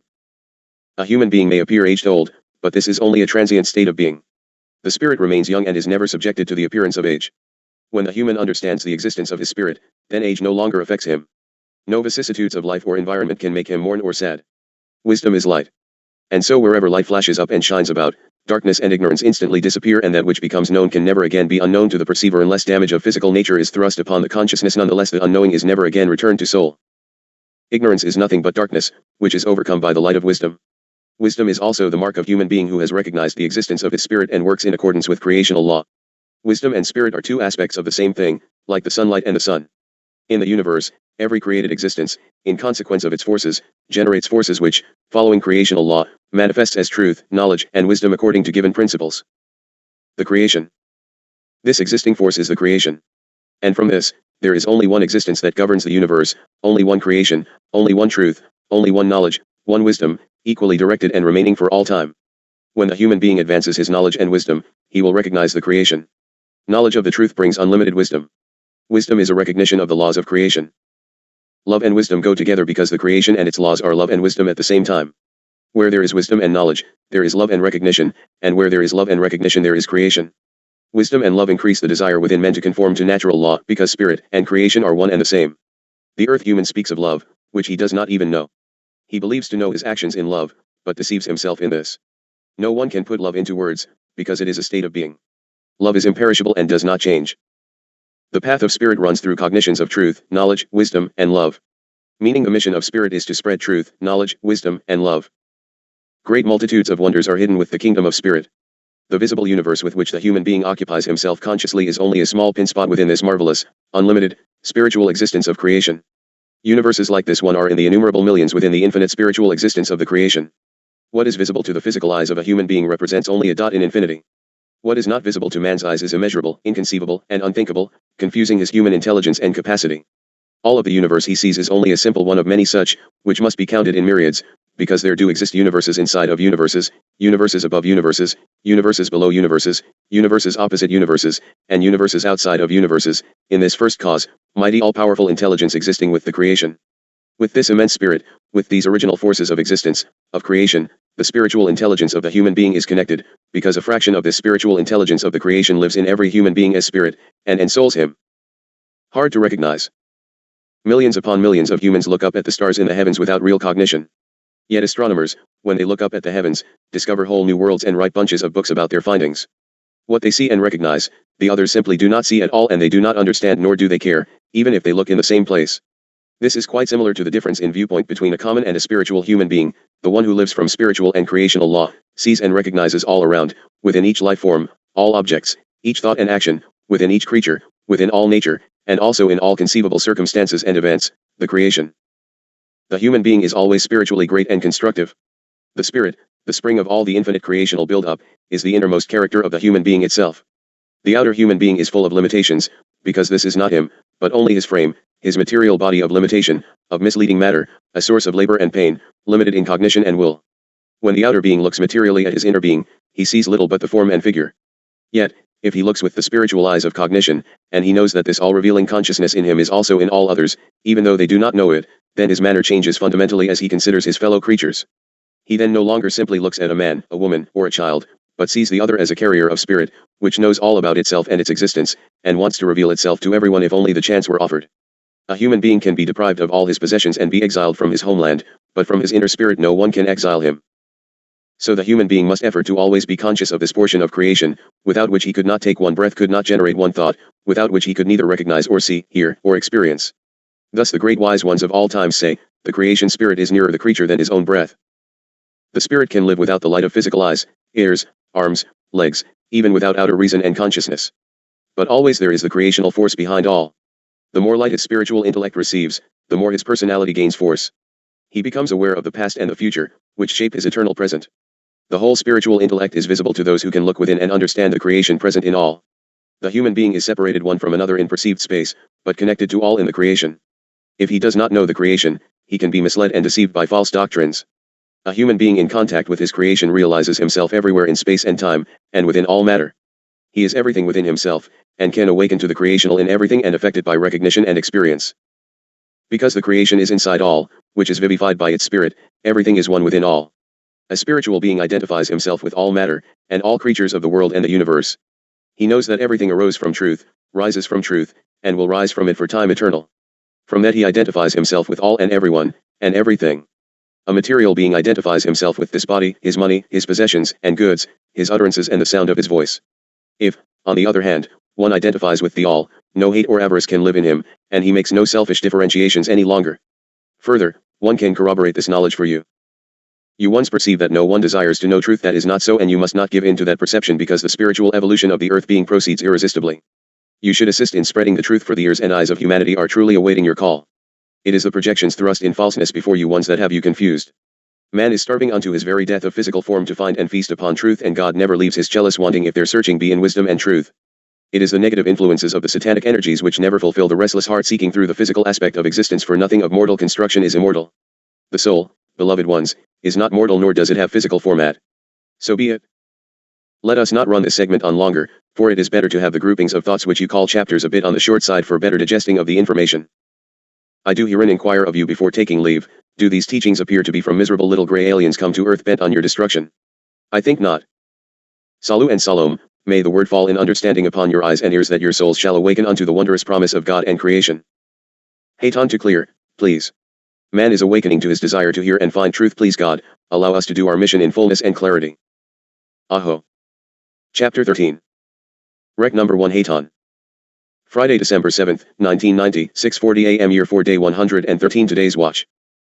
Precious Chalice, Hayton present to converse. Good morning. Today is a most nerve-frazzling day with the court matter regarding this property, wherein our future in this place rests in the hands of 3 very worldly-oriented judges. It is self-discipline, Dharma, that we write this day, for ours is not to give in to that which is always pulling us from our work. Please understand that this is a partial reason for working when you are ill in your perceptions, and also when pressed for time or have guests. You and I must never allow our priorities to fall into the wrong matters. Ours is to awaken man unto his plight and remind him of his journey home. So be it. I do not wish to go into details regarding Joy's book, Solutions for Our Total Global Spiritual Starvation, expressed by Sananda. I already see the prickly mark of the beast tinging the edges with push and pull as to who can do what with what, etc. We care not which words are expressed to allow visions of truth, but no expressions are to be allowed which express untruth, even if only carelessly laid forth. That is the purpose of editors, no more and no less, i.e., if a phrase, for instance, states that God never, God can't and/or only through this way or that way of earth input a thing can be done, it will not be published with my permission. These are words common to man as is your entire language, and in the beginning scribes are very accustomed to utilizing, providing, a selection of words suitable to their own expressions and beliefs. This is why training is severe and lengthy. It is to be expected that a scribe on a first presentation would fumble in some words, for we of the speakers are stumbling along in your individual data bank seeking expression. Our thrust, however, is to reach into understanding of man, not fill the individual expectations of a scribe nor of an editor. If something can be stated in format more easily accepted by readers but with no change of intent of content and perception, so be it. We expect you to tend of it, else why do we have you to read the material prior to publishing? We do expect clarity and as few changes, even in wording, as is possible to ensure the thought patterns of the author, not the scribe, to flow. However, it is very frequently that we will deliberately misspeak in intentional effort to keep you readers alert and paying attention. Anything that infers limitation of God in action or thought, capability or intent is a reflection of human perception and not of higher energy intent. Never. With God all things are possible and all thoughts of achievement probable if believed in the perfection of the Creator. When you deal with the infinite, that is exactly that which you have infinite possibility and ability. How this thought is expressed is individual, but indeed it must be unequivocally and incontrovertibly expressed in its wholeness and infinite totality. Why? Because if man is allowed to move about in his error of thought, he deteriorates into the heap of problems which assail you once this day. In this closing cycle you end up placing God of divine source and creation into the same category as the physical tempter of the dark, ignorance and limitation of destructor and utilizer. God forces, not God allows. For instance, God will even allow the human to totally destroy his environment, but he will also allow us of his other creations to intervene to stop you if you reach that inevitable course of action, for it is then that your own actions invade the course of journey for his other creatures. God has even allowed of that, jealous. You had better be most careful, for we are only allowed to intervene at such a time of impending and immediate destruction in totality by nuclear methods which alter soul essence, and you, nor we, know if in acting, we can stop it in time to stop the reaction. None save God can know, nor is any save God supposed to know. Now where is God? You had best come to grips with the facts of creation so that you fully understand. You will impact the ultimate no more and no less, and if that impact be for God of creation, so be it. If it be against God of creation, then I believe you already can be pretty sure of that which is coming. So be that, also. What you do is up to you. Every scribe may have all the opinions they desire when they are not writing for God. If any of you choose to write in the service of God, you will not allow your opinion to intervene, else you have just negated God. Any scribe in the service, in truth, has no problem with such understanding and only welcomes the reminder. Writers must also make sure that in choosing up pen names, etc., that they do so in correct perceptions, for identification is one thing, pen names another. For instance, if Dharma pens a book for Haton, her pen name must thusly be Haton, perhaps. Let us look very carefully at why and how we do things. Will the books in question be journals? Why would they be journals? They are not journals in the same sense that the regular writings of this place are entered as journal information. If you mix fish and sauerkraut or bananas and peppercorns, you are likely to reduce the value of the recipe to the point you will lose all your diners. Gourmet God is hardly that which we intend to serve. Truth is usually quite disagreeable and unpalatable at best, but given with of truth of infinite ability of God, it becomes the way. I would be in the reminding of Sananda and joy that the original intent of the work was to outlay the errors of your earth churches and how they have strayed in their responsibility and have actually moved into the service of the dark brotherhood. How dare I speak thusly to Sananda? I dare because I am Atan. So be it. Now a reminder about today, December 7th, 90. Before we move back into the subject of cosmic brothers in this journal, the Pleiadians, I need to caution you once, for I see misperceptions regarding what is happening. In your joy at seeing the possibility of war being postponed, I must remind you to pay attention to all the facts and not just the obvious. Do I wish to upset you and bring your joy into vanquishment? No, but truth will set you free and bring unto you joy. Joy will not bring you into freedom. Firstly, the return of your hostage guests is reason to celebrate, so why is not Bush and his henchmen in celebration? Sour grapes? No, Saddam Hussein told you a whole truth and gave you the play script of possibilities. He has his defenses in place and is ready for anything you think you can throw at him. The Russian advisors are still in Iraq. A new monitoring and detonation system went into space with the Russians, and your space mission has failed. Read the writing accurately, dear ones, or you will be dead, dear ones. Will there be war? At some point, yes. Will it be now, and will it be in Iraq? Not unless there rules stupidity beyond that which even we can discern. Remember, you are dealing on your side with programmed and ruthless, conscienceless would-be kings. The statistics of war have no meaning. They will handle death counts in war as if you were weeding prime carrots from ones the worms have eaten. Remember, acceptable losses are set as 30,000 and over 50,000 body bags are on site in Saudi Arabia with more on the way. Well, with the type of war machine that is available and in place, you won't need too many body bags, for you won't find most of the bodies to place therein. Now look to Russia and Israel. Israel pushes for total abstinence of any conference of the UN or any other council on the Palestine situation. Why? Do I speak of lovely Jews of God seeking stability in a homeland? No, I speak of those who would rule a world and already control the US government. Am I a bigot? Would you consider me a bigot if I said the Chinese or Africans have control of your Congress? The facts are that the would-be global rulers are of all nationalities and sects intent upon global control. I would suggest that you who are of Jewish race, as I was, Pay very close attention, for you have been fooled, and it will be the godly Jew who will pay the most heinous price of all at the hands of those you consider to be of self. Do I think Shamir is right? No. Do I think Bush is right? No. How about Saddam? No. There is only one right God. I see no one in the lead of all of the world who is working in the service of God. Shamir says, I will, dot. Bush says, I will, dot. Saddam says, I will, dot. Well, Chelis, God, too, says, I will. And guess who will ultimately have final say? He will also remind you that he further said, you will, dot. And, dear ones, before you find perfection in any form other than through his godness, you will. Now for the Russians, and what might they be up to? Well, you know that they have stated bluntly that they will not participate in a military troops way with you of the UN. How can that be full intent of the world if the head honcho says I won't? All of you keep building up your arms and nuclear arsenals as fast as you can.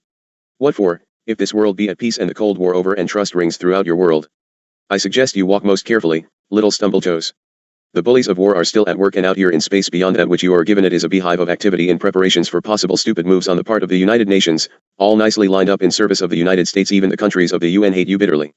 Only the would-be rulers, enslavers, kings, dictators, and greedy mongers of wealth are sided with you as a nation. The rest of the world actually feels pity and sorrow for you nice American people of the lie. Why do we, bother? Because God goes where his children are troubled in ignorance. Salut. Back to truth.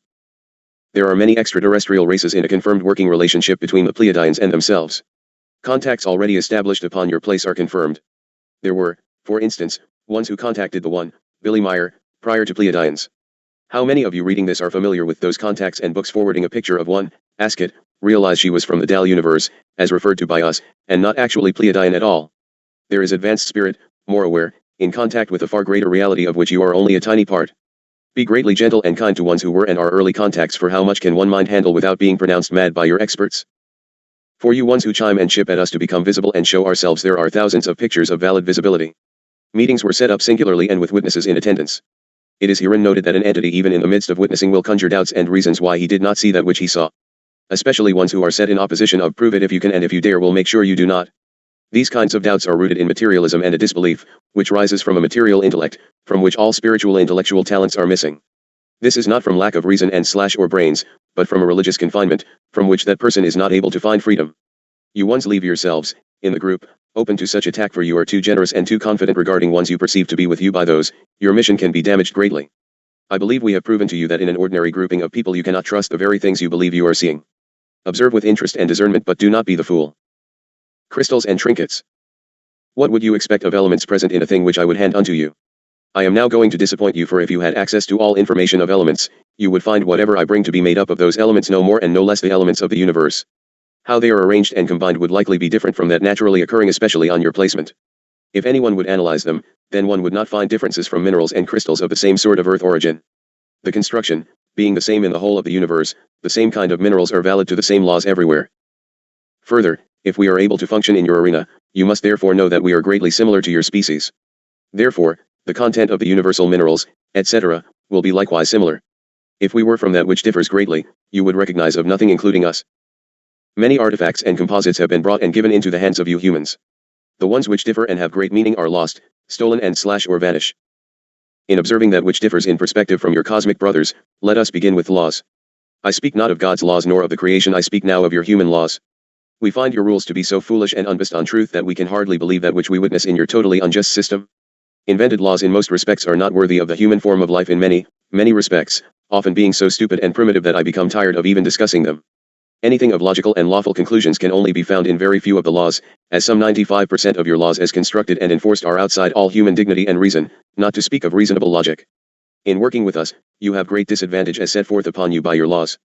Frankly, as we came forth to work with you in full intent, we found them far worse than our worst expectations. The whole of the people would, however, have to oppose the laws as brought upon you for your control by others, if you are to find change and freedom. These are most important for your changing of society, but for self-growth into understanding and balanced life you must better understand spirit.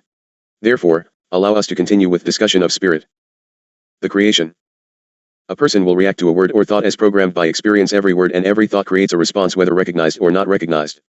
Therefore it is a given that a person will react to the word or the designation, the creation, in different ways, as though it were something apart and beautiful or good or whatever. Such is not exactly the case. Such characterizations as omnipresent, all-powerful, all-knowing are valid characterizations of the nature of the creation. Millions of religious humans do not understand the true nature of the creation. Whenever they speak of it, they tend to personify it as a God being, which is then itself a separation for the creation, and they confuse the idea of the creation.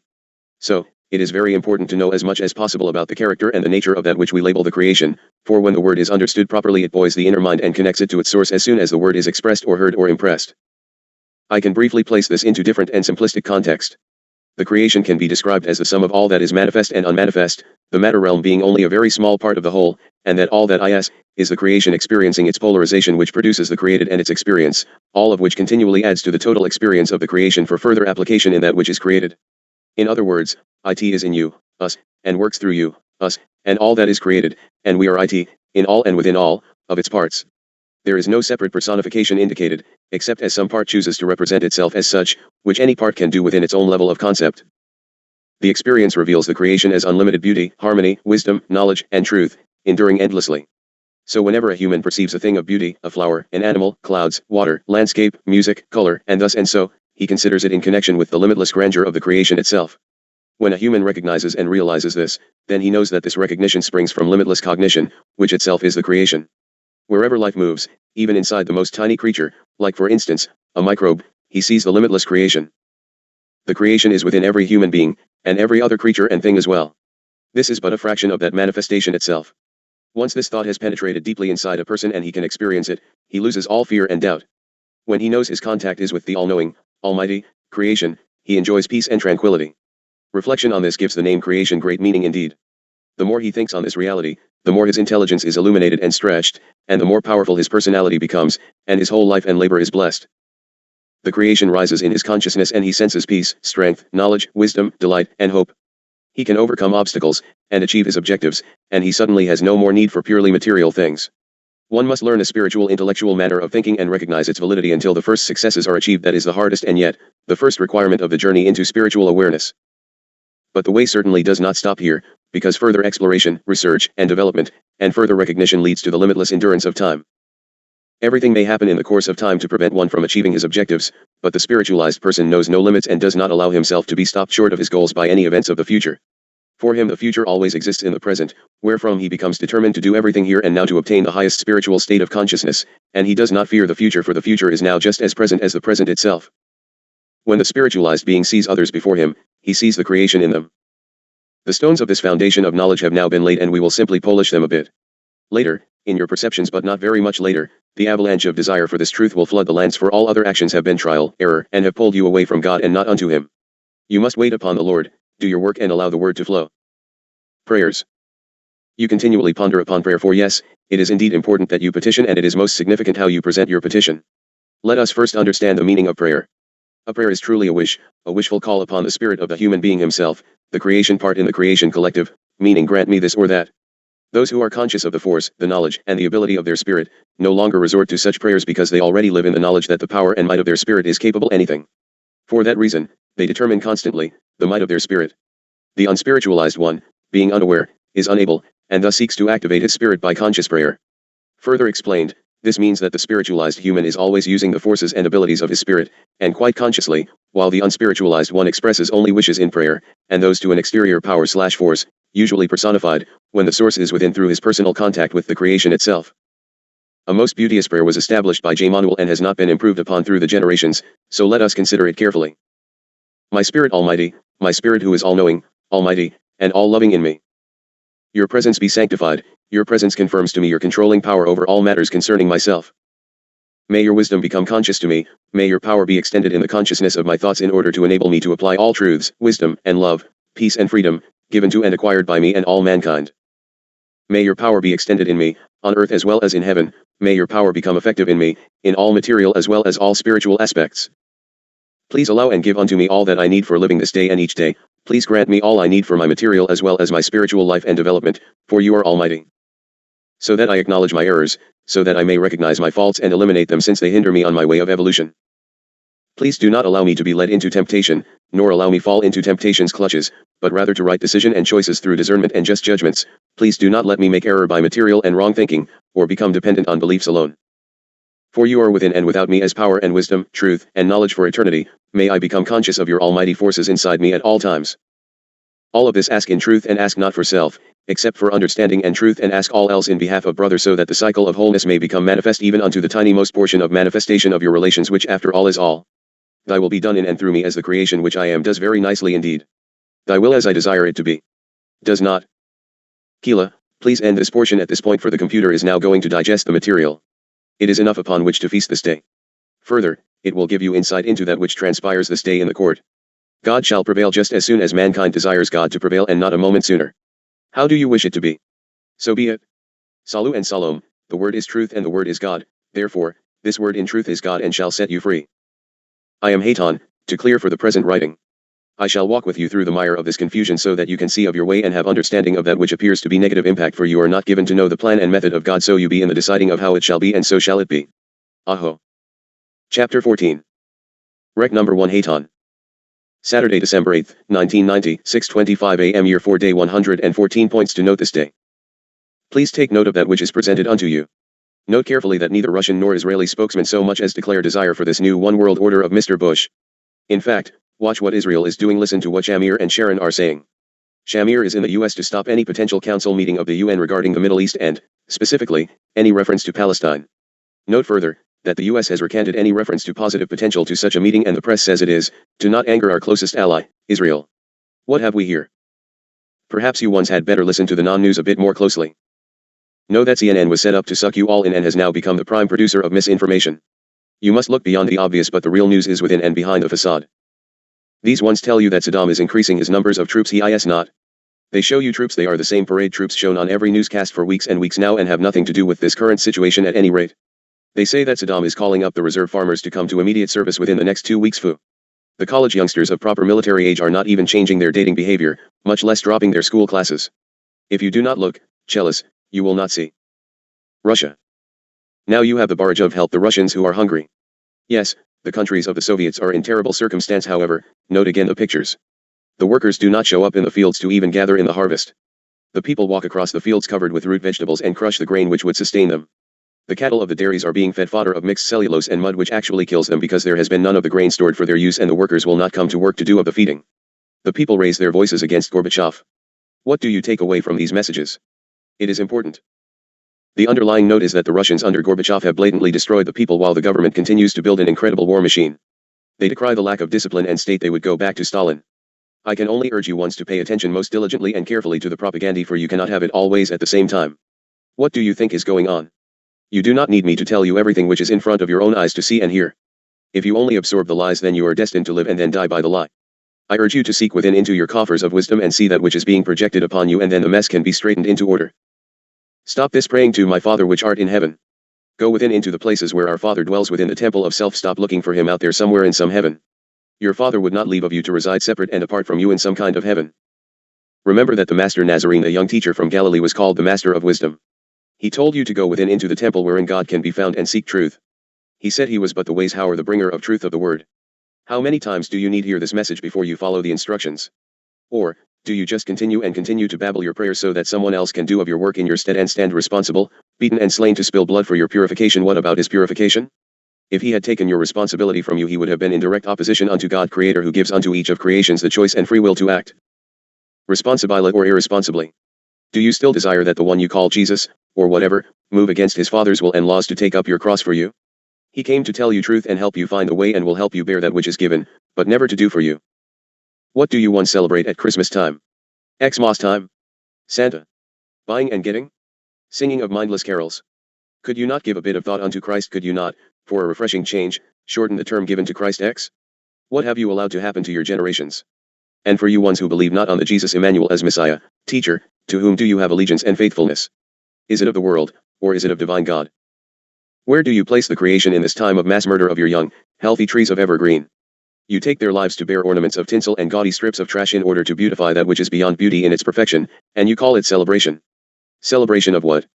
For what do you slay all those millions of trees just reaching their prime, or for the show of shows a giant statue of 100 years to stand on a political pot on a politician's lawn under guard lest you the people touch of it?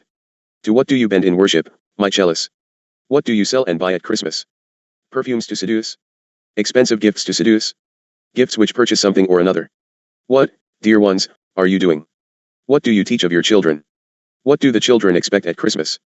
Perhaps it is then that you should use the term ex mos, for 'tis a pity to attach the name of God unto the hypocrisy and contradiction of terms and actions. Things given in love and remembrance of shared joy and appreciation are wondrous indeed, and a special time triggers the thought, but you ones have turned it into scenes of greed and gluttony of senses. I believe it is fine to leave God out of it and call it that which it has become, Satan's greatest time of celebration. A card of touching and sharing a thought is wondrous, warm, and carrying a magnificent temple dedicated to lies is of less than value of the item. If the heart and pocketbook can afford of both, then it is wondrous indeed when the heart and hands give forth and blessings are unlimited upon thine gifts. But what happened to the widow's mite, the gift of that which she had, in secret, in love and in no expectations of return?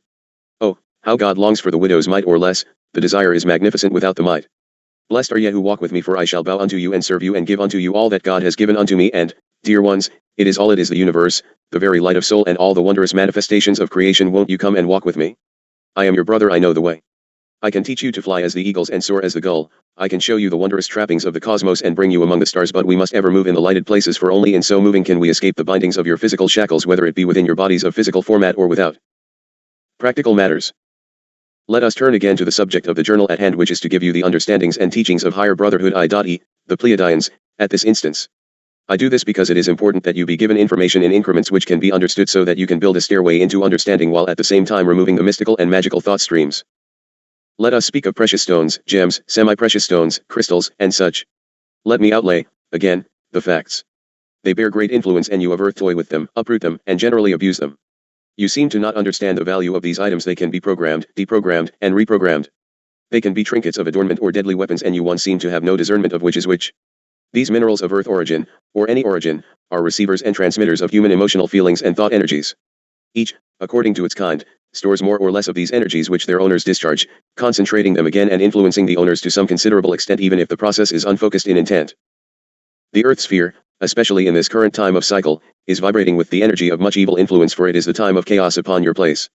The cloak of compressed energy in evil, worldly format surrounds you like a fog. These negative forces arise and are further developed by the vast negative thought energies of the earth human creatures, which place the whole world under the spell, if you will, of dangerous and deadly radiating pulses of energy waves. Crystals, as a general classification, just as with your microchips for computers, are programmed easily. Some more easily than others. Crystals of every type, as well as precious stones and different minerals, are strong receivers and absorbers of such energies, and it is unavoidable that these negative human energies and thoughts, which are extraordinarily charged with evil character, become a quite dangerous source of projecting negative response. Each mineral, according to its type and character, becomes middlemen of all sorts of focused intent, sickness, lethargy, and especially mental distress and depression of emotional well-being. In this day and age you once cling to them, sell them, program them, and adorn yourselves with them with incorrect intent. You buy them, steal them, find them, and program them with magic hoopla for self-charisma, drawing unto you the opposite sex, giving you power over another, etc. Read the literature.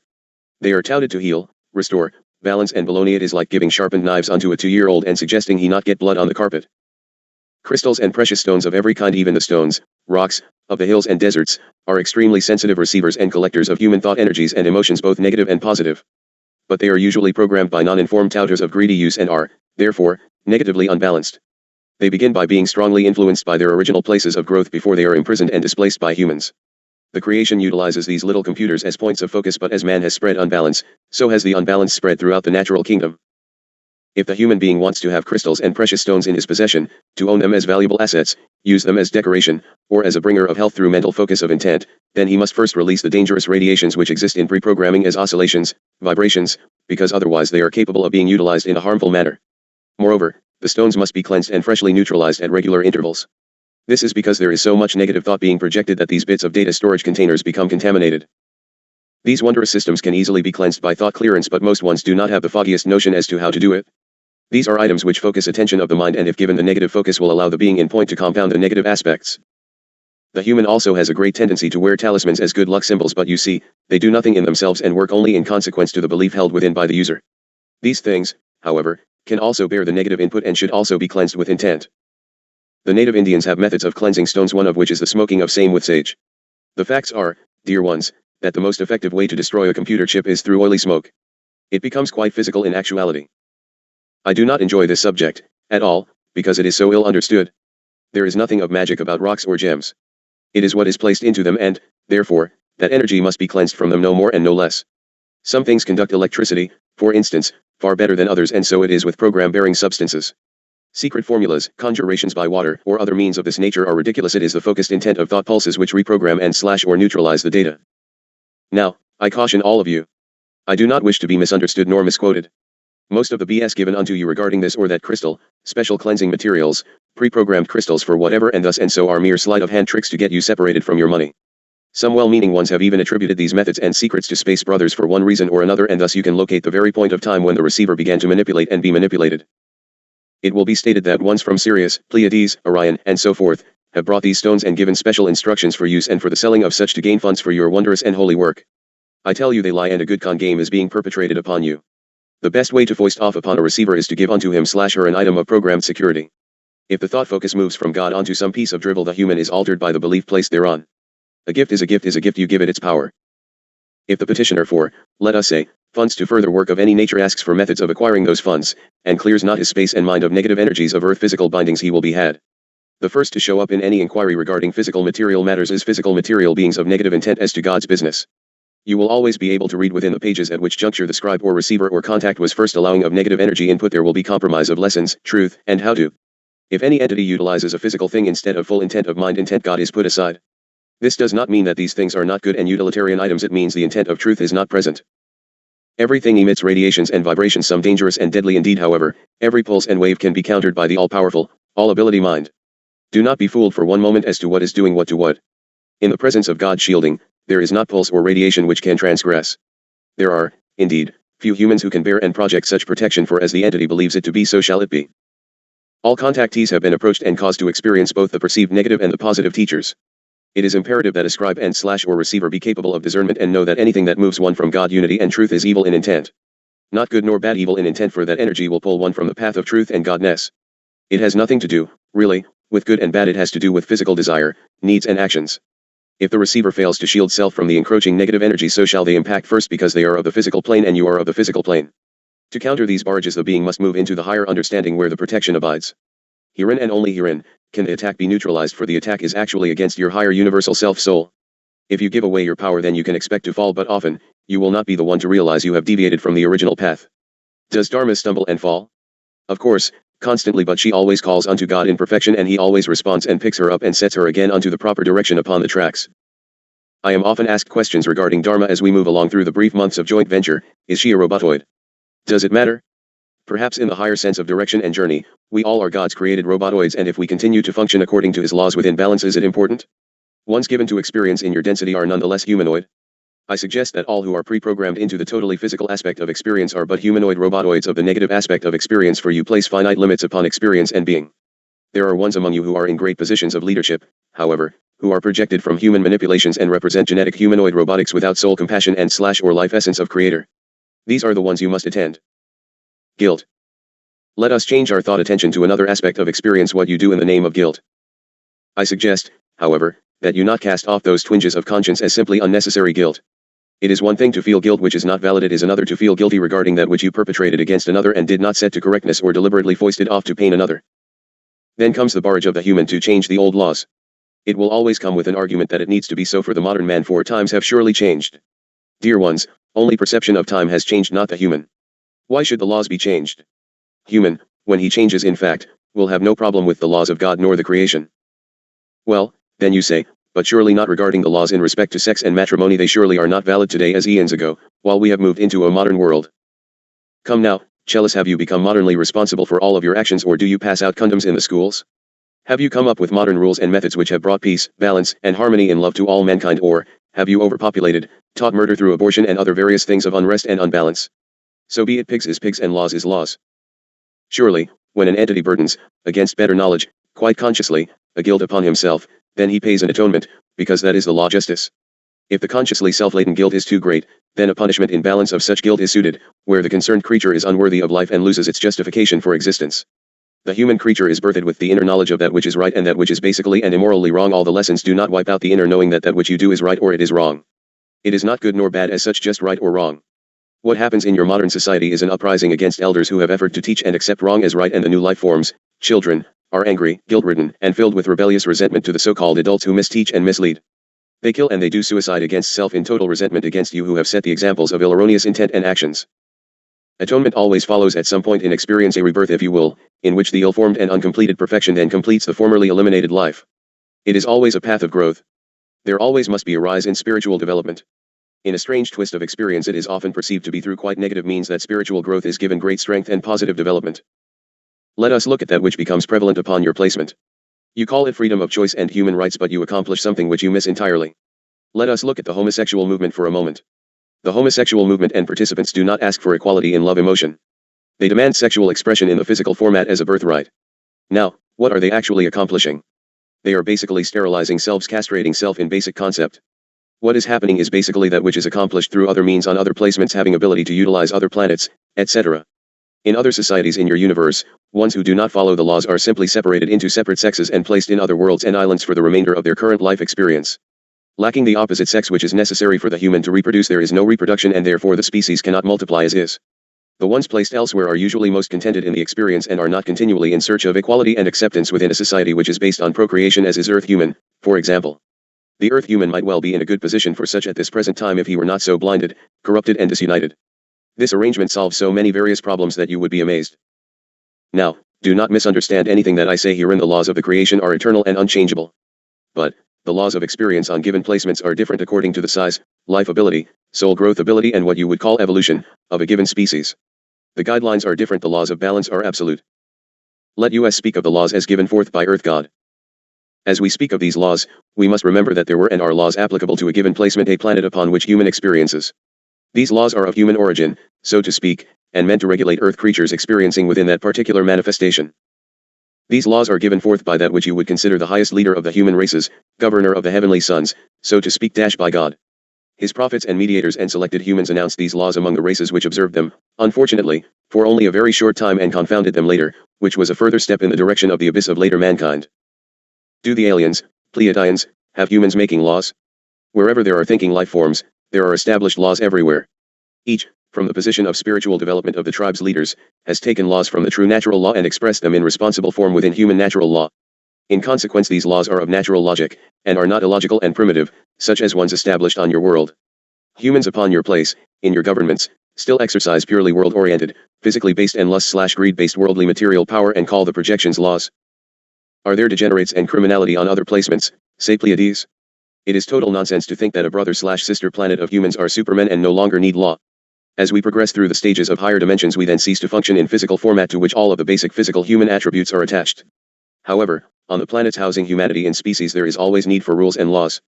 Only there where the creational law becomes self-evident do expressed laws fall away. This only occurs at very high spiritual levels, in pure spiritual spheres, where materiality is a thing of the past. Material forms of life are still afflicted by too many mistakes, than that they can simply neglect laws appropriate to their level. Crime and punishment? I suppose we are going to discuss this until we understand it, and therefore I request that, until we finish this document, you understand that we speak from the position of Pleaides, and even at that, not specific planets thereof. This is, however, to separate higher energy existence from that of which you inquire. There is established a punishment to suit given crimes. While with you of Earth, punishment is exercised in a most primitive way, which is no more the case with your brothers. Dharma, leave this computer instantly and stand by. There is trouble afoot, Keela. Set this to print and get out of this room now. Chapter 15. Rec number 1 Haton. Sunday, December 9th, 1990, 8:25 a.m. Year 4 Day 115 Today's Watch. Haton, present in the light of God, in service to you of my brothers. Good morning. What more could you ask for, Dharma, 7 hours of sleep that should spoil you for the coming 6 months. No news? I think that surely you jest, Keela. What might you think is the connection between fuel tanks blowing up in Denver, Colorado, at the airport, and a petrochemical plant, new, blowing up in Tomsk, Russia? You just never can tell to what lengths your insane cardinals will go, can you? What about the murders of whole village populations in India? Where is your UN force? What about the increased resistance in Palestine, which is only inadvertently allowed to hit the news wire, and only then as publications making the Palestinians appear the aggressor and parties of blame? It is the non-news which you ones must begin to interpret more carefully. Look at the little bracelet Lady Bush wears, which is now for sale through non-profit sources backing her husband stands in Desert Shield. Not a single word regarding God and nation, just power and force. Yes, you in America have come a long way, baby. Further, how is it that you can now have organized marches of great numbers in cities throughout your nation and thousands upon thousands of ones writing papers and congressmen against this Middle East fiasco, and yet, the polls as outlined on the establishment fixed media, show increasing support for war and Mr. Bush's policies? They don't even bother to trouble you with where they run their polls. I believe they must simply rerun them over and over in the World Zionist Organization. You think America is right? Well, soon you will be dead right, as the old saying goes. So be it. Only a brief reference to the shuttle trip, it's a trip all right into your minds with manipulation. The collaborators of this whole facade are toying with you like nitwits. After wasting billions of dollars on a system which was taken out before it hit orbit, they have now dinked you along with stupid stories of this malfunction and that malfunction and, finally, do you the dishonor of dumping a story on you of a clogged sewer system. My goodness, Chelis, isn't it bad enough to waste billions of your precious dollars, but to insult and actually ridicule your intelligence seems even much for these liars. So be it, I suppose I have naught else to say about it. How can you the people swallow this obvious falsity? They have played you like a broken string banjo with no brains for over a week now. What recourse do you have? Take control of yourselves as the citizens under your constitution while you yet can. Go on, scribe, and moan and groan now about today's work subject. I know that you revel in the subject of home, Pleaides, and spiritual balance and growth, but human of earth must also come to grips with that which confronts him and, specifically in America, actions need to be taken week before last. We must finish outlaying the Constitution of the United Nations Industrial Development Organization. We can label it Part 2, Continuation. Express material, please. Part 2, UNITA. Begin please, with that which is labeled in their document, Article 2, and we will follow along. Functions. In fulfillment of its foregoing objectives, the organization shall generally take all necessary and appropriate action, and in particular shall a. Encourage and extend, as appropriate, assistance to the developing countries in the promotion and acceleration of their industrialization, in particular in the development, expansion, and modernization of their industries. b. In accordance with the Charter of the United Nations, initiate, coordinate and follow up the activities of the United Nations system with a view to enabling the organization to play the central coordinating role in the field of industrial development. H. Remember, UNITO is referred to as organization. This portion notes that the UN will control you. C. Create new and develop existing concepts and approaches in respect of industrial development on global, regional, and national, as well as on sectoral levels, and carry out studies and surveys with a view to formulating new lines of action directed towards harmonious and balanced industrial development, with due consideration for the methods employed by countries with different socio-economic systems for solving industrialization problems. D. Promote and encourage the development and use of planning techniques, and assist in the development of an integrated and interdisciplinary approach towards the accelerated industrialization of the developing countries. H. This is regional control over private businesses. F. Provide a forum and act as an instrument to serve the developing countries and the industrialized countries in their contacts, consultations and, at the request of the countries concerned, negotiations diverted towards the industrialization of the developing countries. G. Assist the developing countries in the establishment and operation of industries, including agro-related as well as basic industries, to achieve the full utilization of locally available natural and human resources and the production of goods for domestic and export markets, as well as contribute to the self-reliance of these countries. H. Serve as a clearinghouse for industrial information and accordingly collect and monitor on a selective basis, analyze and generate for the purpose of dissemination information on all aspects of industrial development on global, regional, and national, as well as on sectoral levels, including the exchange of experience and technological achievements of the industrially developed and the developing countries with different social and economic systems. H. Again, dovetails with regional government. I. Devote particular attention to the adoption of special measures aimed at assisting the least developed, landlocked, and island developing countries, as well as those developing countries most seriously affected by economic crises and natural calamities, without losing sight of the interest of the other developing countries. J. Promote, encourage, and assist in the development, selection, adaptation, transfer and use of industrial technology, with due regard for the socio-economic conditions and the specific requirements of the industry concerned, with special reference to the transfer of technology from the industrialized to the developing countries as well as among the developing countries themselves. K. Organize and support industrial training programs aimed at assisting the developing countries in the training of technical and other appropriate categories of personnel needed at various phases for their accelerated industrial development. L. Advise on and assist, in close cooperation with the appropriate bodies of the United Nations, specialized agencies, and the International Atomic Energy Agency, the developing countries in the exploitation, conservation, and local transformation of their natural resources for the purpose of furthering the industrialization of developing countries. M. Provide pilot and demonstration plans for acceleration industrialization in particular sectors. N. Develop special measures designed to promote cooperation in the industrial field among developing countries and between the developed and developing countries. O. Assist, in cooperation with other appropriate bodies, the regional planning of industrial development of the developing countries within the framework of regional and sub-regional groupings among those countries. P. Encourage and promote the establishment and strengthening of industrial, business and professional associations, and similar organizations which would contribute to the full utilization of the internal resources of the developing countries with a view to developing their national industries. Q. Assist in the establishment and operation of institutional infrastructure for the provision of regulatory, advisory, and developmental services to industry. R. Assist, at the request of governments of the developing countries, in obtaining external financing for specific industrial projects on fair, equitable, and mutually acceptable terms. Chapter 2 Participation. Article 3. Members. Membership in the organization is open to all states which associate themselves with the objectives and principles of the organization. H. Please recall, states means nations. A. States members of the United Nations or of a specialized agency or of the International Atomic Energy Agency may become members of the organization by becoming parties to this Constitution in accordance with Article 24 and Paragraph 2 of Article 25. B. States other than those referred to in subparagraph A may become members of the organization by becoming parties to this Constitution in accordance with Paragraph 3 of Article 24 and subparagraph 2, C, of Article 25, after their membership has been approved by the Conference, by a 2/3 majority of the members present and voting, upon the recommendation of the Board. Article 4. Observers. 1. Observer status in the organization shall be open, upon request, to those enjoying such status in the General Assembly of the United Nations, unless the Conference decides otherwise. 2. Without prejudice to Paragraph 1, the Conference has the authority to invite other observers to participate in the work of the organization. 3. Observers shall be permitted to participate in the work of the organization in accordance with the relevant rules of procedure and the provisions of this Constitution. Article 5. Suspension. 1. Any member of the organization that is suspended from the exercise of the rights and privileges of membership of the United Nations shall automatically be suspended from the exercise of the rights and privileges of membership of the organization. 2. Any member that is in arrears in the payment of its financial contributions to the organization shall have no vote in the organization if the amount of its arrears equals or exceeds the amount of the assessed contributions due from it for the preceding 2 fiscal years. Any organ may, nevertheless, permit such a member to vote in that organ if it is satisfied that the failure to pay is due to conditions beyond the control of the member. Article 6. Withdrawal. 1. A member may withdraw from the organization by depositing an instrument of denunciation of this Constitution with the depository. H. Hold it. This is not true. Universal mandatory enlistments are planned. 2. Such withdrawal shall take effect on the last day of the fiscal year following that during which such instrument was deposited. 3. The contributions to be paid by the withdrawing member for the fiscal year following that during which such instrument was deposited shall be the same as the assessed contributions for the fiscal year during which such deposit was effected. The withdrawing member shall in addition fulfill any unconditional pledges it made prior to such deposit. Chapter 3 – Organs. Article 7. Principal and subsidiary organs. Provides 3 branches. 1. The principal organs of the organization shall be A. The General Conference, referred to as the Conference. B. The Industrial Development Board, referred to as the Board. C. The Secretariat. 2. There shall be established a Program and Budget Committee to assist the Board in the preparation and examination of the program of work, the regular budget and the operational budget of the organization and other financial matters pertaining to the organization.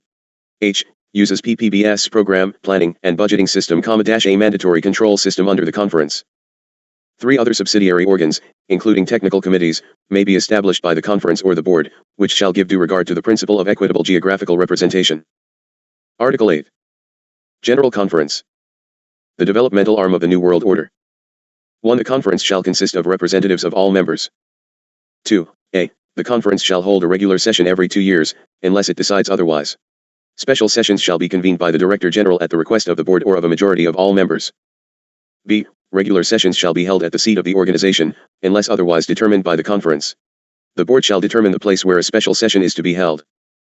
3. In addition to exercising other functions specified in this Constitution, the Conference shall A. Determine the guiding principles and the policies of the organization. H. Part of PPBS functions and control. B. Consider reports of the Board, of the Director General and of the subsidiary organs of the Conference. C. Approve the program of work, the regular budget and the operational budget of the organization in accordance with Article 14, establish the scale of assessments in accordance with Article 15, approve the financial regulations of the organization and supervise the effective utilization of the financial resources of the organization. D. Have the authority to adopt, by a 2/3 majority of the members present and voting, conventions or agreements with respect to any matter within the competence of the organization and to make recommendations to the members concerning such conventions or agreements. E. Make recommendations to members and to international organizations with respect to matters within the competence of the organization. F. Take any other appropriate action to enable the organization to further its objectives and carry out its functions. 4. The Conference may delegate to the Board such of its powers and functions as it may consider desirable, except for those provided for in Article 3, subparagraph B, Article 4, Article 8, subparagraphs 3, A, B, C, and D, Article 9, Paragraph 1, Article 10, Paragraph 1, Article 11, Paragraph 2, Article 14, Paragraphs 4 and 6, Article 15, Article 18, Article 23, subparagraphs 2, B, and 3, B, and Annex I. 5. The Conference shall adopt its own rules of procedure. 6. Each member shall have 1 vote in the Conference. Decisions shall be made by a majority of the members present and voting unless otherwise specified in this Constitution or in the rules of procedure of the Conference. Article 9. Industrial Development Board. H. The enforcement arm for the New World Order. 1. The board shall consist of 53 members of the organization elected by the conference, which shall give due regard to the principle of equitable geographical distribution. In electing the members of the board, the conference shall observe the following distribution of seats. 33 members of the board shall be elected from the states. States refers to nations, listed in Parts A and C, 15 from the states listed in Part B, and 5 from the states listed in Part D of Annex I to this Constitution. 2 members of the board shall hold office from the close of the regular session of the conference at which they were elected until the close of the regular session of the conference 4 years thereafter, except that the members elected at the first session shall hold office from the time of such election, and 1/2 shall hold office only until the close of the regular session 2 years thereafter. Members of the board may be re-elected. 3. A. The board shall hold at least one regular session each year at such times as it may determine. Special sessions shall be convened by the Director General at the request of a majority of all members of the board. B. Sessions shall be held at the seat of the organization, unless otherwise determined by the board.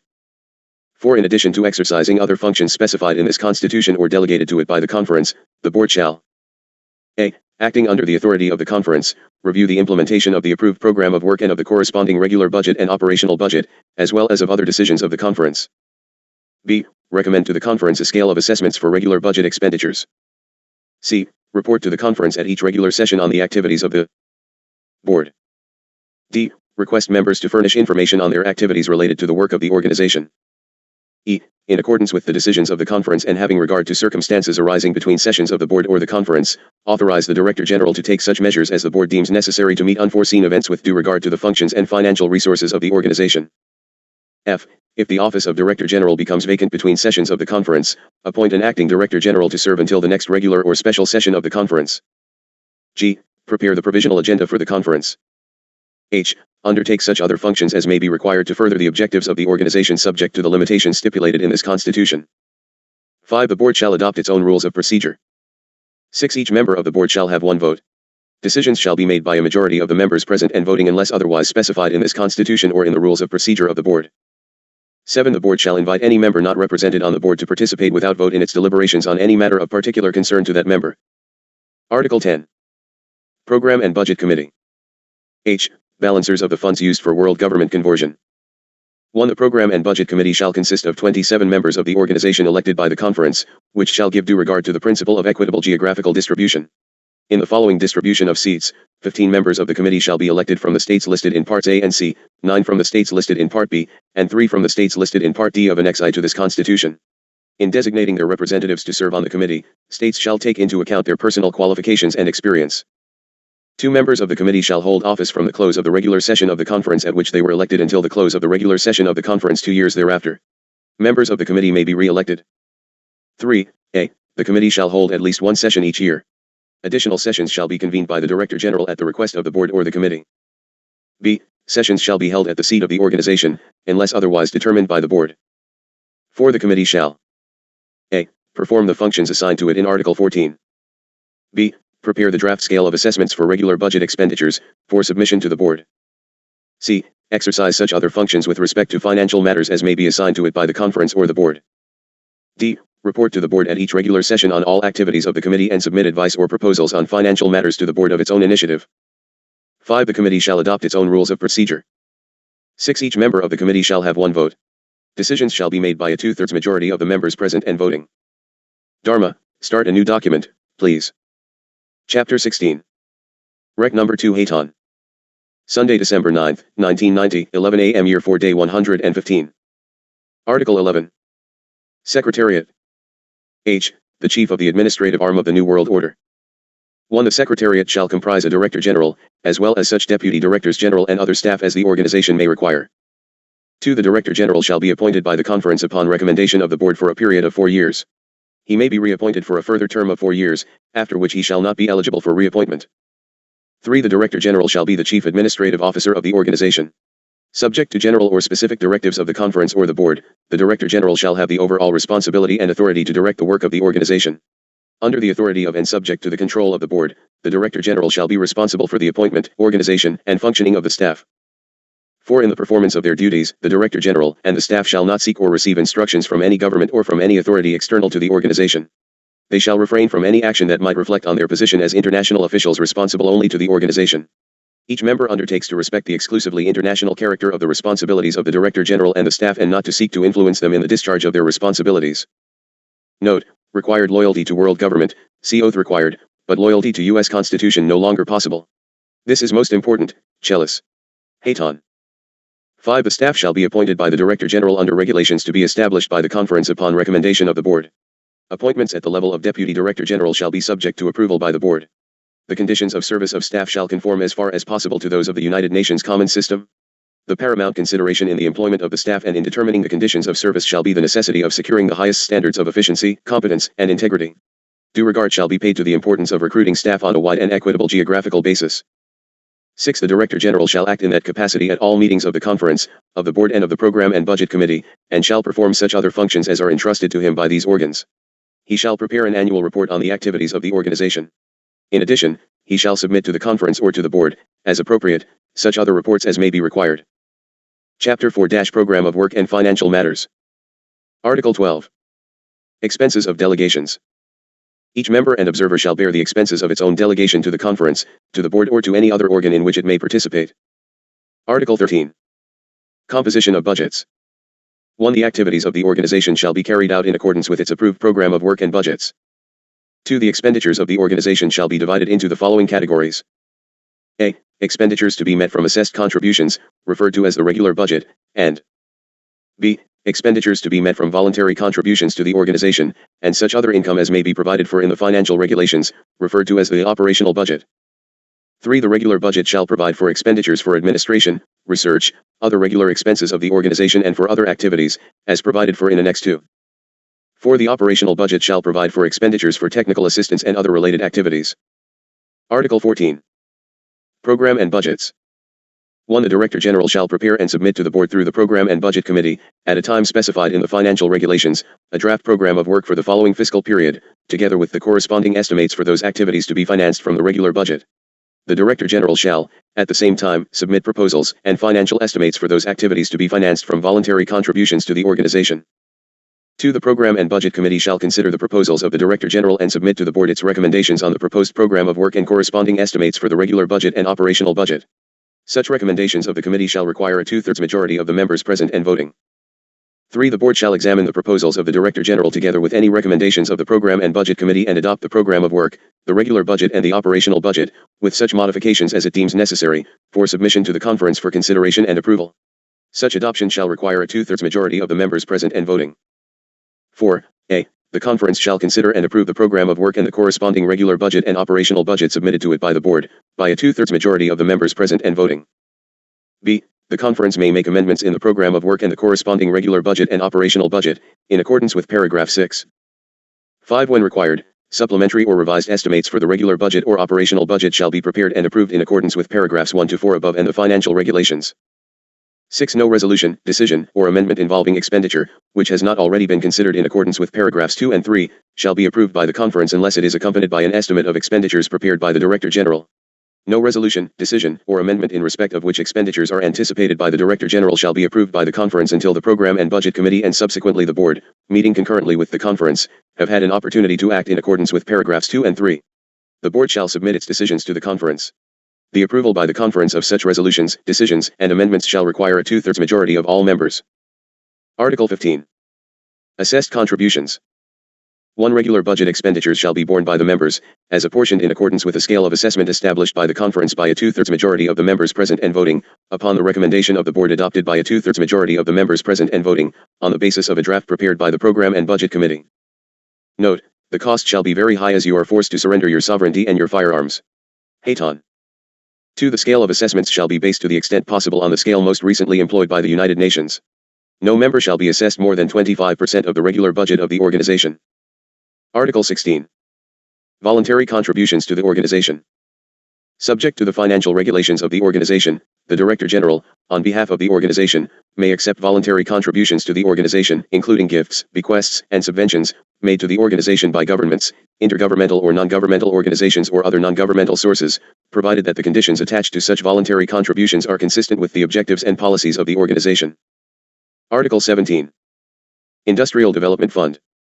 In order to increase the resources of the organization and to enhance its ability to meet promptly and flexibly the needs of the developing countries, the organization shall have an industrial development fund which shall be financed through the voluntary contributions. This will simply strengthen the system for world conquering. to the organization provided for in Article 16, and other income as may be provided for in the financial regulations of the organization. The Director General shall administer the Industrial Development Fund in accordance with the general policy guidelines governing the operations of the fund that are established by the Conference, or by the Board acting on behalf of the Conference, and in accordance with the financial regulations of the organization. Chapter V-Cooperation and Coordination. Article 18. Relations with the United Nations. The organization shall be brought into relationship with the United Nations as one of the specialized agencies referred to in Article 57 of the Charter of the United Nations. Any agreement concluded in accordance with Article 63 of the Charter shall require the approval of the Conference, by a two-thirds majority of the members present and voting, upon the recommendation of the Board. Article 19. Relations with other organizations. Note, now endowed with the right to overthrow U.S. government. Hayton. 1. The Director General may, with the approval of the Board and subject to guidelines established by the Conference, a. Enter into agreements establishing appropriate relationships with other organizations of the United Nations system and with other intergovernmental and governmental organizations. H. Direct alteration of the USA. B. Establish appropriate relations with non-governmental and other organizations the work of which is related to that of the organization. When establishing such relations with national organizations, the Director General shall consult with the governments concerned. 2. Subject to such agreements and relations, the Director General may establish working arrangements with such organizations. Chapter 6 - Legal Matters. Article 20. Seat. 1. The seat of the organization shall be Vienna. The Conference may change the seat by a two-thirds majority of all members. 2. The organization shall conclude a headquarters agreement with the host government. Article 21. Legal capacity, privileges, and immunities. 1. The organization shall enjoy in the territory of each of its members such legal capacity and such privileges and immunities as are necessary for the exercise of its functions and for the fulfillment of its objectives. Representatives of members and officials of the organization shall enjoy such privileges and immunities as are necessary for the independent exercise of their functions in connections with the organization.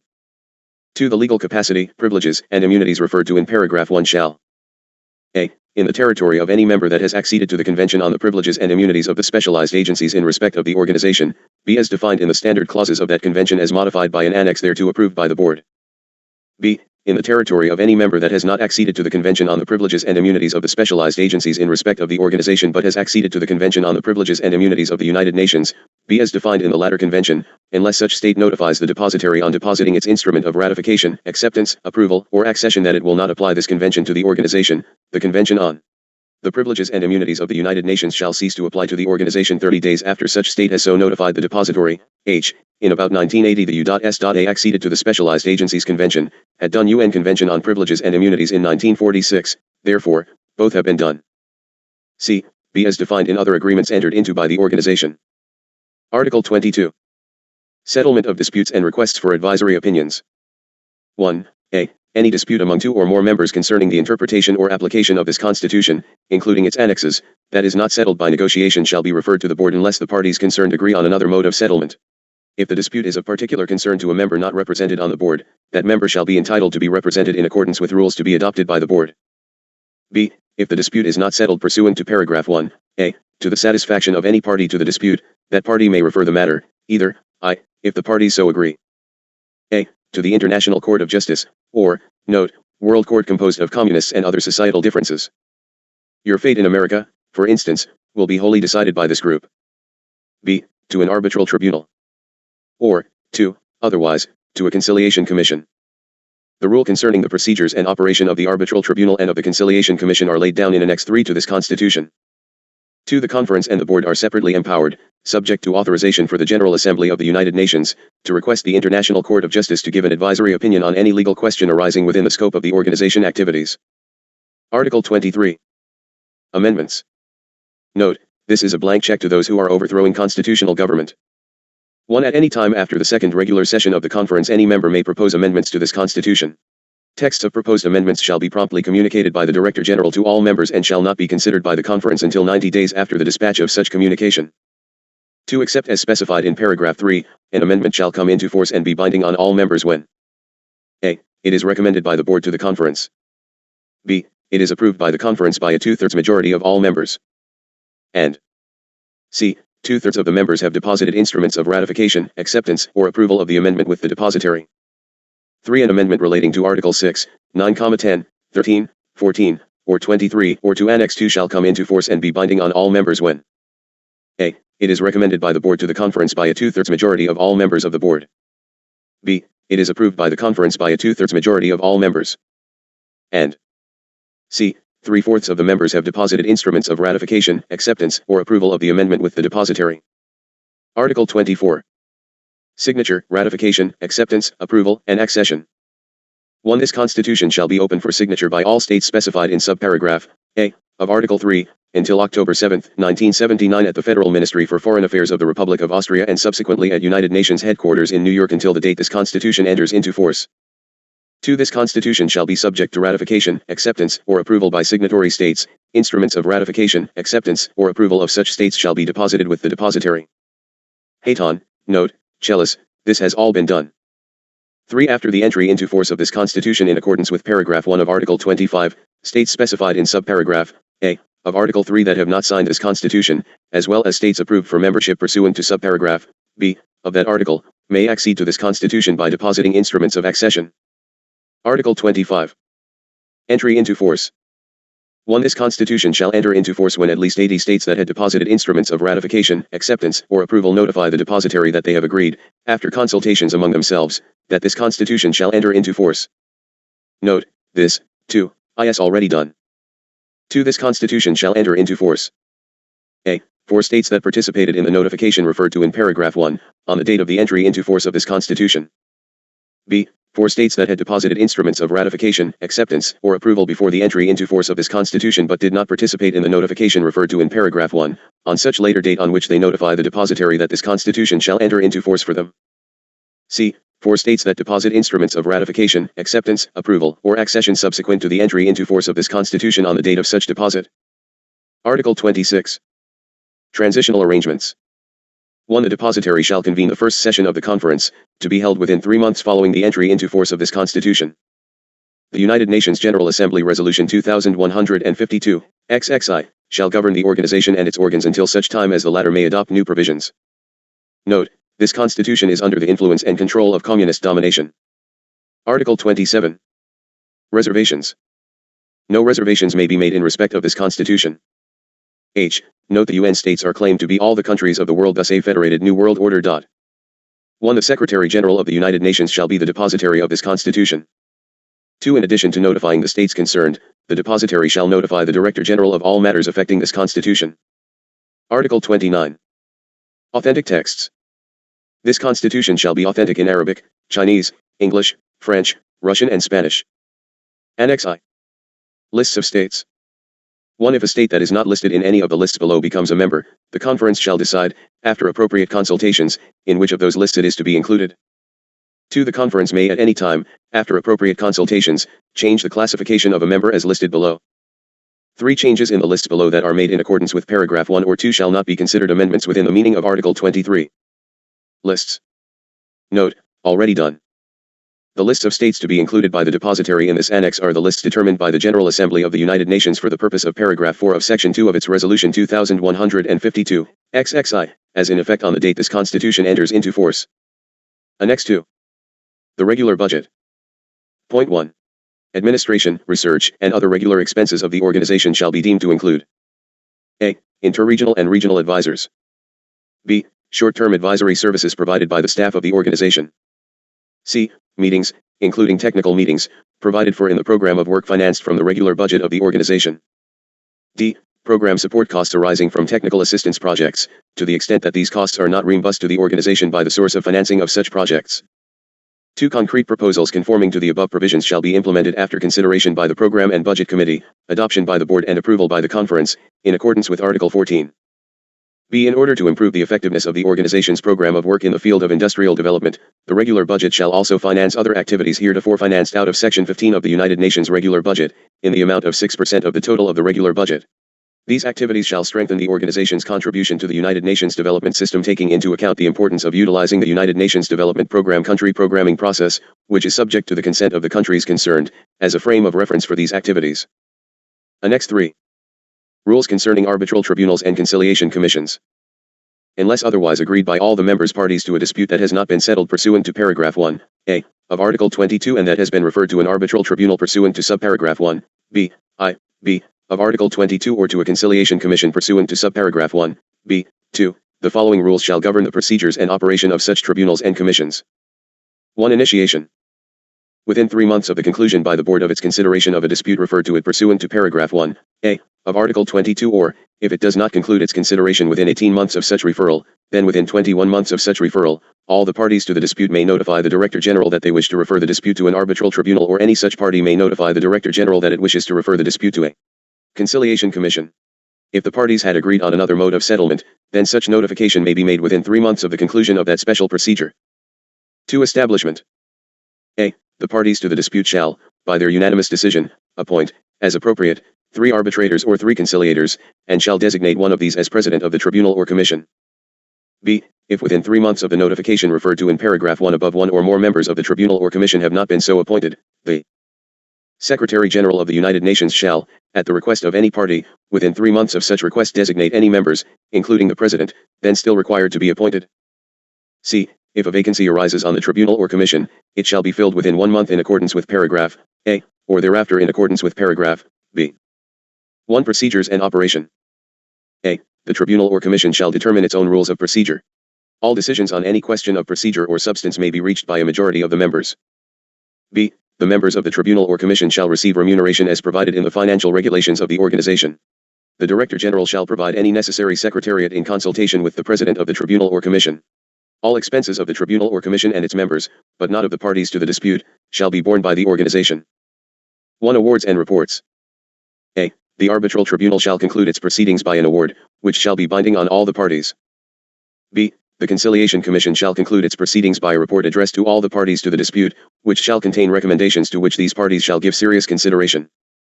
I hereby certify that the foregoing text is a true copy of the Constitution of the United Nations Industrial Development Organization, adopted at Vienna on April 8, 1979, the original of which is deposited with the Secretary General of the United Nations.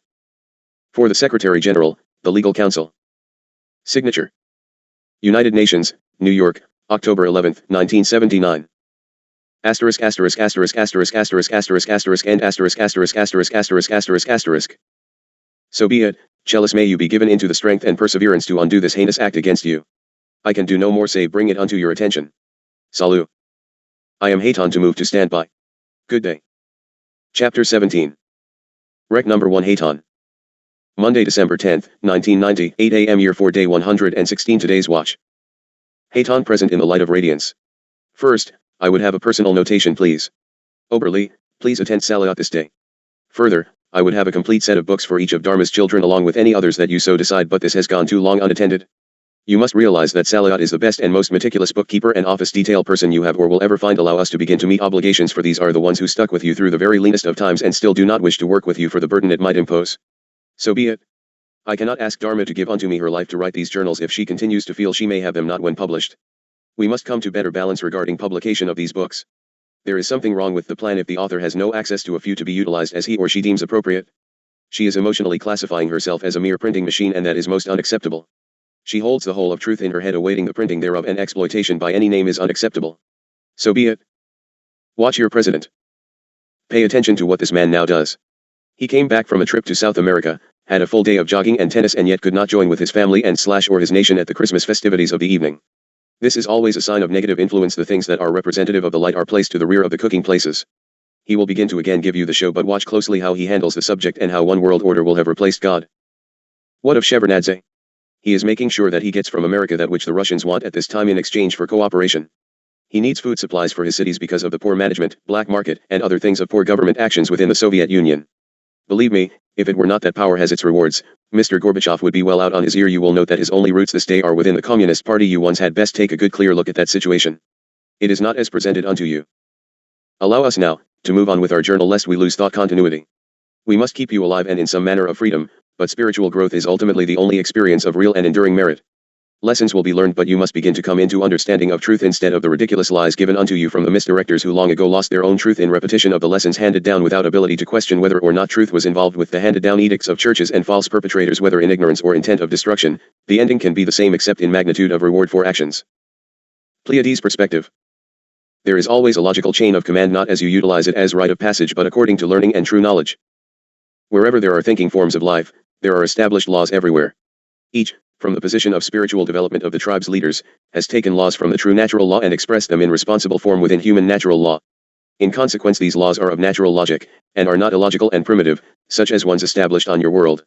In your governments, pure worldly material power casts the laws usually to render you ones who must follow the laws helpless to stand against that which the rulers put forth.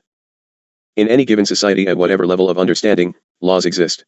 As I stated prior to this, it is only where the creational laws become self-evident do expressed laws fall away.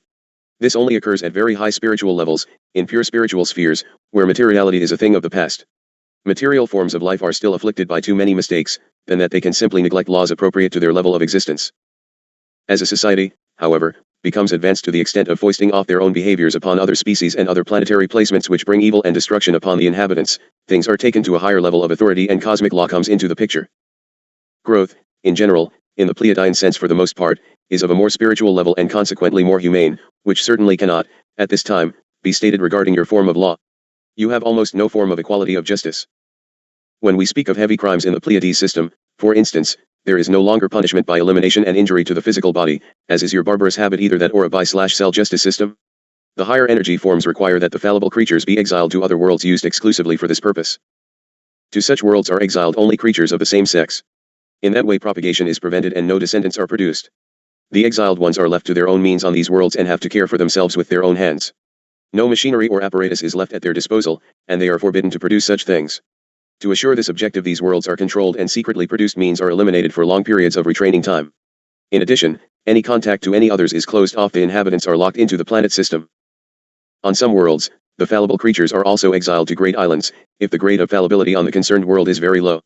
This manner of punishment assures security, and at the same time the fallible ones are no burden to the natural society. Moreover, this form of punishment is humane and suitable because the fallible ones are not obstructed in their development. Does it begin to bring memories of your own beginnings, perhaps? Could it be that you are a prison planet? Of course, for God always gives unto his creations a place to reform, restructure, recreate, serve their time, so to speak. Teachers and guides, wardens and guards are always sent to guide and effort at rehabilitation. Then there is a graduation, and if rehabilitation into truth and rightness of action is accomplished, the inmates move on and the negative unlearned ones are placed into other suitable accommodations until they do learn universal behavior. Most of Earth real criminals never see the inside of a prison, for the real criminals of humanity are the ones who set up the false teachings and the heinous laws which create injustice, force, and degradation unto the soul. In very ancient times different fallible creatures were exiled from different worlds in this universe to your Earth, as well as from our race also. We do not keep dates and calendars as do you, so let us consider it was a long time ago. Since in our Pleiades star system, there is interplanetary travel and interchange, the laws are very similar on all inhabited orbs and will do for general purposes of discussion at this time. Our races are monogamous, after a thorough clearing up of facts in respect to belonging together. Mistakes, of course, cannot be excluded, for the life forms are not very far advanced of your own races, but these, if necessary, are still later eliminated. Descendants are regulated by the highest council, meaning that a definite amount of births within a defined amount of time and space is observed, so as to preserve the race without overpopulating. It is totally controlled by responsible actions and not controlled by artificial means, devices, nor destruction of accidents. There simply are no accidents through total dedication of self-responsible actions. Married couples remain in that alliance during their life experience cycle. When you have careful pre-union understanding and friendship, then you have no problem with irresponsible behavior, for a marriage represents friendships within the boundaries of law of balance and harmony and total responsibility to the planet upon which all must reside. Since the physical greed, power, and social needs of the Procreation Act are evolved out of the picture, procreation is with intent and great planning in responsibility. Since Pleiadians live to be hundreds and hundreds of years of age, it requires the same discipline over a period of many centuries. Pleiadians do have one of the highest forms of human civilizations, for the needs of the balanced planet are strictly adhered unto, and ones who refuse the responsibility are given homes in places such as Earth. When ones who have broken lesser obligations are placed, it is often that the prison, if you will, becomes inappropriate for their deviation of behavior, or rehabilitation is fulfilled, and then graduation day arrives and or the planet becomes so unbalanced that the darker forms of experience are placed elsewhere, as with your planet. There will be evolution into higher dimensional values and density, and fully developed ones will transverse with her. The totally negative life forms will be separated away and placed in suitable classrooms. The guides and wardens will have served their time of duty and will be allowed to further experience according to growth levels, or simply return to God's source. Many of you will desire returning to Pleiades to experience a while in that goodly environment, many will wish to move with Earth into radiance of Shen, and many of you will wish to return, or remain, with the healing planet to nurture and recreate a habitable placement. I specifically use the term monogamous because we do not use without responsibility the sexual act, and, therefore, there is no need of multiple partners. Persons in need of care and life-nurturing assistance are cared for properly and not in any way used for the personal experience of lust, greed, and or sexual misbehavior. Marriage and creation are most highly esteemed and most carefully regarded in all respects. This is why we denounce the behavior of deviant groups, not the love and energy exchange of people. A friend can be as or more dear than a spouse, but there is no physical sexual actions intruded into the relationship. Children are not accidents from irresponsible behavior, nor are the base diseases stemming from these unions. Divorce, as you know it, is insufficient and admitted in only the worst cases, such as when one of the union is exiled. This is most rare indeed. Our laws have worked in harmonious balance for millenniums. What of love for another, say of another world? So what of such a love? Do you mean as perhaps I might love Dharma? I, representing masculine and she representing feminine? What of it? We, especially one of higher dimension even than another planetary system, have no need for such expressions. Love as you express of it is not even entered into the picture of higher dimension. Love is all-inclusive, and I love Oberly even as much as I love Reynos, Ilse, Daleen, and / or Dharma. Further, ask any one of these ones once touched by the love of higher understanding, there is naught of earth experience to match the experience. Love is an emotional experience untouched by any human physical beingness you simply have forgotten. What you usually refer to as love is a simple infatuation for another expressed in a totally physical manner, missing the wondrous beauty of the emotional fulfillment, for you place pleasure in the place of emotional fulfillment. When you merge two souls, that, dear friends, is love.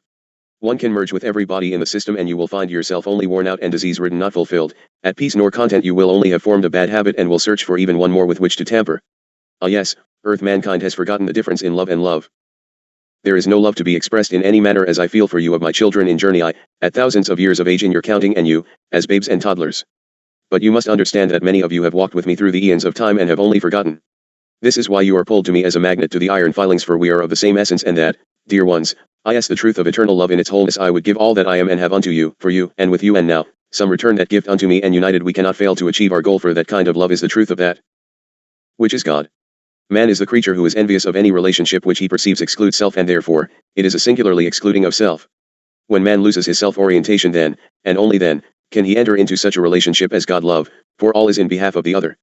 However, in fact, the love of that kind of nature only returns to self, the fullness of the relationship, for neither is taking from the other, both are giving all that can be given, each more than is whole. Each and all have the ability by mind power to pull unto self any desired thing. So, I suggest you be most careful regarding that which you desire, for you may be unfortunate enough to pull it unto self. It is when you rise above self of the physical that you find truth and all knowledge, and then, only then, is peace and tranquility achieved.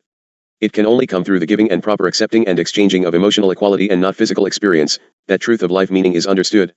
This is your birthright, free will through choice, and the return unto the oneness with God. All other is simply the journey through the lessons until truth in Godness is achieved. Wherein the physical only visualized that which is physical, higher essence sees only that which is spiritual. I see you ones as the soul essence which you are, and the physical falls away. I can see beyond the ego of the physical experience and understand the impact of the human physicalness, but it is the soul I see as I look within your places, so you are actually quite safe from prying eyes in the bath. My communion is with soul, not the physical. I understand the physical impacts of living, but those are for you to have conquest. They are not of my business except as they impact that which is within my jurisdiction or group of committed workers within my command. Then, neither do I have control, only in request for separation until direction is isolated and decisions are made, for I, nor my brothers, have any intent to ever intrude other than to speak warnings and give guidelines for participants in this mission. No reflection of godlessness. Ones who have intent for participation in the transition with communion with higher brothers of the cosmos, or, and more especially, in relationship to higher energies of other dimensions, agree to abide by God's laws and the creation's laws in that example is total as regards actions. There will be the lusting and greeding as long as there is physical. How the human acts in the given scenario is that which is ultimately important. Do not go about saying we kick you out or isolate you if you are acting in behavioral ways deviant from cosmic law, for you will have made that choice, not we. You may change your actions at any time, but you cannot fool us. We see only soul intent. Past errors. So be it. In God's realms, past ignorance is all points of the law. It is important when it is deliberate actions in defiance to those laws.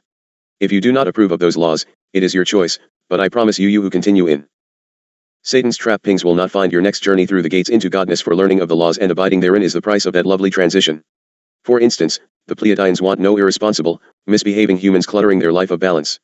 There will be no sleeping around to introduce envy, self-gain and / or base human behaviors accepted. You had all better rethink the rapture scenario. If you are ill-using physicalness, you aren't going to rapture to anywhere physical that I recognize as higher dimension, and most certainly not unto God. No evil intent shall enter into the house of God. Now, when you speak of interplanetary beings of human format, much changes in perception. Ones of higher learning often make changes into what would be considered lower vibrations and often join with the lower frequency being in what you might loosely refer to as a love relationship, but it is not handled as a physical matter at that level even if it entails physical actions. This means that the lower being will grow rapidly, or there will be a lot of pain borne by both, for the higher being will be unable to compromise soul truth. It happens frequently. Sometimes ones, say from Pleaides, come for rotations of duty upon your placement, and then there is subjection to your own environment with the consequent loss of memory data, and often these ones are lost to the environment and activities of Earth plane. Often good receivers of higher energy forms are lost to the Earth environment and ego state as surrounds the dense capsule of your planet. It is indeed hard to keep those conduits open, and as such, Many are only opened in these recently current times to allow for purity of communication. They simply were not opened at the earlier time in order to serve in proper sequence. Each fragment serves at its given proper sequence of experience. The students then must discern the changes, for it is part and whole of the learning requirements. You each must learn the lessons prior to transition, and the old must be cast aside. For instance, you must release the lie that any one being could absolve you of your sins and errors. No one can do any such thing for another. You will stand responsible and answerable for your actions in the physical experience, no more and no less. You. Other planets in your solar system. We, serving in the Pleaides command for instance, are only allowed to speak of certain things and explain only so much. These neighboring planets have been priorly occupied in former times by our races, and are by minimal measure still today important as bases and other extraterrestrial homing centers for starship attachment, usually of higher dimensional rating. I, for instance, effort to carry somewhat current information regarding your solar system in my mind in respect to the level of my experience at the current time. However, I do not have interest in other than your evolution and my command at the present experience. I simply have no interest at this time in the other systems.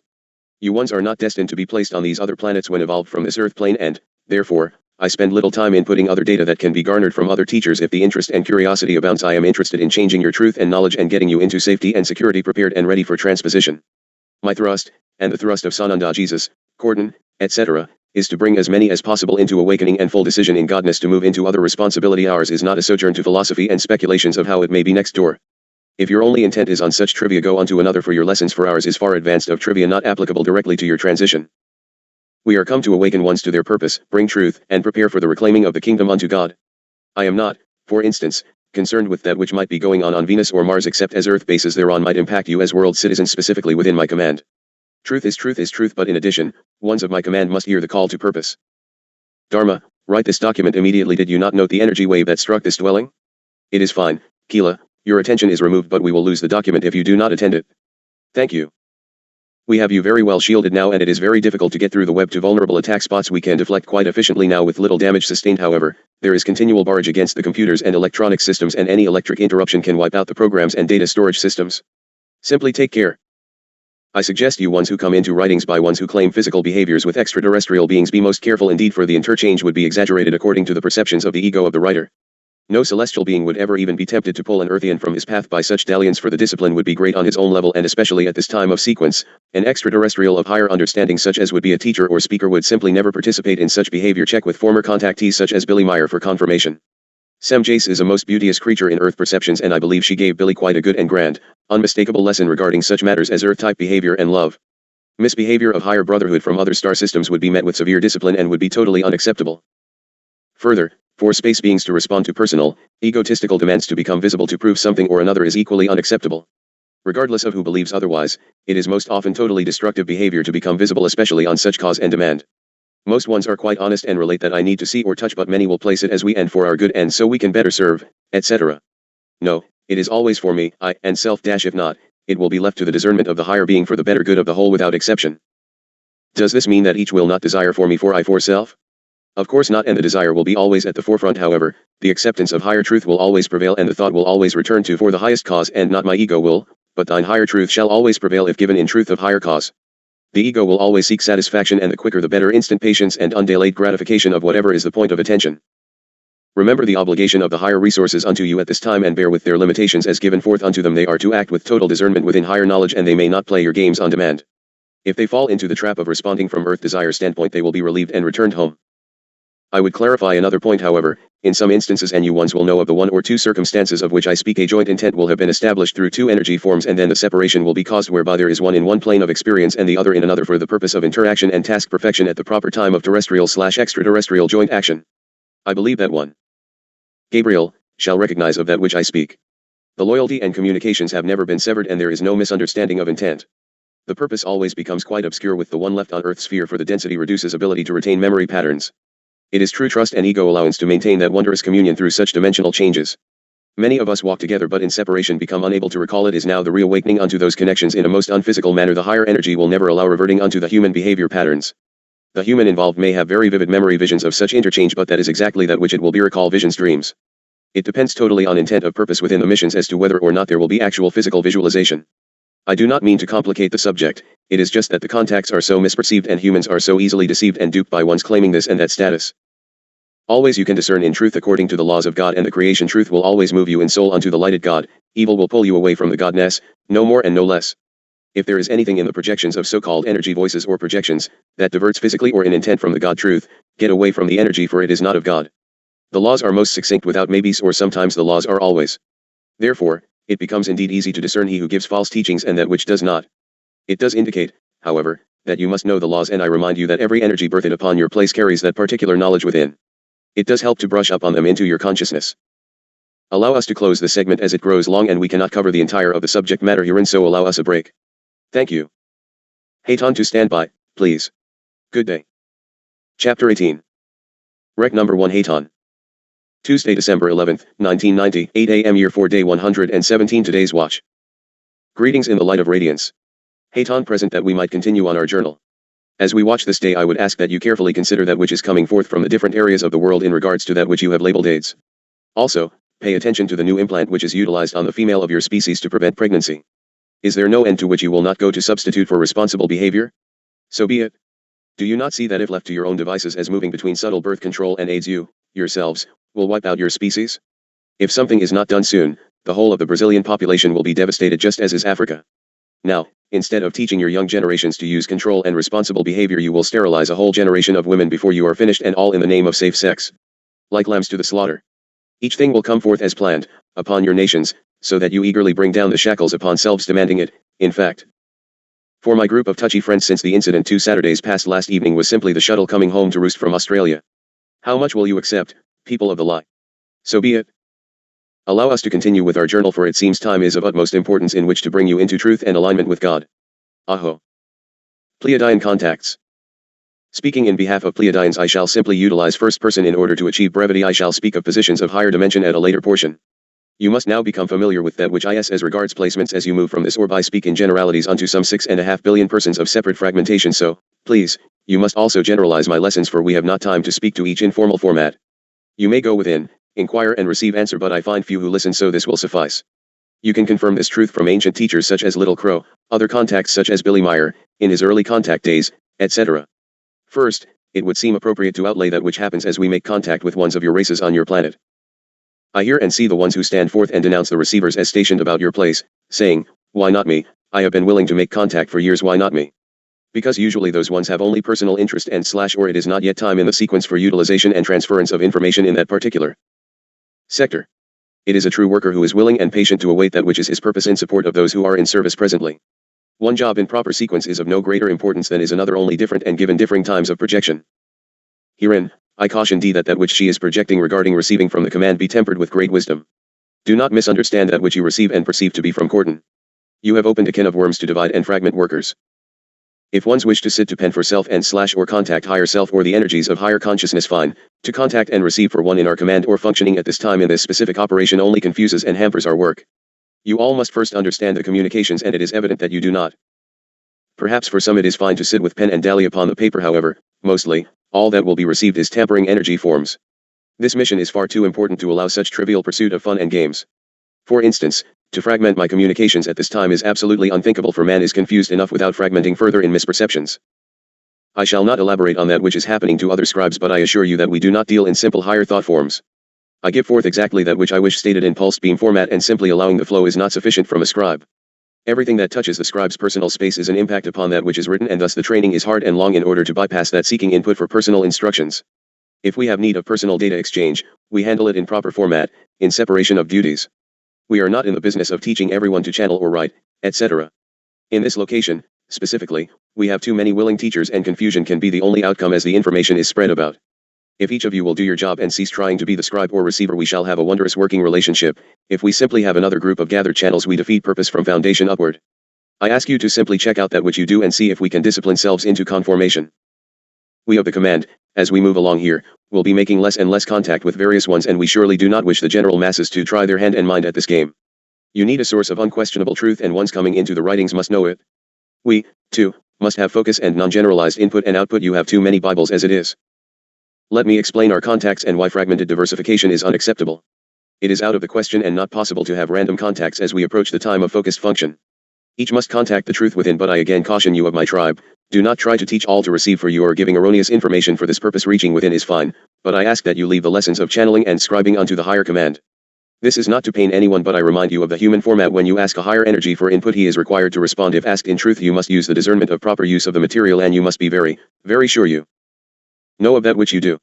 There are not more than 5 receivers trained for this job, so I ask that if you are one, you care for that responsibility greatly. I know that which is meant the general masses do not. Therefore, it is you who must be in the use of great and perfect judgment. I, Haton, do not relinquish this command to any, not to any. If contact is opened with an earth human, then this is based on his prior preconditioning, often lasting decades on your placement alone, even if he is not in knowledge of that which is coming forth. This includes guidance in tremendous variety of concerns. We will only open contact with an earth human when necessary spiritual conditions are perfected and when sequence of events are proper. This is not something discerned from human vantage point, and humans do not have awareness of that which is required to disallow preconceived human ego projections into the equation. We can only open contact with an earth human if his development has proceeded so far that he is able to work out and recognize basic truths by himself, alone, without the help of fellow creatures or books or literature being resorted to. This does not mean these items will not be utilized for confirmation and focus. It means that they may have no impact of consciousness. A contact scribe is one who pens or writes exactly that which is projected as nearly to perfection as language translation allows. Does the receiver act in robotic fashion? Yes.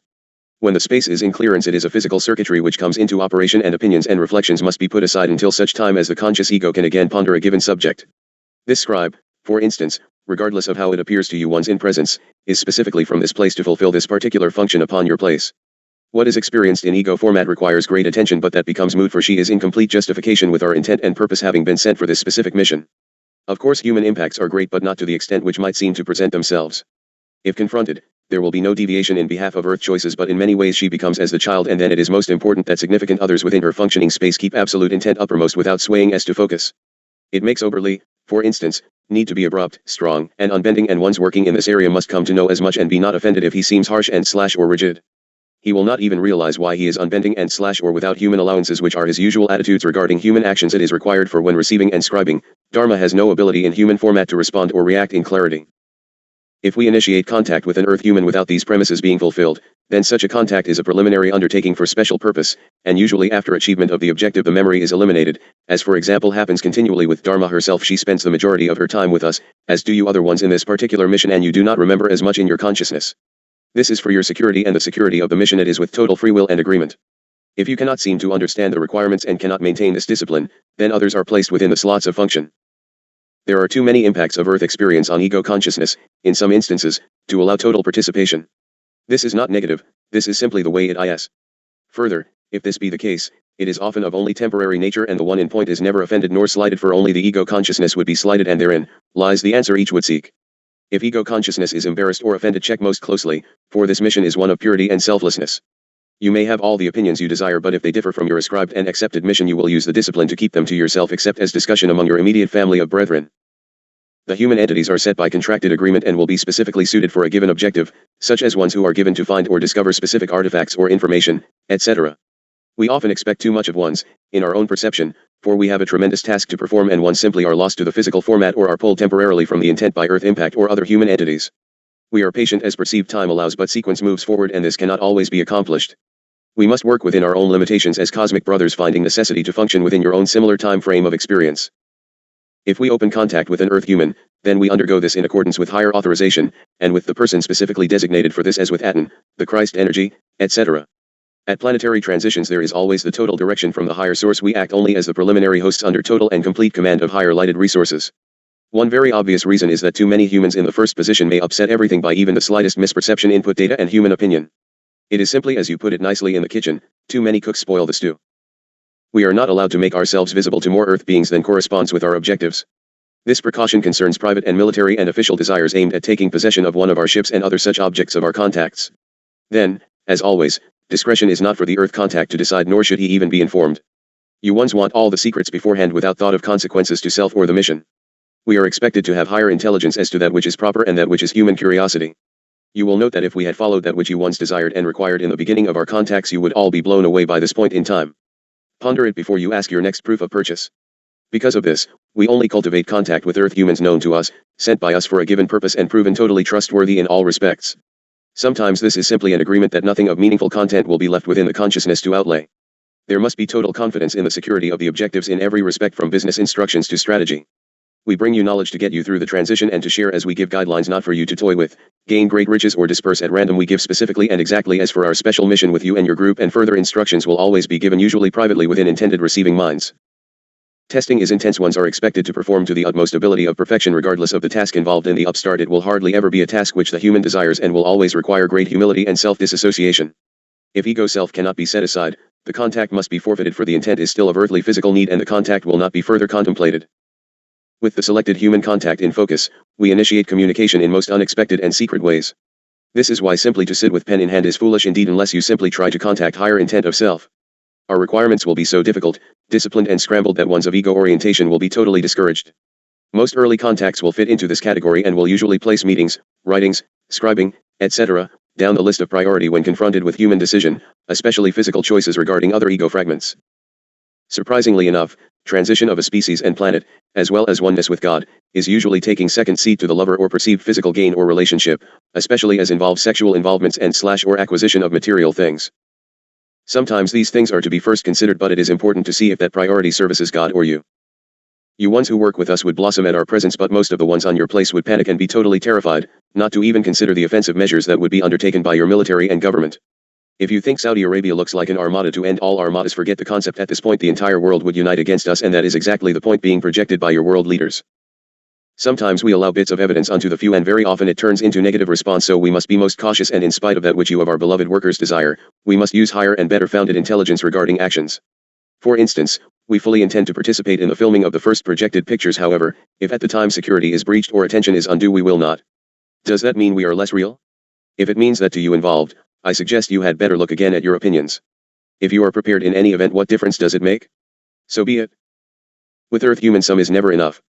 If we park the craft in your dooryard, you would not believe it is we unless we pour out all over your property and jeopardize the very crew you demand to see and touch. No, we must use good judgment to the perfection of ability, and we do have a great deal of ability in that measure. Hayton has been known to err at and has not. All knowledge and truth already present. It is important to consider still another matter of which I shall often be in the reminding. All truth and knowledge has remained preserved upon your place as brought forth or transmitted right up to this present epoch, though it may be totally forgotten, somewhat forgotten, disregarded, and / or lost by the earth human. As truth, knowledge, wisdom, and love, and all power of the Spirit are unchangeable and constant, and the same in the present, this all must be conceived there and continue upward into man's higher understanding. In other words, truth, knowledge, wisdom, love, and so forth, must simply be brought together again, remembered and integrated. What you call, by an old, for you, language, the backward relating religion, should for this case, and which has to be done, by the same old language, be called religion. The definition of the word as broken into meaning indicates that all has to be brought together again, which is to be considered religiously, but not religiously. In consequence, the already existing materials should be newly assembled, to lead into the future. After the religion must begin the way of evolution, which has a twofold meaning. You know one meaning of evolution as development and unfolding in the sense of something already existing, but still concealed, that must develop, which in a spiritual sense means, must rise from the subconscious towards the conscious. The second meaning of this term has been lost to you for a long period of time, namely that something not yet existing is explored, developed, and unfolded, and becomes. Because this meaning of evolution was lost, man lives under a false impression that evolving material already exists to be unfolded and developed. However, it is that the indwelling spirit has stored those matters and things which it collected in the course of its material existence in material bodies and lives. This, according to your understanding, is a very large bunch, but in truth is very little in comparison to all that is. During innumerable further experiences, the spirit must explore further, must search and must find, thus he must assemble further knowledge, recognitions, and experiences which then establish themselves in him as faculties. Because the spirit continues after the material death of the body and exists within spheres of living of the other world, it works upon the achieved results of the other experiences, and fixes these results inside it in what you call the subconscious. Upon taking up the human form of life, the obtained knowledge and faculty is anchored in the subconscious, and must evolve slowly in the human form of life to help in new lessons and recognitions toward developing conscious talents. The God consciousness or higher superconscious is a compilation of all of soul experience. Allow us to close this segment, for I wish to discuss prior contacts, their purpose, and dispersion of information.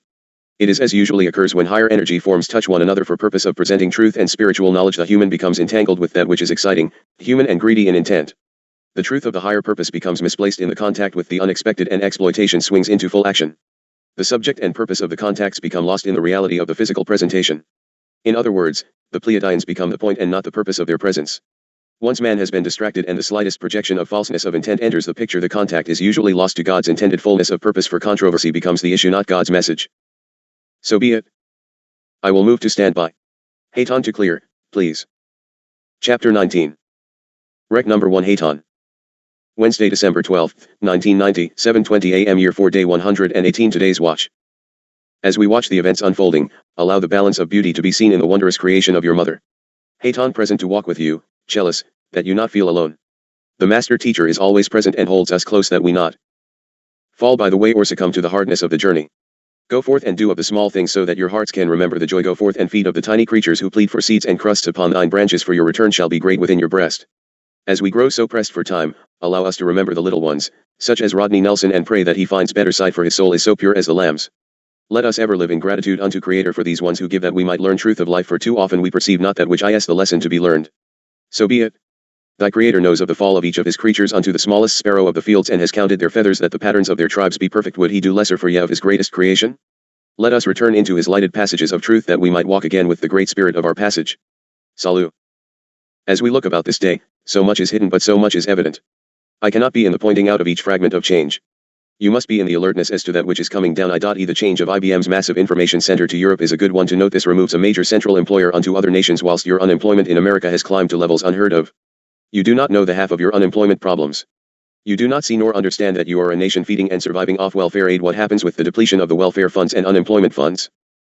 President Bush, in his frenetic quest of the New World Order, placed another nail solidly in the coffin of America's sovereignty by his advancement of the free trade pact with Mexico in his past week's journey into Mexico and sortie south to South America. Oh yes, for a while, even the business enterprises in which our own ones will participate will benefit from better work and smaller prices for goods, etc. Precious ones, it is geared to look good, but it is built upon the foundation of sand and cannot stand the pressure of a world in bankruptcy. Shamir of Israel moves about your country and gains that which you have no notion nor idea. The smiles are great, as over and over again Bush assures him that Israel will be protected at all costs. There will be no UN councils on the Middle East and / or regarding Palestine, so the bloodshed can continue without notation of the world. How many of you are aware that Bush has secretly given Israel service to the long-standing demand for a sophisticated Cray supercomputer? We have written on this months past, but it now hits some isolated news resources. The sole purpose of Israel having the Cray is to perfect and test the hydrogen bomb. The Jason Committee has pulled it off, and the remainder of the Cray equipment not already in place will be immediately transferred to the Weizmann Institute, one of Israel's leading centers of nuclear weapons research. The Jason Committee is the secret White House panel of leading scientists who brief the president on high-tech defense issues. Israel already has a huge stockpile of nuclear weapons. What might this mean to your world? Israel already goes without discipline from any source on your earth, for that which they do against those nations surrounding them. They even stated openly and blatantly that had the Six-Day War continued even one more day, they would use nuclear bombs. Do you not hear or see? While all this goes on, I would suggest that you take opportunity to watch the backdrop of pictures in Israel/Palestine. Mr. Sharon is openly building huge apartment/condominium complexes on the West Bank for new Israeli arrivals. You should further note, dear Americans, that thousands more of your reserves and active military personnel are on their way away from America this very day. You now are totally defenseless on your own home ground. Your nation is stripped of any defense whatsoever in the form of manpower. This is also true of NATO bases in Europe, naked and open for invasion. Do you rest well at night in your sleepy time dreams? Do you not hear that which is projected unto you? Ones come forth and say Saddam cannot stand against the armada of tanks and men in Saudi Arabia. Oh yes, he can. He has it well planned, and we have laid the plans out in detail for you. When Iraqi leaders state that they will reduce the Middle East to ashes, that is exactly what they mean. All the while that you watch, not Israel continues to build and build and build death weapons at tremendous rates. Do you actually believe that at some point here you won't have eruption of tempers? Do you think the bear to the north is in mesmerization of goodness? Are you perhaps fiddling while your nations burn, so to speak? All you actually did was invade Saudi Arabia, and now you have her under complete control. Iraq has little to do with the military assault upon the Middle East, dear sleepyheads. So be it. Let us return to your connections with Pleaides, for it is equally important that you come into truth about your relationship with those particular cosmic brothers, for they hold your ticket off your planet. However, only those who act in truth and within the cosmic laws shall be welcomed aboard for placement in the balanced places of their kingdoms. You ones of Earth had best be understanding the truth of this changing time, and your alternatives. Physical aspects of the silver clouds. We are continually questioned regarding the physical aspects of craft. Frankly, we plan to outlay all of that information for your comfort in the upcoming picture presentation, Sipapu Odyssey. It is reaching the time where you ones are given visual understanding of that which has been prepared for you as was promised. There is such distance between your cosmic brother's progress and that of yours in even small detail, even unto the matter of the glass installed for viewing and light within our craft. The glass itself is made of metal, impervious and unbreakable. Further, the screens are coated with material which gives instant identification to outside atmospheric components and makeup of the atmosphere itself. For instance, the outer side is coated, and colors itself according to the atmosphere outside the craft by color spectrum changes. The outside of the window will appear to be one color, for instance orange, and inside they are a yellow-green. Within an atmosphere suited for us, and you, The material is the color orange and casts the yellow-green light inside the craft and registers instantly on instrumentation to infinite spectrum deviations. When the outside color becomes, for example, green, blue, red or yellow, then the light inside changes instantly as well. Without further analysis, the crew is informed whether or not there is need for protective dress and other special needs for travel or visitation outside the craft. This is what we refer to as a fail-safe measuring instrumentation, and in this manner of determining the atmosphere it is impossible to err in judging needs for the life forms involved. Everything regarding contact with the outside atmosphere is controlled through automatic indicators. For instance, the automatics give complete outlay of necessary caution and dress, then, and only then, after completion of necessary sequence again determined by scanners, i.e. unless a crew member is properly dressed in protective gear, the automatic exit and intake systems will remain locked. Assuming that the scanners approve, then the conduit systems open, and only then, after the locking of the conduit doors, do the outside hatches open or unlock. The costume itself has sensors woven within the fabric of the gear in order to disallow error. If ones wish to disembark in unsuitable atmosphere, then this is only possible with the use of the protective dress suitable for the atmosphere in point, along with breathing apparatus, heat shielding, cold shielding, etc. As the craft reaches the stratosphere of a given world, where the atmosphere vanishes, then the outside of the onboard screens, windows, becomes totally transparent and differs visually hardly from your own clear glass windows. The screens also automatically shield out all radiations, resulting in no danger from this source of hazard unto the crew. For purposes of observations, we have our control mechanisms, which allow us much better observation than looking out through the onboard windows, because the pictures will likely be unclear, especially during the time the screens may be colored by atmospheric conditions. We have very sophisticated dimensional view scanners constantly projecting on surround screens, any portion of which can be broken down into microscopic visibility.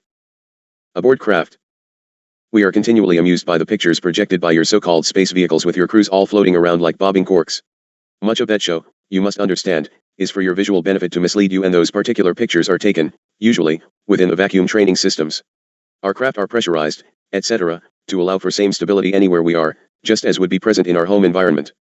I fear many tricks are played on your senses to delude you to truth of even that which is available on your placement.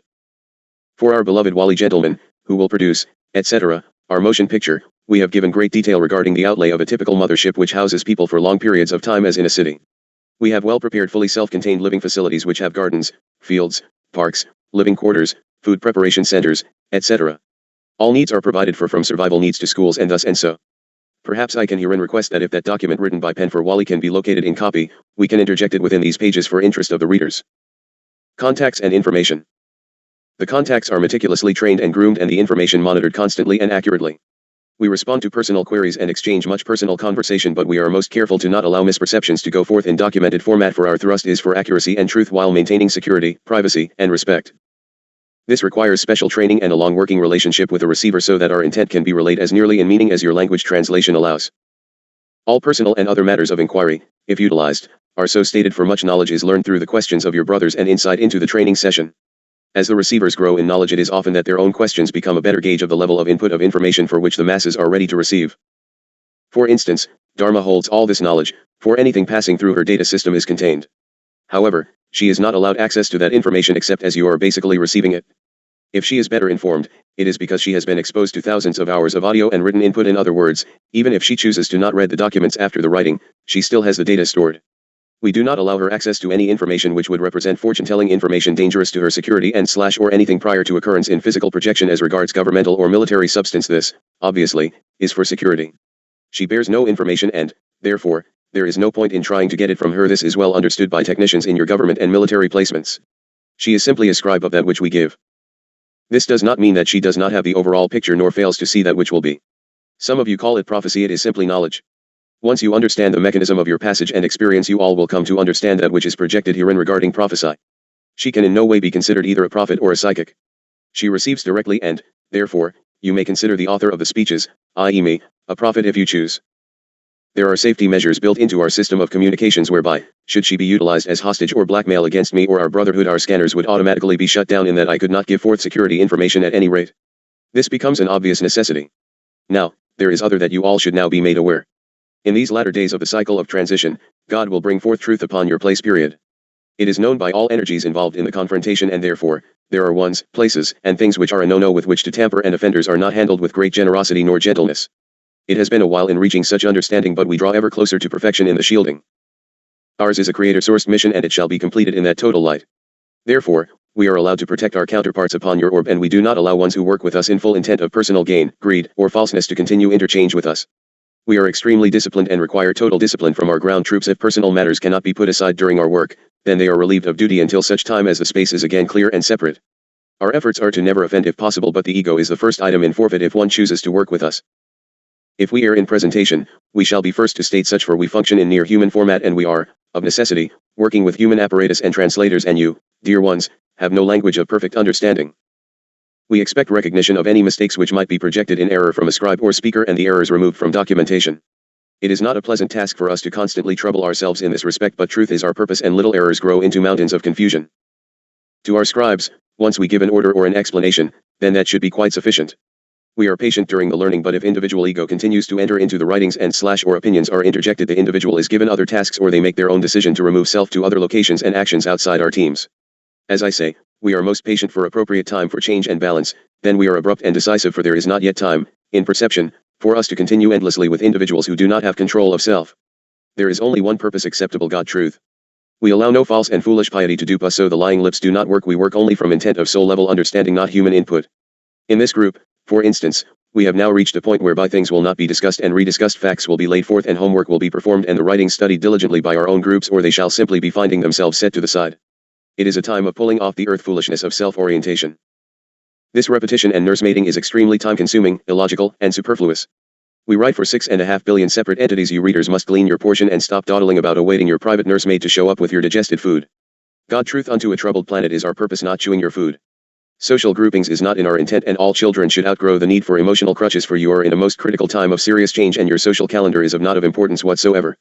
Will you weep at that which you did not get done for your fellow man while you socialized at the holiday party? Balance is important, but you might well consider a bit of unbalance in favor of your committed task, lest we not get our task finished.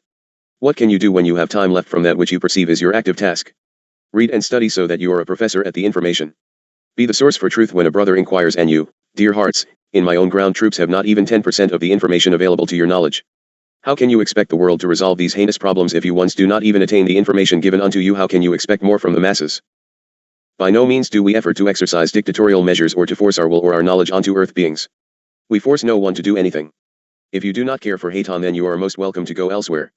I thrust nothing on anyone. I do require discipline and attention if your commitment is to work with me, and I am a hard taskmaster. Would you desire less? We are here and have undertaken the mission of awakening human unto his plight and give information unto him to allow remembering his truth and stature. We come to transmit lessons of truth and give as much service in other ways as will be accepted.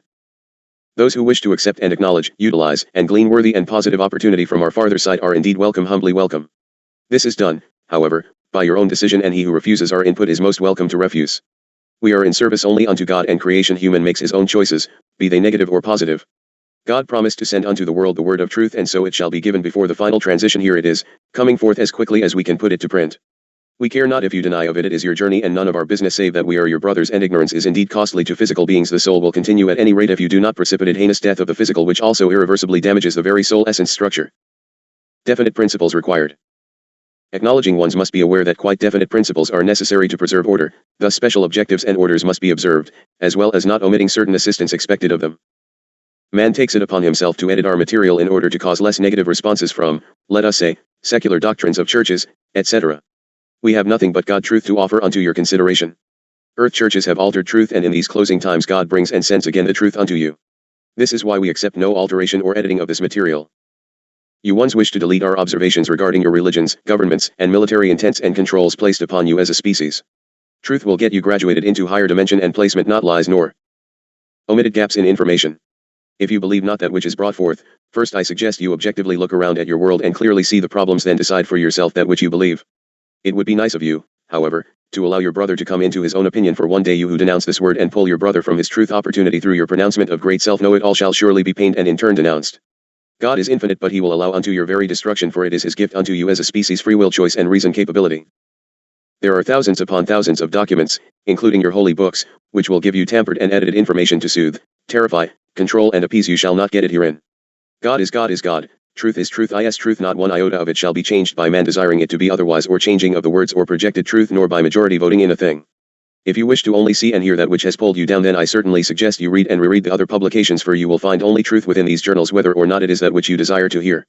So be it. Some valid contacts have been lost to credibility for this very reason. Earth persons involved chose to edit, tamper, lie, and create models of material and craft, and thus truth in wholeness was lost. Unfortunately for the receiver and contact, it rests not with their responsibility as to that which transpires with the material after the presentation, but to a valid and trained contact and / or scribe. To have this perpetrated upon his truth and work is destructive indeed, for his life purpose is destroyed and turned into the perpetuation of the lies already abounding. I could name a dozen lost to the work because of the lies and greed of those surrounding them. It shall not be allowed in this instance. You of mankind upon earth have no more time for the lies. So be it, and Sila Dharma, allow closure of this segment as the computer has again had tampering. We shall have to consider reprogramming or placing more sophisticated monitoring equipment within the apparatus. If you allow constant tending and frequent manual writing of the document, we can ease through for a while, but you will need be attentive to the signals to call errors to your attention. Thank you. At any rate, this is sufficient in length for the sitting. Good morning. There is much work taking place with the location, and I suggest that you and Oberly leave for a while this day. You cannot long function with the increased noise and discomfort from the signals. Use wisdom, Keela. It is better to take breaks away from the location and even into the noise-filled city than to become incapacitated from the constant barrage against you. You are now receiving in an audio range of extremely high frequency, and anything of lower pitch or intended ELF pulses are debilitating indeed. We shall simply have to be continually at monitoring, and I ask that you observe my requests regarding time away. We are, at any rate, producing material more quickly than most are assimilating the information. But man shall simply have to become more responsible, for we are going to increase the output. God is patient, but your would-be world controllers are not. Indeed, much has passed the stage of repairing. So be it. Hayton to clear, please. Salom. Chapter 20. Rec number 1. Hayton. Thursday, December 13th, 1990, 8:32 a.m. Year 4 Day 119. Today's watch. Come and let us tarry together on the day of gifted time. Let us note carefully that which you, Dharma, would put aside. Precious ones, the earthquake in Sicily is of utmost importance. Dear ones, this is proving up the action of Mt. Etna recently. This quake shows current and constant actions building and tremendous activity in the underground fissure system. If this does not quiet, you can expect massive eruptions within the volcanic chain that, dear ones, will include Vesuvius. Is there a possible connection to the quake in Taiwan this day? Of course, everything is connected to everything, and if massive movement happens in one portion of your crust, so shall it impact all. 'Tis only the extent of activity in point. You are reaching the point of transition wherein you must look unto these very things for your clues, for your leaders are swamped in deception. You must return to the basic perceptions in order to allow for timing. There are no accidents. Every coincidence is full intent, so do not miss of the attention. I will share as confirmations trickle through to writing source, but you readers must take hints, and as we share with you, please share with us, for it is most important that we have a scattering of information from all points of the directions in human input. To TD in Phoenix. Thank you, for here in point is exactly that which I indicate above. TD has sent much information to the source regarding the most major subject of late. Rather than give you rundown of contents, I shall simply ask printing of the cover letter. I feel William Guy Carr's book, Pawns in the Game, Emissary Books, is one of the most poignant accounts of the past worldwide subversion by Zionism, its thinking and protocols, its revolutionary tactics, its savage barbarism designed to shock the masses and make them docile, emulations in South Africa now, the satanic betrayals of their own agenteurs, its controlling role in virtually all world revolutions, civil wars, ours, and world wars, its recurring and very effective blueprint to destroy societies, their sabotage and subterfuge of supplies and communications to defeat armies on the battlefield, Napoleon, and their bent on global wars to create eventual stalemates and redistribution of power negotiations, all at the expense of the people, their creation of issues, opposing beliefs, and subsequent strife and war. We are but pawns, and the world plan to execute most all of us and subjugate the remainder in the most inhuman manner. So also does the author describe the recurring expulsions of these people by national governments. This illuminist threat to the colonies, and the world, was the central theme of President George Washington's farewell address, also enclosed, from de Griffin's Fourth Reich of the Rich, Emissary Books, another excellent book. The Middle East politics and build-up appears to be the use of this same blueprint. Please refer to Hayton for his use. TD. I must say, first of all, that I most certainly leave it to GG, as publisher of the journals, and DG, that which they will carry for your convenience. Please accept the fact, readers, that it is indeed expensive for these ones to obtain a supply of books to which I continually refer. Therefore, I leave the books of confirmation to the decision of the reader and the distributor. I do have comment. Please utilize the material for that which it is confirmation from a very basic and fundamental level for the myriad topics we cover in the journals. You who are avid readers will obtain it anyway. The masses do not read anything, so, if you already are in contentment of the truth of that which we bring to you, I suggest you study the journals, for you need not confirmation. When there is outstanding material available, however, I will continue to give the information. Along the same lines of confirmation and in-depth study of the Hazar Zionist is The 13th Tribe, by Arthur Kessler, just brought recently to our attention, and again, I give thanks to one J. Meeker for sharing the document with my scribe. She does not outgrow the need for confirmation, either, just as any awakening being of human needs the confirmation. It is most difficult to be the target of abuse and death attempts, and the human needs confirmation from its peers. As confirmations of our truth pours forth in these days, it becomes easier to give unto you one's more extensive uncovering of facts which are kept from you. If the only point is to bring further and greater attack against my people, I am hampered also, as to that which I can freely open unto you. Along this same subject line, I thank Dr. LF for her contributions of input data, some of which was published years ago but had remained in her library. My appreciation is indeed great, and we shall tend of the material carefully so that it can be returned at any time upon request. It is more than the sharing of information in printed format, it is the closeness of brotherhood that reflects within the scribe and my other workers regarding these journals and expresses. It seems a lonely journey indeed, for mostly the abundance of impact is from those who would literally kill these of our brothers to keep you from having information and bring discredit upon the cosmic brotherhood. I humbly thank you ones who seek out confirmation to share. To you readers, we are not simply a publishing company, distributor, and / or scribing place. We are the very foundation from whence truth is given forth. Each reader is as / or more important than the scribe herself. It is intended that you hear your call, if it be so, for you will come into understanding as the sequence unfolds the pathway. Please allow me the outlaying of another example of follow-up, in a most humorous vein, not directed to me, but reaching me through Dean at any rate. I shall allow the penman to remain anonymous as intended, but I especially request that GG make absolutely sure that our beloved brothers who are in constant touch from Australia and New Zealand receive this writing of today. You who live in the human form in different parts of this world and feel alone and missing of your purpose, I plead patience and continuing study of information, for your turn is coming for great service and the way will be made clear in properness. We would never outlay a person's purpose for all the world to see and allow of the targeting of God's own servants. I like to call it working patience - for you have accepted responsibility and you are only in the opening act of the play for the final great show, so please, do be awaiting without turning away as we give unto you in open and public format that which helps to stay the path. Quote, and I am grateful to the author of this letter. 29 Nov 90. Dear Dean. First of all, I wish to thank you for your unselfish dedication to the Global Sciences Congress, ES. They are truly a breath of fresh air in our troubled world. At this point I am going to stay anonymous because I don't know who is reading your mail first. In the process of gathering this information, several people have experienced a change in their vibrational patterns, some were voluntary, others were not. That's space talk, I've been reading the journals. At the February 90 Orlando Congress, George Green made the comment that there was serious construction going on in Australia. Now you'll have to admit that at times it can be a puzzler to separate fact from fiction. So I put out some feelers about construction down under. Wouldn't you know it, I have news that some of the mysteries of life are indeed awesome, and to be feared because of their ultimate function. The Phoenix project is located 426 miles east of Port Hedland and 130 miles south of the northern coast. The purchase of this Australian land by private money encompasses a radius of 250 miles and is being hotly contested in the Australian courts. But you and I know that this will do no good, since the legal thugs will drag it out until the final chapter is burned long before it is ever written. In the meantime, construction is moving along at a fever pitch with the aid of 25,000 Koreans, 12,000 Indians, 7,000 Japanese, 2,700 Americans and 200 Aussies. It's the best paying job any of these workers have ever had. There is next to no talking. Everyone keeps their head down and their mind on the job at hand, no questions are asked. They are just there to collect a paycheck. No cameras are allowed, it is an immediate 5-year prison sentence if you are caught with your brownie out. This beautiful mountain range is literally in the middle of nowhere. A few Aborigines visit the mouth of the valley for 2 to 3 months out of the year. Other than that, there is only the bush and venomous snakes. There is a pristine river and an airstrip where TWA commercial freight carriers bring in everything. The planes can taxi into the hollowed-out mountain, which is guarded by supermassive blast-proof steel doors. Once out of the planes, you walk another 200 yards inside the mountain to reach the start of the living quarters. Home on the range, which entails 10,000 living units, some of which are 1, 3, 5 and 8 bedroom units. The units are 3/4 finished, the solid rock is cut out with laser water cutters in 4x4 blocks, which are hauled out with little crawlers, to the edge where they're simply pushed over. Big nails are shot into the rock through visqueen, and then gunite is sprayed on, and then everything is covered with tile. It looks great. There are already 50 families living in the bottom units, they have their own school for the kids, a swimming pool and tennis courts. There are massive food storage facilities, and all of the steel doors are controlled by voice prints and fingerprints, simultaneously. Everything is powered by solar, which had to be put in sometime in 1989 before the heavy construction started Jan 90. The photovoltaics are the tracking type, which sit topside and measure 3/4 by January 2nd a mile, and feed a battery room which measures 285 by 160 feet, and the battery racks therein stand 12 feet high. The Americans work 60 days straight and then have 60 days off to go home, with full pay. The others work a year straight and then take 5 months off. The airstrip will be taken out around Jan-Feb 92, and then everything will be chopper shuttled in to finish by November 92. Hayton, I cannot allow you to pass this most urgent and important clue. With tongue in cheek, I'd have to call this the 13th wonder of the world. No one, and I repeat, no one invests this kind of money if they don't intend, no. Make that plan to use it. Here's an interesting, if you believe in them. Coincidence for you, the photovoltaics have to come from either Amako, Solarix or Amako brand, or Kyocera, Japanese I think.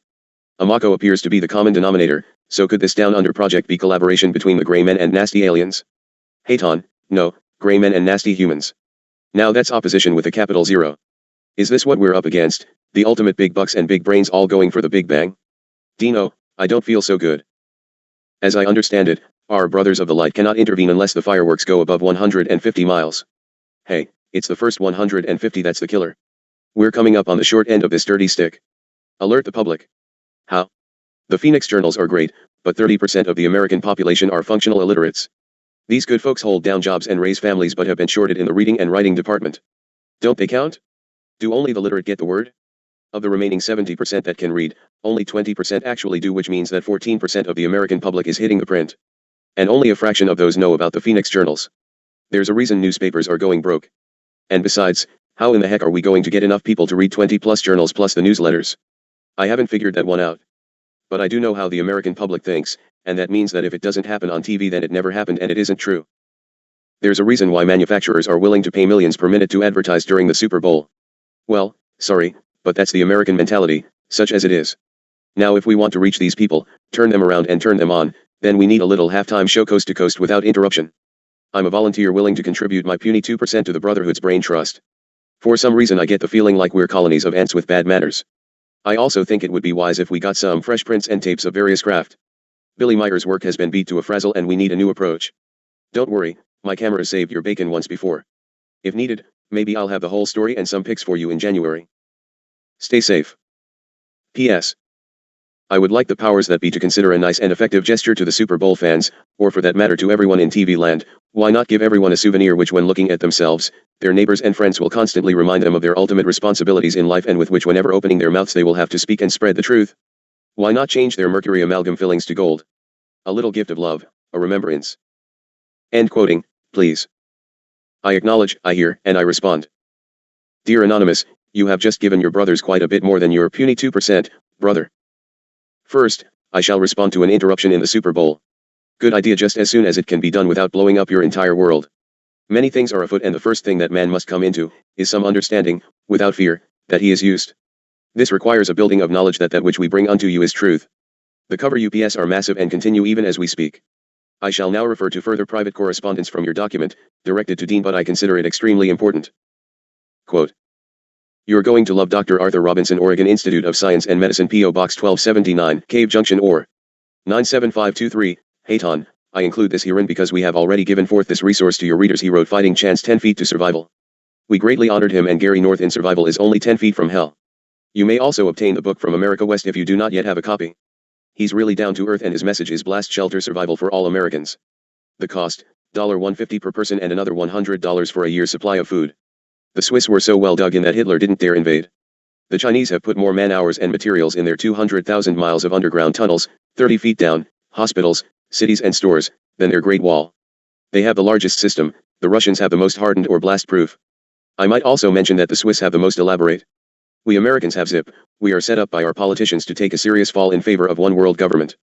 Bomb shelters were the rage in the 60s, so why have the public libraries been cleaned out of all reference material on the matter? Check it out. Arthur must be stepping on some toes because his 5 kids were taken sick for a week and then his biochemist wife suddenly became ill and died under mysterious circumstances within 24 hours. 1988, Hayton, and Dharma has been literally given death by cardiac arrest 4 times within this past 3-year period, not to even mention the laser attacks and the staged event of 2 weeks ago. I mention these simply because there have been numerous witnesses involved in the incidents. There have been countless attacks never brought to attention, which we have diverted. We give great honor unto Arthur Robinson. Humanity will owe their very existence to one such as Dr. Robinson. I wonder how many will ever realize as much. End quote. Public information. I must respond to the subject of how do you get the public aware and reading. Probably we don't to great extent, but if a few who can afford to make change by input of funding, we can. Our full intent on the drawing board, all architecture and leadership in place, is to build a communication center in this location which shall service the globe. But, it costs some $240 million to do the project. Ones are already working on scripting for the pictures and we are giving forth technology, etc., for the finest holographic filming you can imagine. However, the publisher, writer and developer of our projects for this transition, are exhausted both financially and physically. Ones who can, must help by taking up the banner and moving a bit further. Remember, also, dear ones, that there is constant, unyielding attempts by laser pulses, elf barge and all manner of business blockage to prevent our bringing this truth unto you ones. We were doing pretty well until we came against the wall of deceivers set forth from your government in the form of terror tactics laid forth by those who would claim defection from the government, CIA, etc., i.e. pictures of 9 feet aliens, etc. That, dear ones, is directed at the Pleaides Brotherhood because man just doesn't continue to bite on little gray aliens. Although, we shall now speak of this data because I am continually barraged by inquiries. I would like to ask Anonymous to keep his camera brownie handy because I can promise you that physical outlay of observation will likely not be in the area of my scribe yet. I would no more further jeopardize these ones' lives than provide a great rapture for Satan. I ask that pictures and contacts be shared with these ones, for they too are lonely for the touch of seeming reality, but I shall guard them most carefully in the interim until man comes into some recognition of truth. As man comes into truth, he will automatically begin to request shielding from the barrage of programming beams directed against him by your governments. These shielding systems are perfected within and further, if you want them reinforced, we must be asked. It is hard for ones who don't believe we exist except to destroy and suck your blood, to ask. It is through confirmation of our truth that man will begin to hear and see, for he has slept too long and been targeted most effectively. However, against God, there is no ability to stand in darkness, therefore, you of God still hold the trump cards. It ultimately requires, however, a casting aside of the lies regarding behavior as well as government, etc., and a concerted effort to return into the laws of God and the creation at is the price of the ticket, so to speak. We need none of your base behaviors and none shall be allowed. We are not sent as the hosts to save your assets, we are come to show you the way and you will do it. Simply knowing truth is the starting point of the revolving again into truth in actions. 9-foot aliens, / robotics. You do have little gray alien replicas on your planet. You now also have very tall replicas on your planet. There are exact likenesses of myself on your planet, having been replicated from basic RNA/DNA cellular duplication. Now, however, for that which you may be quite unprepared, you also are governed by and ruled by a robotoid army. Every functioning person of importance to the evolvement into one world order is a replica. I shall unfold this technology later, for I know that your people are not ready for such. You have been subjected to this technology for well over 2 decades and now you are reaping the final closing of the trap upon humanity. I am not, herein, going to outlay who is who and what is what. Watch, and you will be able to discern. Is Bill Cooper with his 9-foot alien picture real or false? Would he know if he were not? Likely not. The big boys are getting ready to show you a whole bunch of very earthly spaceships and little and tall aliens. They are going to even bomb some of your cities to bring you into terror of our presence, for they know that with our presence goes their dominance. Through causing the mass of mankind to fear God's hosts, you bring further confusion and destruction upon selves. You have only godness coming from the cosmos in the form of cosmic brotherhood. Do you actually think the one world rulers will allow that kind of news? To make my point, of all the journals of truth in your oppression and lack of truth, how many of you have a ticket or rental agreement for one of those apartments in Australia? I thought not. Those are very exclusive living facilities, dear ones, planned for the very elite, and not all of them. A great number of elite will be greatly surprised as they make fast ascent right after the bomb goes off. There is no honor with Satan, dear hearts, and you had better begin to recognize his handmen and maidens. Now, bad news for Gigi. Do not concern yourself with refusal of Billy Meyer through his spokesman. Actually, they speak not for Meyer. I suggest you all begin to pay attention to the status of one, Billy Meyer, and be prepared for painful recognition. He has been placed into helpless incarceration by those claiming to be his own protectors. Dharma, stop. Note that which the computer is doing. Now you can know another subject which triggers the computer to destroy the documents and, hopefully, you as well. I will write further. Simply stop and begin a new document, please. Chapter 21. Rec number 2 Haton. Friday, December 14th, 1990, 3:31 p.m. Year 4 Day 120. You be the judge. I come forth in service unto God, unto the creation, and unto you my brothers in higher universal human form. A book has just been published by UFO Archives and Genesis 3 Publishing Co. by Stevens Elders Welch. This book is supposedly published documentation, Vol. 2, of the Billy Meyer Notes from Pleaides. My preference is simply not to respond to inquiries, for I have absolutely no interest in further cover-up, conjured up and literally made up, material. I am saddened for Billy Meyer, who was a valid contact and who does not in any way sanction use of his material. This volume is published in spite of his request to be left alone and not publish any further information in the United States. Well, Haton, you will ask, how can we know what is truth and that which is not? Easy. I will give you clues to look at and then you be in your deciding. First, let me say that the material is in great part factual. However, I will herein tell you at onset of the discussion that Pleaides Command does not interwork with ones who utilize material for personal gain on the market which would ever deceive the public in any manner whatsoever. Many things went wrong with the original contacts with Billy Meyer, and Billy stated that he had stopped the contacts. He later said that he was informed Sem Jace has been killed. These are not so, and there is absolutely nothing wrong with Commander Sem Jace except that she is completely overworked. There reached a refusal to participate with ones who entered into contact, from Earth, with Billy Meyer and who now utilize his material, fabricate more and give incorrect information. There will be found a portion in this volume in which supposedly Sem Jace gave information for the eyes of Wendell, Lee, Britt, and Tom only. This entire outlay of information is totally fabricated. The information deals with the massacre of the Jim Jones cult group. I have given you detail by detail description of that which happened in Jonestown. This will be listed as a contact with Cosmic Brothers prior to the Jonestown happening. I merely state the fact that this is false information, fabricated by these ones to mislead you the public and make gain in material manner from you innocent, trusting public. I suggest that the entire section called Contact 115, Prophecies, are total nonsense and foisted upon you the unsuspecting for reasons of deceit. The ones who have brought this particular set of documents forward do so without permission and with full intent to deceive. This is an affront and deliberate assault on the credibility of one Billy Meyer, who had forfeited his connection to higher source prior to this supposed transmission and, more importantly, becomes a deceiving discredit to one of my most respected and revered commanders. George, I am pained to bring this to your attention, for these ones have been at some point reckoned among your friends and colleagues. Son, they do you great dishonor and disservice. They have practiced in ill behavior in the past and continue the deceiving unto the public. Their intent is a point of personal gain, but the result is far more treacherous. It discredits the very truth of that for which we stand morally. These ones would never come into our sphere of contacts and, quite frankly, but for the pure deception perpetrated in these latest volumes, I suggest that all but a fragment of that which has come before is absolute hogwash. I realize, George, that your own intent, don't be embarrassed, of the material was to test as to the credibility of one, Hayton. It is fine, son. To fulfill our mission we must have total understanding of truth between us, for neither of our tasks are easy but, instead, filled with great pitfalls and direct attack. Nonetheless, it pains me greatly, for you have paid enough at the hands and whims of these ones who would call themselves your friends and then stab thine backside. As you ones riffle through the pages, I warn you of another false projection. You will find reference to ones working with George Hunt Williamson. I believe that our beloved sister Thedra of ASSK can enlighten you on the projection habits of GHW and brother Philip. Not that all the information is untruth, but any volume projected to the public as truth must be truth in all manner of presentation. This volume is one major discredit from beginning to ending. Are there valid inputs? Yes, but the information had been given in prior contacts. I speak now regarding metals and vibrational cold fusion of the metallic craft skins, etc. In view of continuing events, we shall set records to straight and honorably for that which was given in truth, and the public shall have to use the discernment of truth as God gives insight unto them. I find that almost $40 for a book of trash is a bit steep, however. George and Desiree, simply hold the original notes in tight security, get them away from yourselves and into third-party lockup. We will bring justice unto the truth regarding those contacts when the time is appropriate. I know that you find it difficult to confront that which has occurred, especially Desiree, for her trust is so tested already. Please know, son, that we are right on top of it, and that which is put forth comes back 100-fold in kind. Test me all that you will, son, for I believe you will find that I shall stand the testing. I hold you in my trust, and in my love for your missions are great, and I am honored to serve with you. So be it. Did the errors come from Billy or from the group as mentioned? You be the judge, for you know both parties involved in the deception. It has been ever thus, dear ones. Ones play at games in magnitude that they give no thought unto the consequences. Is it deliberate deception? Yes. Why? Many reasons, and none of which matters greatly, for truth always stands in the ending. Blessings unto you who stand and dare to counter the lies and demand truth. What of those metals to which I refer?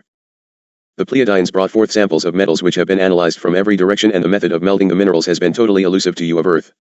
The method of blending is absolutely simplistic in technology. It can be compared to that event called liquefaction in your earthquake situations.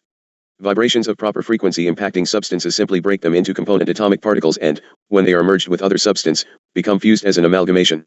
The process is cold in nature, simple, and can be formed into shapes impervious to penetration. As I mentioned yesterday, our ship simply cannot be opened by you ones if we do not intend that you do so. The shell will simply absorb and neutralize every known laser cutter that you have. That, dear ones, can be confirmed right on your good old hard Earth. Ask someone who has tried, and surprisingly enough, there are several ones around who have been there and tried.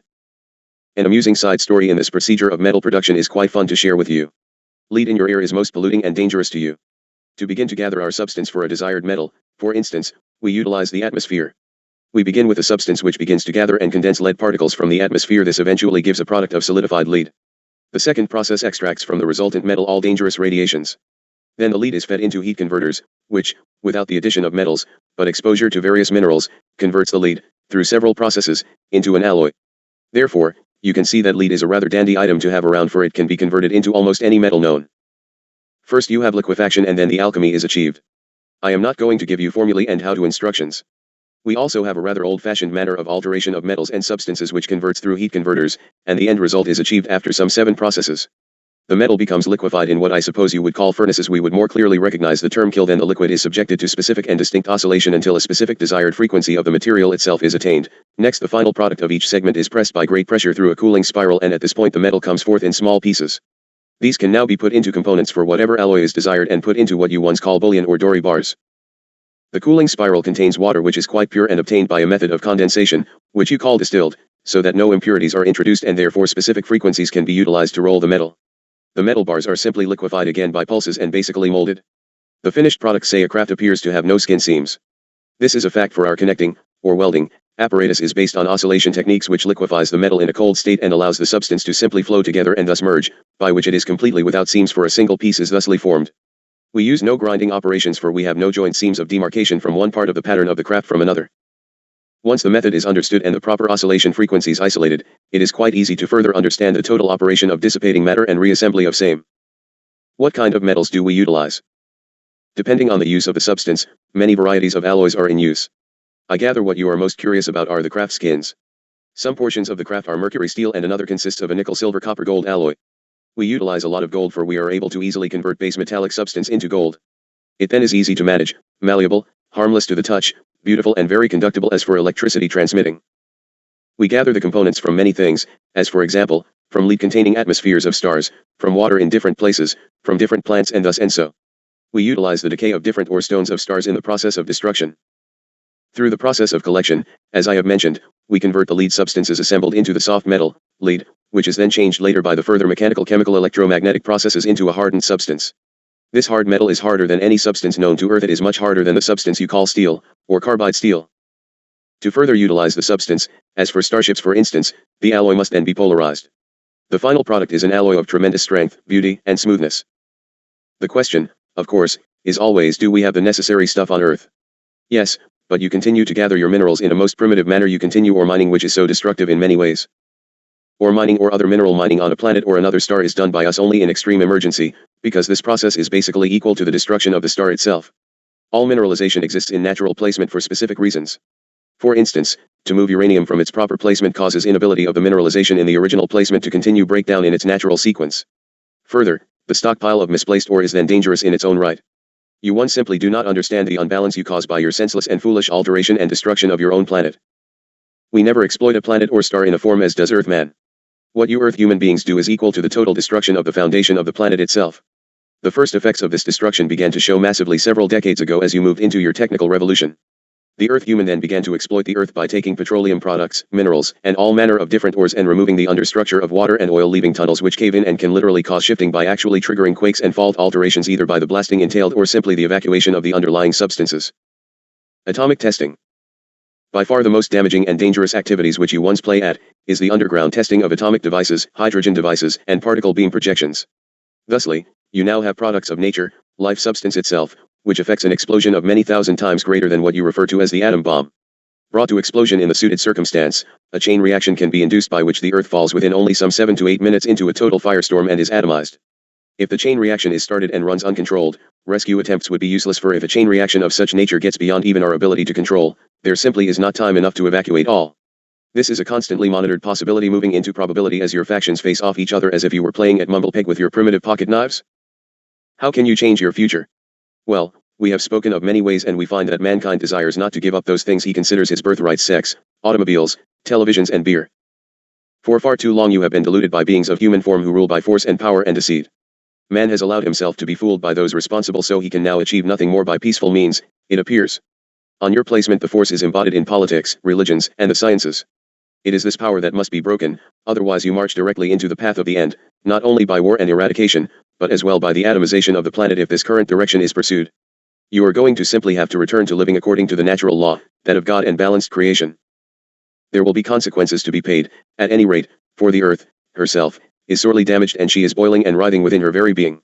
Regardless of man-made damages, there will be natural upheaval, great quakes, volcanic eruptions, climatic alterations, storms, tidal waves and accidental events which will make their world appearance in these impending days. Whole countries will sink down into the seas, and numerous human beings will find an evil ending. Most of all, you must realize that war is basically irrevocable, if not this month or year, then later, and later comes with the more heinous forms of killing. 666. Your prophecies and biblical stories relate the numeral 666, and this becomes a common term to cosmic brothers as well as Earth projection. Just as the number represents that which will be on your Earth plane, it also represents that which came from off your Earth, which, of course, by definition indicates extraterrestrial, but don't get crazy, for anything off Terra is extraterrestrial. The symbol 666 will continually and more frequently come into your attention as you move along. The anti-logos represents the lie, the untruth. This lie is given forth from deceivers, religions, charlatans, and greedy, power-hungry ones.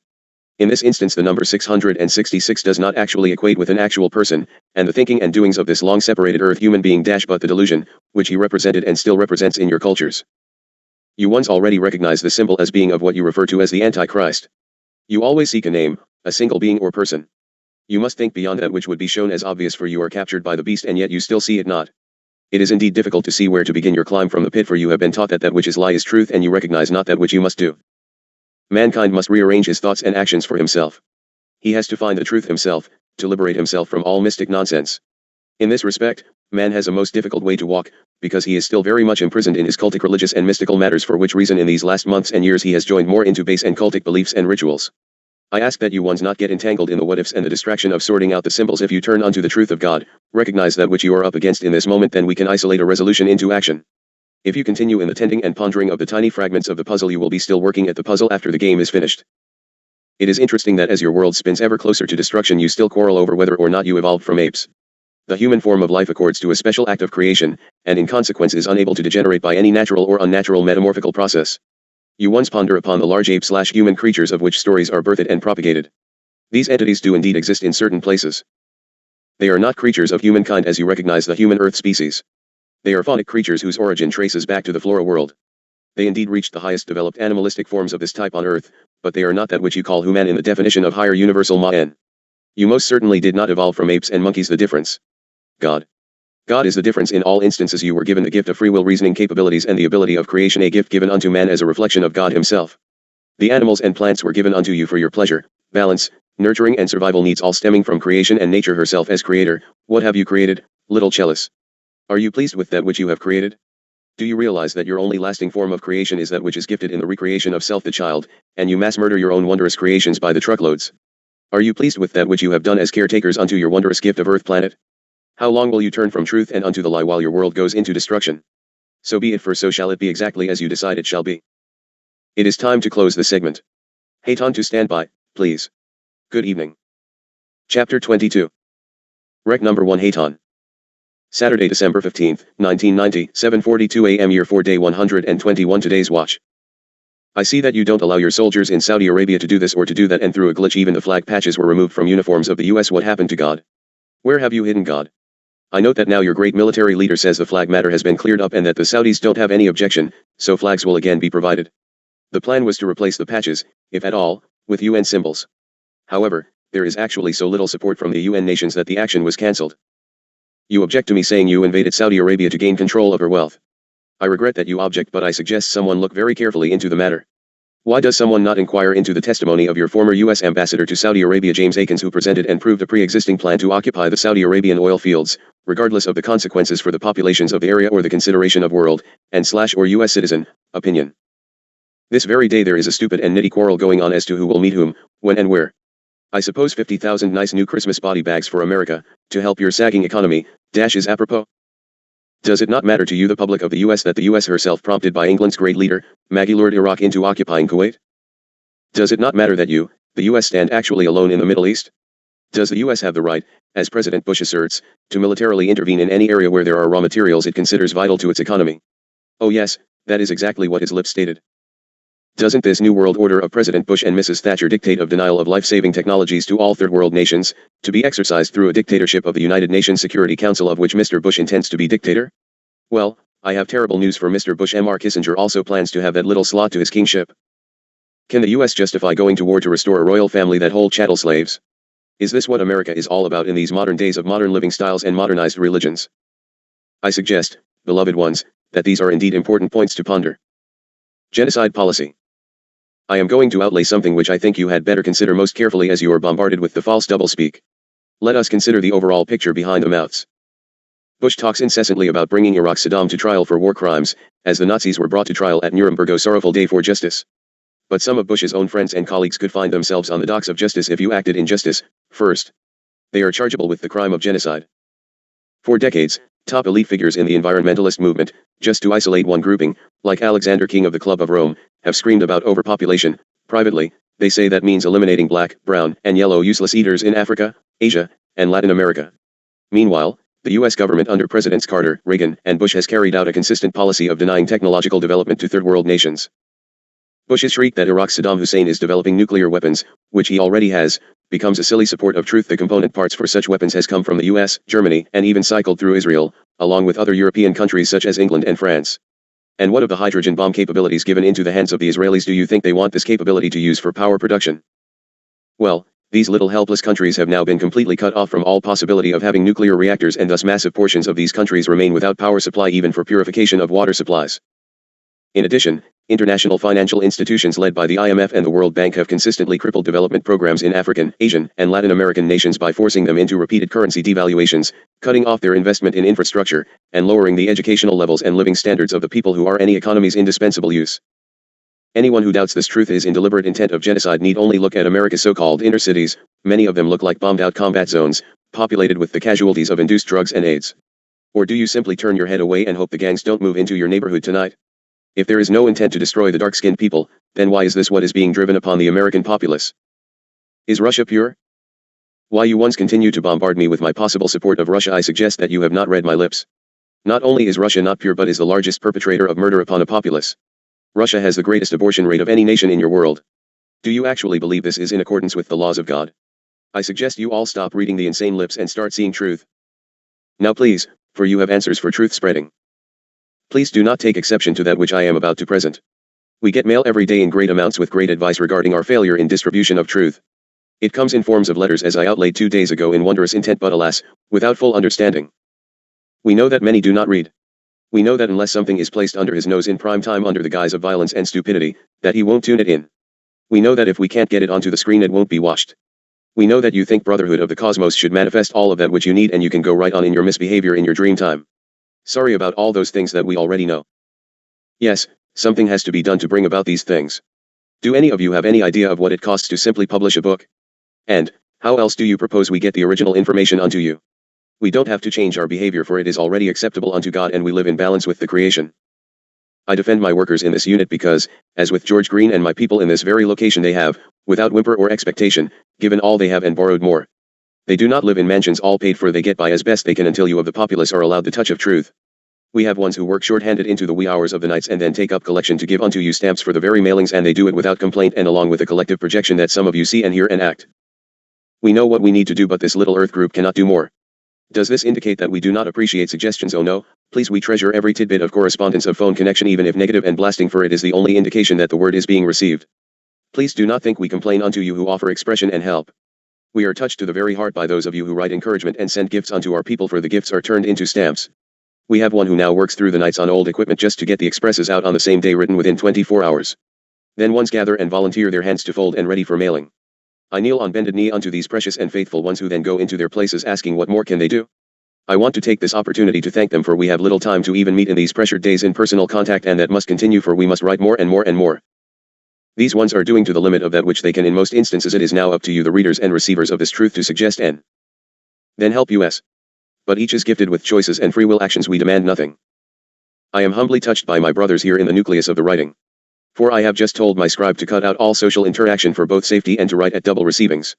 This means, dear ones, that the publisher, distributor, and volunteer editors will hardly sleep at all in effort to get this to press.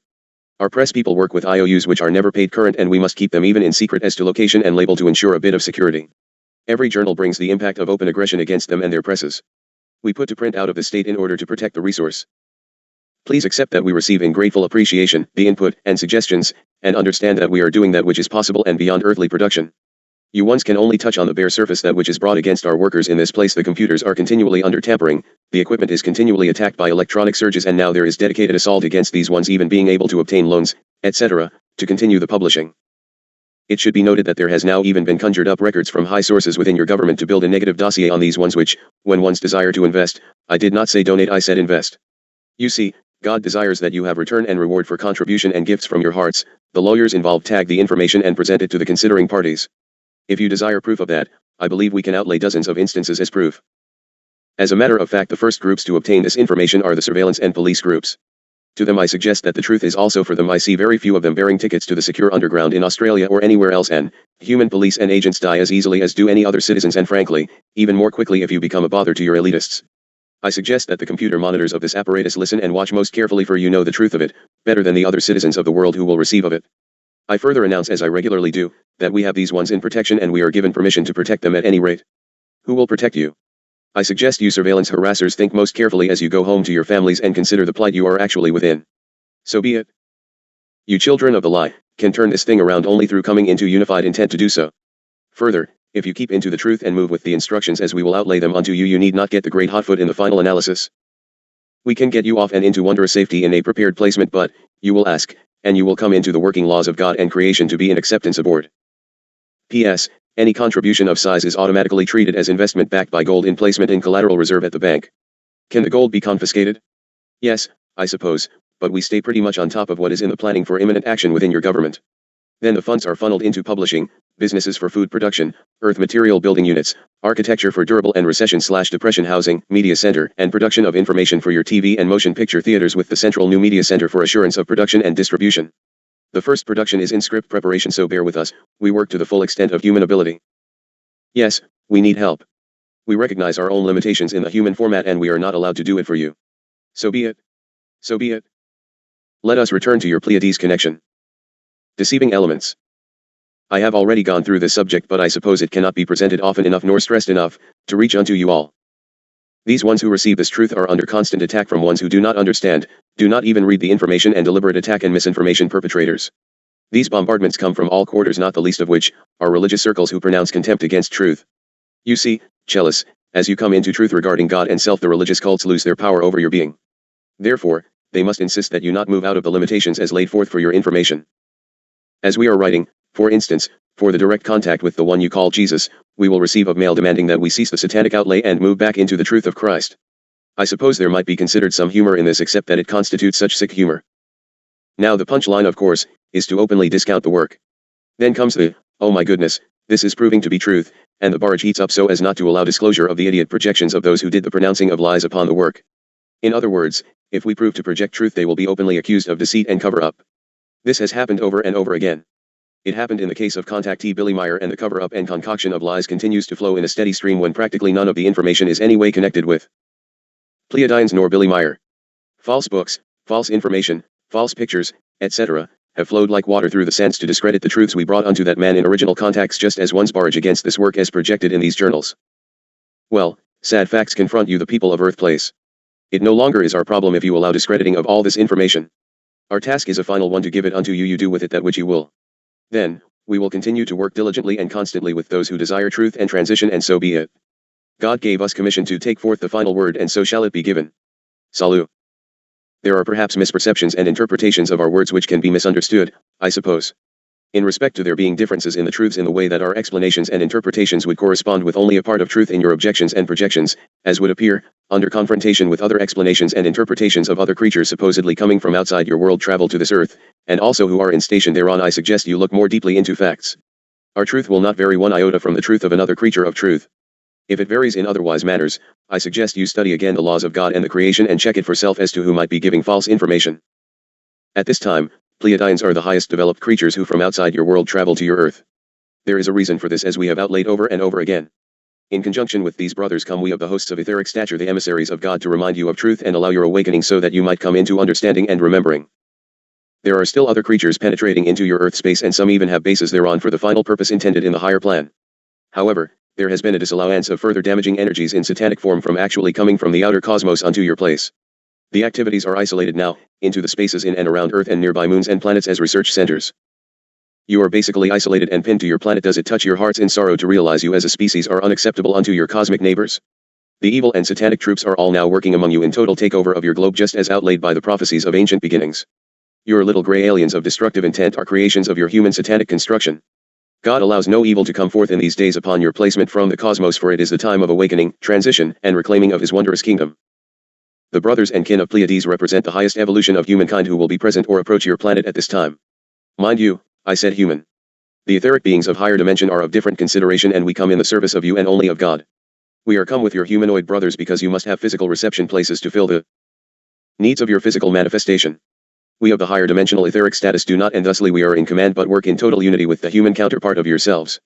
I, personally, shall serve where and how I please, no more and no less, for in my higher being I have no peer nor higher authority. I, Haton, choose to serve as a Pleiadian commander. Wrathful God. No, a just God. A God who allows his fragments to experience in free will choices. However, a God of discipline and expectation of a return unto his outline of laws to ensure balance and non-destruction of other of his creations, such as a planet and species.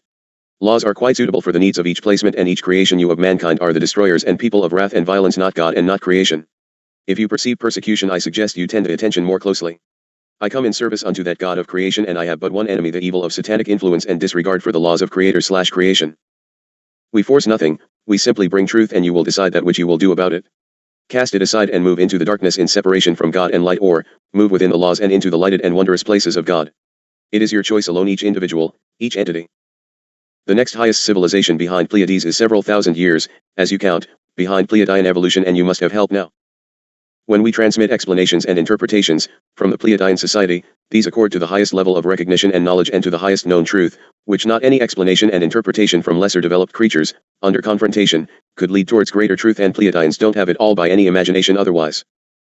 When matters in consequence that are transmitted to you, it is the highest known truth from them. I hold higher stature and I bring higher truth at this time of cycle, for you, as a species, are about to collectively thought manifest destruction upon your entities and placement. Your Pleiadian brothers who have brought truth to your world prior to this, brought the highest known truth which they bore and that has been prior to now, given unto you. How many of you have heard and/or read it? They have given you truth within their level of spirit, which also results that in respect to the formerly mentioned deceptive elements, can only be revealed the effective truth. The brothers of Pleaides must remain with that truth as given. If persons doubt their explanations in this matter, they must sooner or later recognize the truth of the words. Little ones, this includes ones who pretend and speak in worldwide outlay of adventures and contact with human beings of your neighboring planets such as Venus, etc. You have suffered in the pits of deception while deceivers have made fortunes at your expense. I remind you that God needs no intermediaries, and ultimately it is just you and God, my friends, just you and God. I care not what your star sign is, nor your special numbers - it will just be you and God and the word of truth. God is the word and the word is truth. If it be of God, and not a thing shall change of it. 'Tis all right.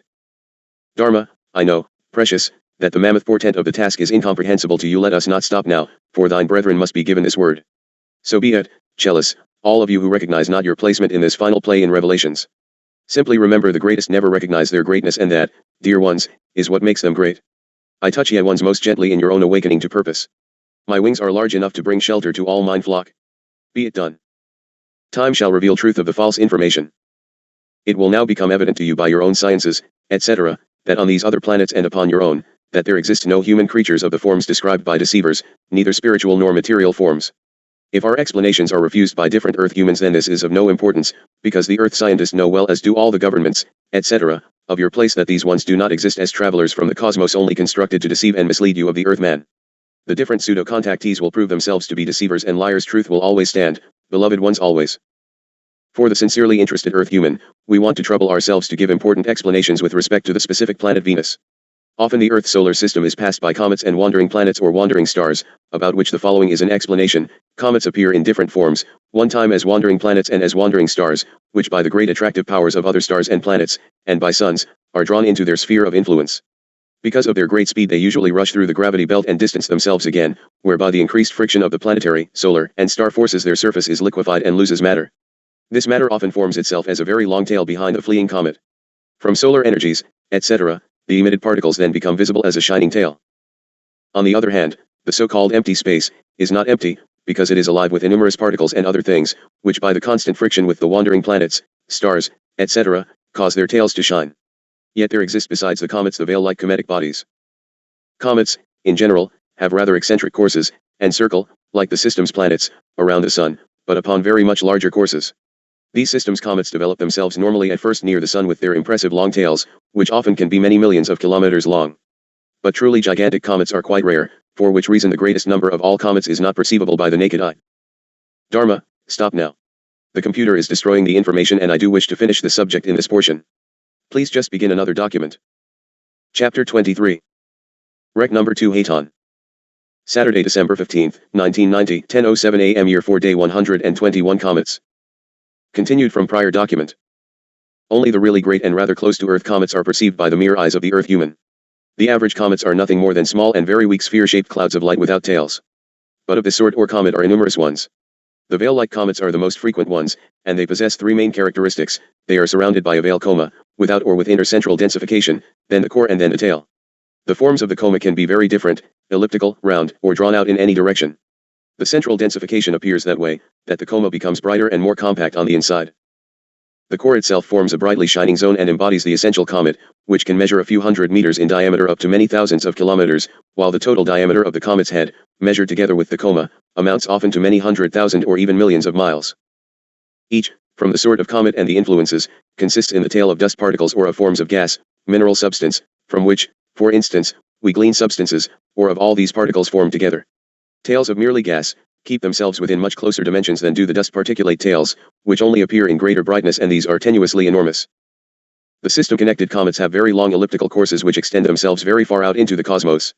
These courses lead very often halfway or even more into other systems, until they begin their return flight again towards their originating system. But the courses can also run so far that the way may pass through one or several systems and the path becomes longer accordingly. Because of the great distance of these courses, the comets often require multiple decades of years before they return to their home systems, while on the contrary, system wanderers, comets which fly about through different systems, hold orbiting times of many hundreds of thousands of years. Like all planets, so also are comets subjected to the laws of gravity, thus they also form their courses accordingly. These different courses and their lengths of cycle are decisive for changes and occurrences in the differing systems of stars and suns, even as such occurrences and changes are only rare. In less detail I have already spoken to the subjects outlaid herein and have pointed out that your solar system partners in the form of planets have in most instances suffered the same cycles as has Earth, only to end up at the destruction of the very life forms aboard. When you have topography which can only be created by water on a planet which appears to have no moisture but, rather, temperatures of incredible degree, it is truth before your eyes. If your own atmosphere ignites and fails to blow apart your planet orb itself, there goes Earth. Back to Venus. This comet explanation is to allow movement into explanation regarding Venus, wherein at this time no human life runs about and plays upon her surface. Millions of years past, a huge dark star destroyed half of a planetary system many light years distant from your solar system. After the destruction of that distant system, the wanderer rushed out to the widths of the universe, and took up its course towards Earth, where it was forced by the great planets and the Sun into a new orbit which in consequence of that brought it on again and again into your system. I suggest you pay very close attention to this lesson, for it has great impact on your very existence. That same comet continues its cycling. At that time it was recognized by a label handed down through the oral traditions as the destroyer. It followed its new course and produced for itself in the course of millions of years, a stable orbit to some extent, but with these travelers, there is never permanent stability. This course led the destroyer uncontrollably close to stars and other systems, and onto other wandering stars and comets, which were by its own gigantic size then forced out of their own orbits or were attracted by its gravity and were for all practical description kidnapped. This happened only a few thousand of your own years ago, when this immense destroyer drew an object into its gravity and course and led it over many millions of miles toward the Earth's solar system. This comet, now of immense size, passed very far outside the reach of Earth gravity, but the object trailing in its gravity field passed dangerously close to Earth and evoked great catastrophes. The whole of your solar system was plunged into disorder and chaos at that time, and all its planets were pushed into new orbits. This represents massive destruction, dear one, massive. The new object disturbing the harmony was forced by the gravity of the greater planets and the Sun into a course between Earth and what you have labeled Mercury, and was unable to leave the system. That orb, being the brightest and most reflective planet of Earth's solar system, circles since then around the Sun and is called by the Earth humans Venus. I might add herein, that we choose the very orbs for our orbiting anchors of tremendously large craft placed between you and the orb. We can function in full visibility without any of you taking note to any extent at all. The astronomers know we are there, but the information is not allowed distribution. So be it. These events, where Venus was held by the Earth's solar system, happened almost 4,000 or so years ago. By the events of the time, Venus was guided into a very quiet course, for which it has one of the least eccentric orbits. This is the essential effect of that ancient close passage to Earth, by which the rotation of Venus was also influenced. By the gravity of Earth, the rotation of Venus was slowed and it started rotating in the opposite direction. And in effect of the very short time of passage through Earth's gravity, the rotation of the slowed planet was not able to increase itself, for which reason it attained an extremely long time for only one rotation, and maintains from that time the slowest rotation time in your whole solar system. Since then, one day in your counting on Venus has a duration of approximately 117 Earth days, while the time for rotation around the 30-degree inclined axis of the poles amounts to some 243 Earth days. By the gravity of Earth, Venus was robbed in its flight those thousands of years ago of its own rotational energy, and there arose a very great heat of friction. And this frictional heat is also the cause of the physical conditions which presently reign on Venus, not having been destroyed in the same manner as other inhabited planets originally having life forms. When we refer to bases on a given planet, we speak of what you would call satellite bases or platforms. We do not speak of typical life forms as humans as you recognize your species. There is no physical life form able to sustain in those physical conditions which presently are in reign on Venus. The physical conditions alone show the falsity of all those who would affirm that human life exists on Venus, much less some great voice and slash or contact from beings based on that placement. If ones come from Venus, they do not come from the surface thereof. God does not alter natural laws of physics. The physical conditions alone show the falsity of all those who would affirm that human life exists on Venus itself. The matter thereof is completely outside the frame of natural chance, because the environmental conditions on Venus' surface and the atmosphere are absolutely deadly of human creatures or any of the other conjured forms of life as presented unto you. Any forms on such a placement would, of necessity of existence, be etheric in form. Oops. The surface of Venus as measured by temperature gauges measures at a depth of some 32 kilometers, is presently registered at 457 degrees Celsius in your language. Yes, we can measure quite definitively and travel through the atmosphere quite comfortably, for we are entirely self-contained. We utilize much material from such star entities. This is also the reason why all the water of this planet has turned to vapor and forms the very thick stratum of clouds. That also produces an atmosphere so dense that the pressure at an accepted sea level is some 334 times higher than of the air on your Earth. Interpreted in your scientific terms, the atmosphere of Venus is also a danger to the life of human creatures, because it consists by volume of 87% carbon dioxide, while the percentage differs in some places. There are life forms in other places which can handle an extreme level of carbon dioxide, but not on Venus, dear ones. You have, however, invited in some of these very beings who came to assist you with your increasing levels of carbon dioxide, and you simply incinerated them for their goodly efforts to respond to you. Oxygen exists at present in the lower stratums in only some 4.23%, and nitrogen and rare gases are reported to be 55.47%. Water vapor is very rare indeed, and the atmosphere is considerably greater than that of your Earth. The actual pressure of the Venus atmosphere is about 107 to 110 times greater than the pressure of your Earth's atmosphere. This is also a matter which is very hostile to human forms, or any life form for that matter. By this tremendous pressure, human forms of life would simply be squashed to indiscernibility and destroyed as trash in a compactor. Even metallic forms suffer the same fate. In explanation, I wish to reveal herein that we have found on Venus, earthly apparatus, which by the immense pressure of the atmosphere of Venus was completely squashed and damaged even before reaching the surface of that planet. Therefore, all subsequent bases are set up outside the atmosphere and simply identified as Venus bases. Russia, by far, leads the pack of your nations of Earth in dumping debris all over the landscape of Venus in various degrees of squashness. Venus has a magnetic field of very low measurement, and also what you call the Van Allen belt is expressed very low, in consequence of which what you call the solar wind factor is not screened to any extent at all. They must be regarded as well the very high temperature, which injures the belt. But also the lack of water has its consequences in nourishing the hostility against all life forms of the planet. From the event of those thousands of years ago, the planet is at present in the first phases of recovery and restoration. Slowly, over the course of millenniums, natural conditions for life and forms of life of the most primitive kind will begin to develop, as those are usual on each emerging life-developing world. Thus, for even the most unreasonable one, it is evident that we are dealing, in the case of Venus, with a planet that is making its first moves within the status of ability to produce and sustain life. Eventually it will be housing life forms and even human. With regard to the planet itself, it must be explained that especially in its equatorial regions it is very flat with structured relief regions far away. Concerning the temperature, day and night sides are nearly equal, while there are great differences in the strength of the wind between the lower and the higher regions. At the surface itself the wind is still, and first develops in the higher regions. At still higher regions the winds increase very much and reach velocities of some 117 meters per second. The lower level of clouds exist at about 43.17 kilometers above the surface, but this can vary because of atmospheric storms, pressures, etc. This is especially likely over those regions where the winds are pressed downwards and reach the surface and blow against the mountain, which themselves reach heights of 2.3 kilometers on average. The climate and structural weather are on the whole very constant on Venus, but nevertheless show certain differences. Thus it is that human life on that planet is up to now still impossible if not accorded technical means for survival in great protection. In this sense then, mentioned by deceivers, no life, in fact, exists on Venus as projected by would-be channels and authorities on metaphysical and New Age stages of disinformation. There are other forms of life which do exist thereon, but there can be no manner of comparison between these and human life forms. The planet is still extremely wild in nature, and it could not be otherwise in the natural evolution of only a few thousand years. For example, look unto your moon, as when you look at it you have nearly a copy of the Venus which presents itself below the thick stratum of clouds. You have, effectively, a created imitation moon, dear ones. When we, or other forms of life go to Venus, which is rich in different minerals and other materials, it is only possible for us by using highly specialized protective gear to function in any manner that hardly indicates that you humans of Earth technology romp around in your sunsuits tossing out words of wisdom to your earthbound brethren. Our protective gear is most sophisticated indeed, and, furthermore, we do most of our exploration from aboard ship. Great protective measures must be taken to preserve the life form from the dangerous influences of the Venusian atmosphere, the great heat, and as well, in regards to the differing forms of poisons and gases which move as deadly clouds over the planet. Because the planet is subjected to certain differences, we must also take this into consideration, as for example, for different locations where the temperature increases to more than 500 degrees Celsius directly on the surface, and where also the values of carbon dioxides, of nitrogens, helium, argon and neon gases change values, while also the atmospheric pressures differ between 88 up to 107 to 110 atmospheres, at. These are, therefore, the basic explanations which I have to offer in respect to the ability of human or similar to human life forms existing on the planet Venus.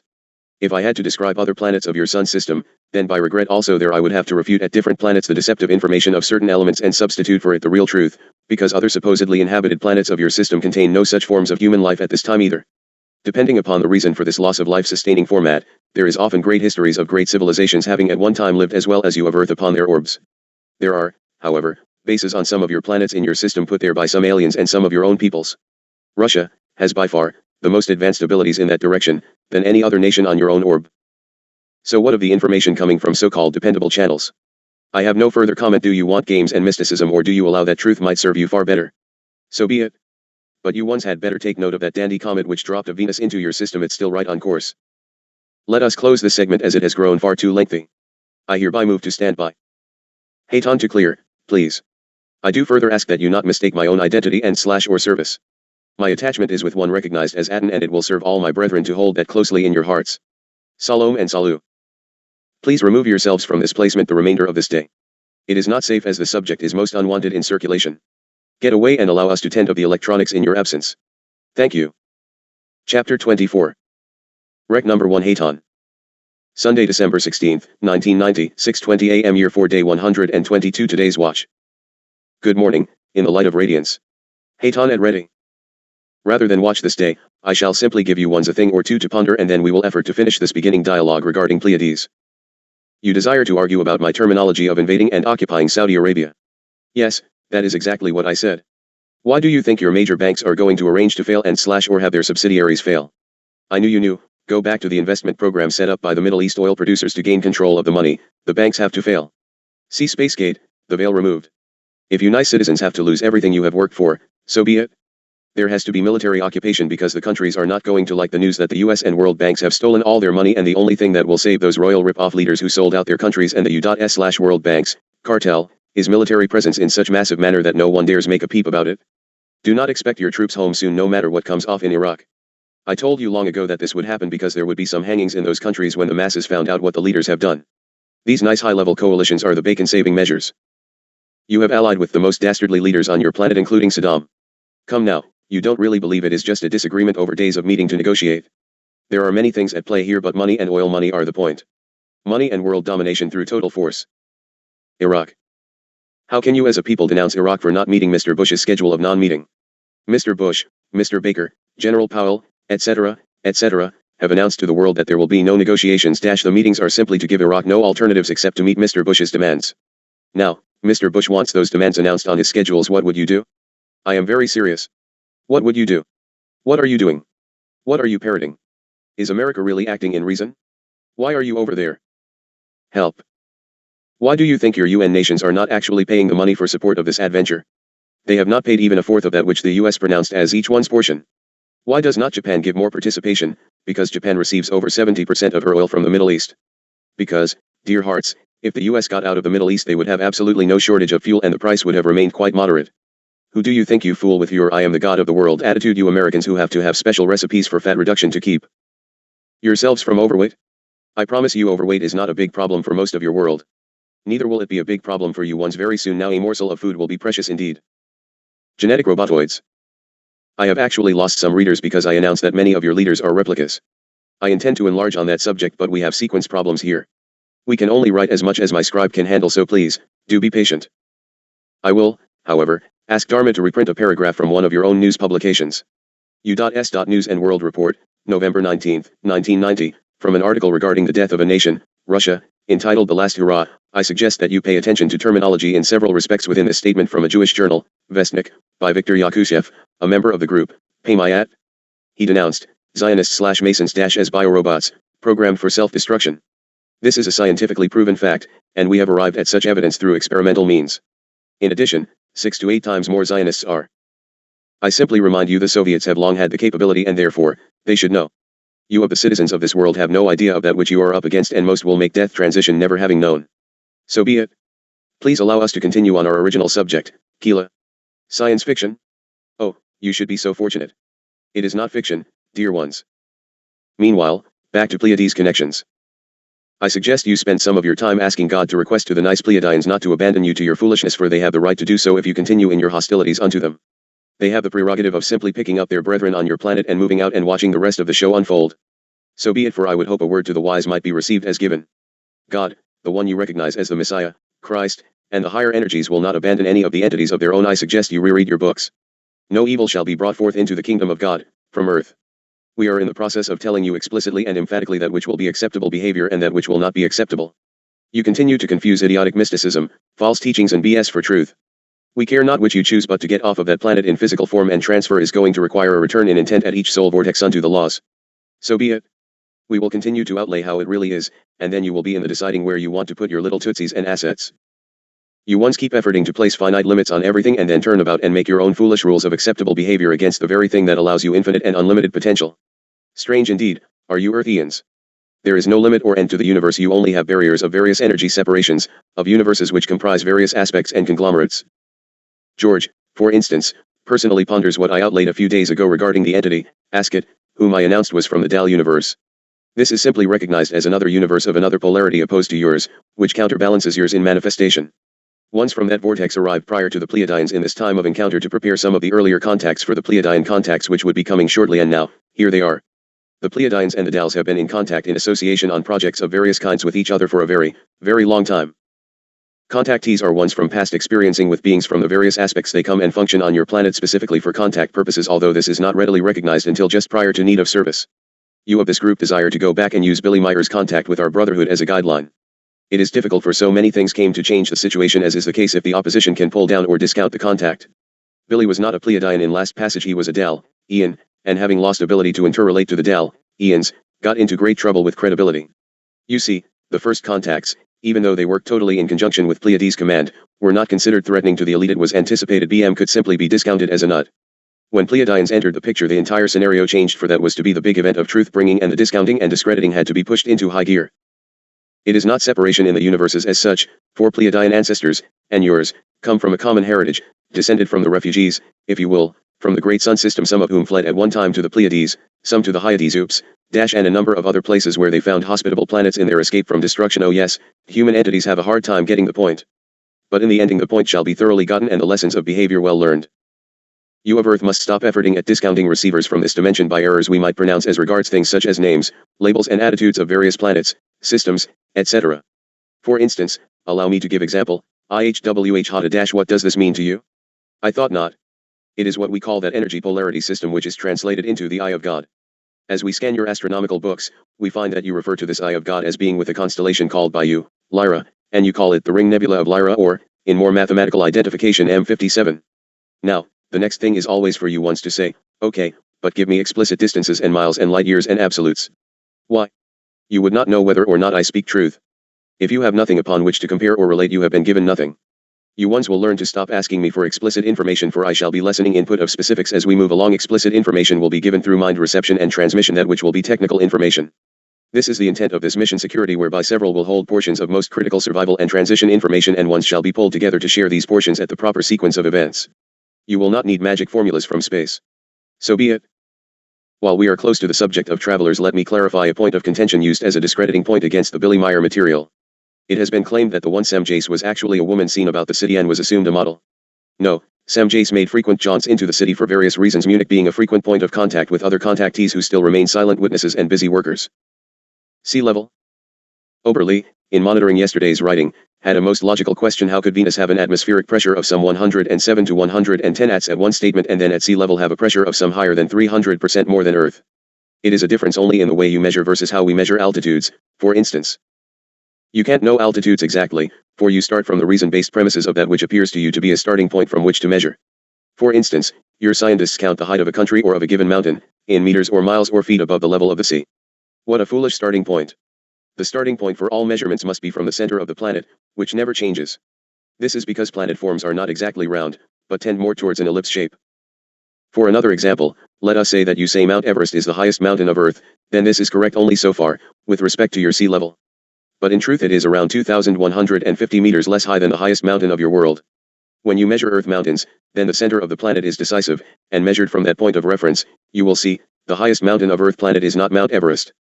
Pressures also vary greatly from one perceived altitude to another, just as you have great pressures at the bottoms of your oceans, so, if you have no oceans, you have great pressures increasing as you move toward the center of the planet. Other visitors? We are further developed forms of life, and no longer are able to move in such levels of mind perception as do Earth beings. This is not a pretentious point on our part, but simply a law of creation. It is the same with all forms of life, also with Earth humans. They, as well, are no longer able to move within still lower, to them, levels, thus they are not able to integrate in any manner with lower beings. The concept would be insane. To adjust to all tasks in the existing laws of creation, each world creates, according to its level of evolution, one or more creatures of advanced development through whom necessary facts may be transmitted. These higher developed creatures have been called prophets on earth who, unfortunately, in their times, were almost without exception persecuted and pursued, which condition still has not changed. And because this is the way it is, there is no necessity or intention to make ourselves further known to all ones. Besides us, there are still other extraterrestrial intelligences who move in the Earth realm, but who are in uniquely different positions in evolution than are you, and who are sometimes advanced over Earth humans by only a few centuries. These creatures may thus come into contact with Earth humans and reach total integration. Because some of these intelligences are not much developed beyond Earth mankind, they may behave like commanders and such, and more advanced creatures may actually participate with humans of Earth to prevent evil consequences. Some Earth humans do have real contacts with such extraterrestrials, and others take such reports and elaborate them with fantasy, thus creating new stories. There also appear lesser developed intelligences who thirst for command and want to keep the scepter over Earth humans and, conscious of the affinity for religions on Earth, they learn to apply them for their own purposes. These advanced, let us refer to them as negative, for lack of better description, beings who would manipulate the human populace are indeed clever and, being advanced in technical knowledge and abilities, are able to influence and direct your own species. These ones have become great menaces to Earthman's development, for they are basically destroyers. Earthman can begin to better sort out the tools of these ones by observation at times when wars and catastrophes befall them. The powerful leaders of Earth at this time are unconsciously, or consciously, or in absentia, led totally astray by such intelligences. To understand the relationship of Earth beings and your cosmic brothers, you must use logic and the gift of true reasoning deduction processes. I'm sorry, Chalice, but the stories you have been given are simply not even logical, and furthermore, they form a mystical aura about God and creation which is absurd. Why do you have to couch God in mysticism when there is none? The wonders of the universe are so magnificent, why require it to be mystic and magic? Specifically, extraterrestrials or star people, whatever you desire to call your cosmic counterparts, are very much like you. Knowledge and wisdom are superior to yours, as well as technology, no more and no less, each moving through experience. Space and time are not overcome by space and time but by spacelessness and timelessness, which means that space and time collapse into one another and become equally directional to zero time. By that, a few fractions of a second are enough to rush through millions of light years, practically without loss of time, because the zero time neutralizes space and time simultaneously. We do not even need to discuss etheric beings at this point, nor thought transference. Good old space and time will do nicely. Many deceivers pretend they are in contact with other planetary human beings of your solar system, and even having flown with or in their ships. That is nothing more than false, as most of the stars, planets, indicated are so desolate that human life is no longer possible on their surface, or, as with Venus, the star itself is not old enough or evolved enough to sustain life forms of human. It is most unfortunate that the contacts which might well be valid are discredited by lack of understanding of the truth by the receivers themselves. Of course, this is the total intent of the base energies efforting to control your planet. Our mission is to alert you to the presence of the deceivers and warn you of your declining ability to reverse your negative path. These are not little gray aliens from somewhere out there. They have become real and incarnate beings with intent for control and destruction of your planet as you know it. That is not mystical. The time of conflict with these energy forms is coming in imminent experience, and you are, by great numbers, at disadvantage if you are in truth and just behavior. You have become dominated by evil intent and actions, your human spirit is greatly underdeveloped, and the lessons of false teachers continues the decline of the overall. Above all, there remains but one that possesses the power of life and death over each creature. This is the creation alone, which has laid its laws over all. Laws which are irrefutable and of eternal validity. The human being can recognize them in nature when he troubles himself to do so. They expose for him the way of life and the way to spiritual greatness, embodying the goal of life. While the human indulges in his religions, and by this a heresy, he pines more and more away in spirit, which finally leads to a bottomless pit abyss. The human being may recognize that a god can never take over the part of the creation or destine the fate of a human being. God is not the creation, but as well, only a creature of it, like all creation-dependent creatures. But the human being hunts for his religious wrong beliefs and affirms God being the creation itself. He goes even further and pretends a normal earthman by the name of Emmanuel, who is also called the Jesus Christ, is God's son and the creation itself. Still different sects of the new time go on to maintain these same things, which already approach total delusion, and the stories get more and more wild in presentation. It is pathetic for, as already mentioned, deceivers also walk in the same direction and put out incorrect perceptions and total lies unto the world of man that your cosmic brothers and sisters from other planets of the cosmos would come at the order of God, with whom they actually mean that one, Christ, and integrate into one element of definition, those beings with that of the creation.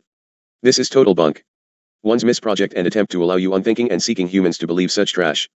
There are ones who come with the cosmic brothers who do attend these matters of higher dimension and are a higher integration with the creation. These ones come in attendance at this time with the higher teachers in preparation of return of God upon your place in order for the reclamation. The creation itself gives the commands, dear ones, in ultimate measure, because it embodies the greatest power in the universe, and never is in need of commands or silly religions. Religion is only the primitive work of human beings, in purpose, quite frankly and honestly, to lead them into suppression for exploitation to which only spiritually deficient life can fall. Our further mission at this time is to bring this truth to the light of the world and make it known. If this does not happen, then mankind will slowly destroy itself and fall into complete spiritual darkness in separation from God and truth. God is one thing, creation another. It is the total lack of balance with the laws of creation which has brought you down. The laws of creation as given unto the human species are presented by God of creation as guidelines by which you can remain in balance and harmony with that which is the creation, and you have broken and rewritten them all to suit your lustful, greedy, and very base human desires. So be it. Dharma, this is a good place to break off this journal, for we have reached the number of pages beyond which the readers will not even begin the journal.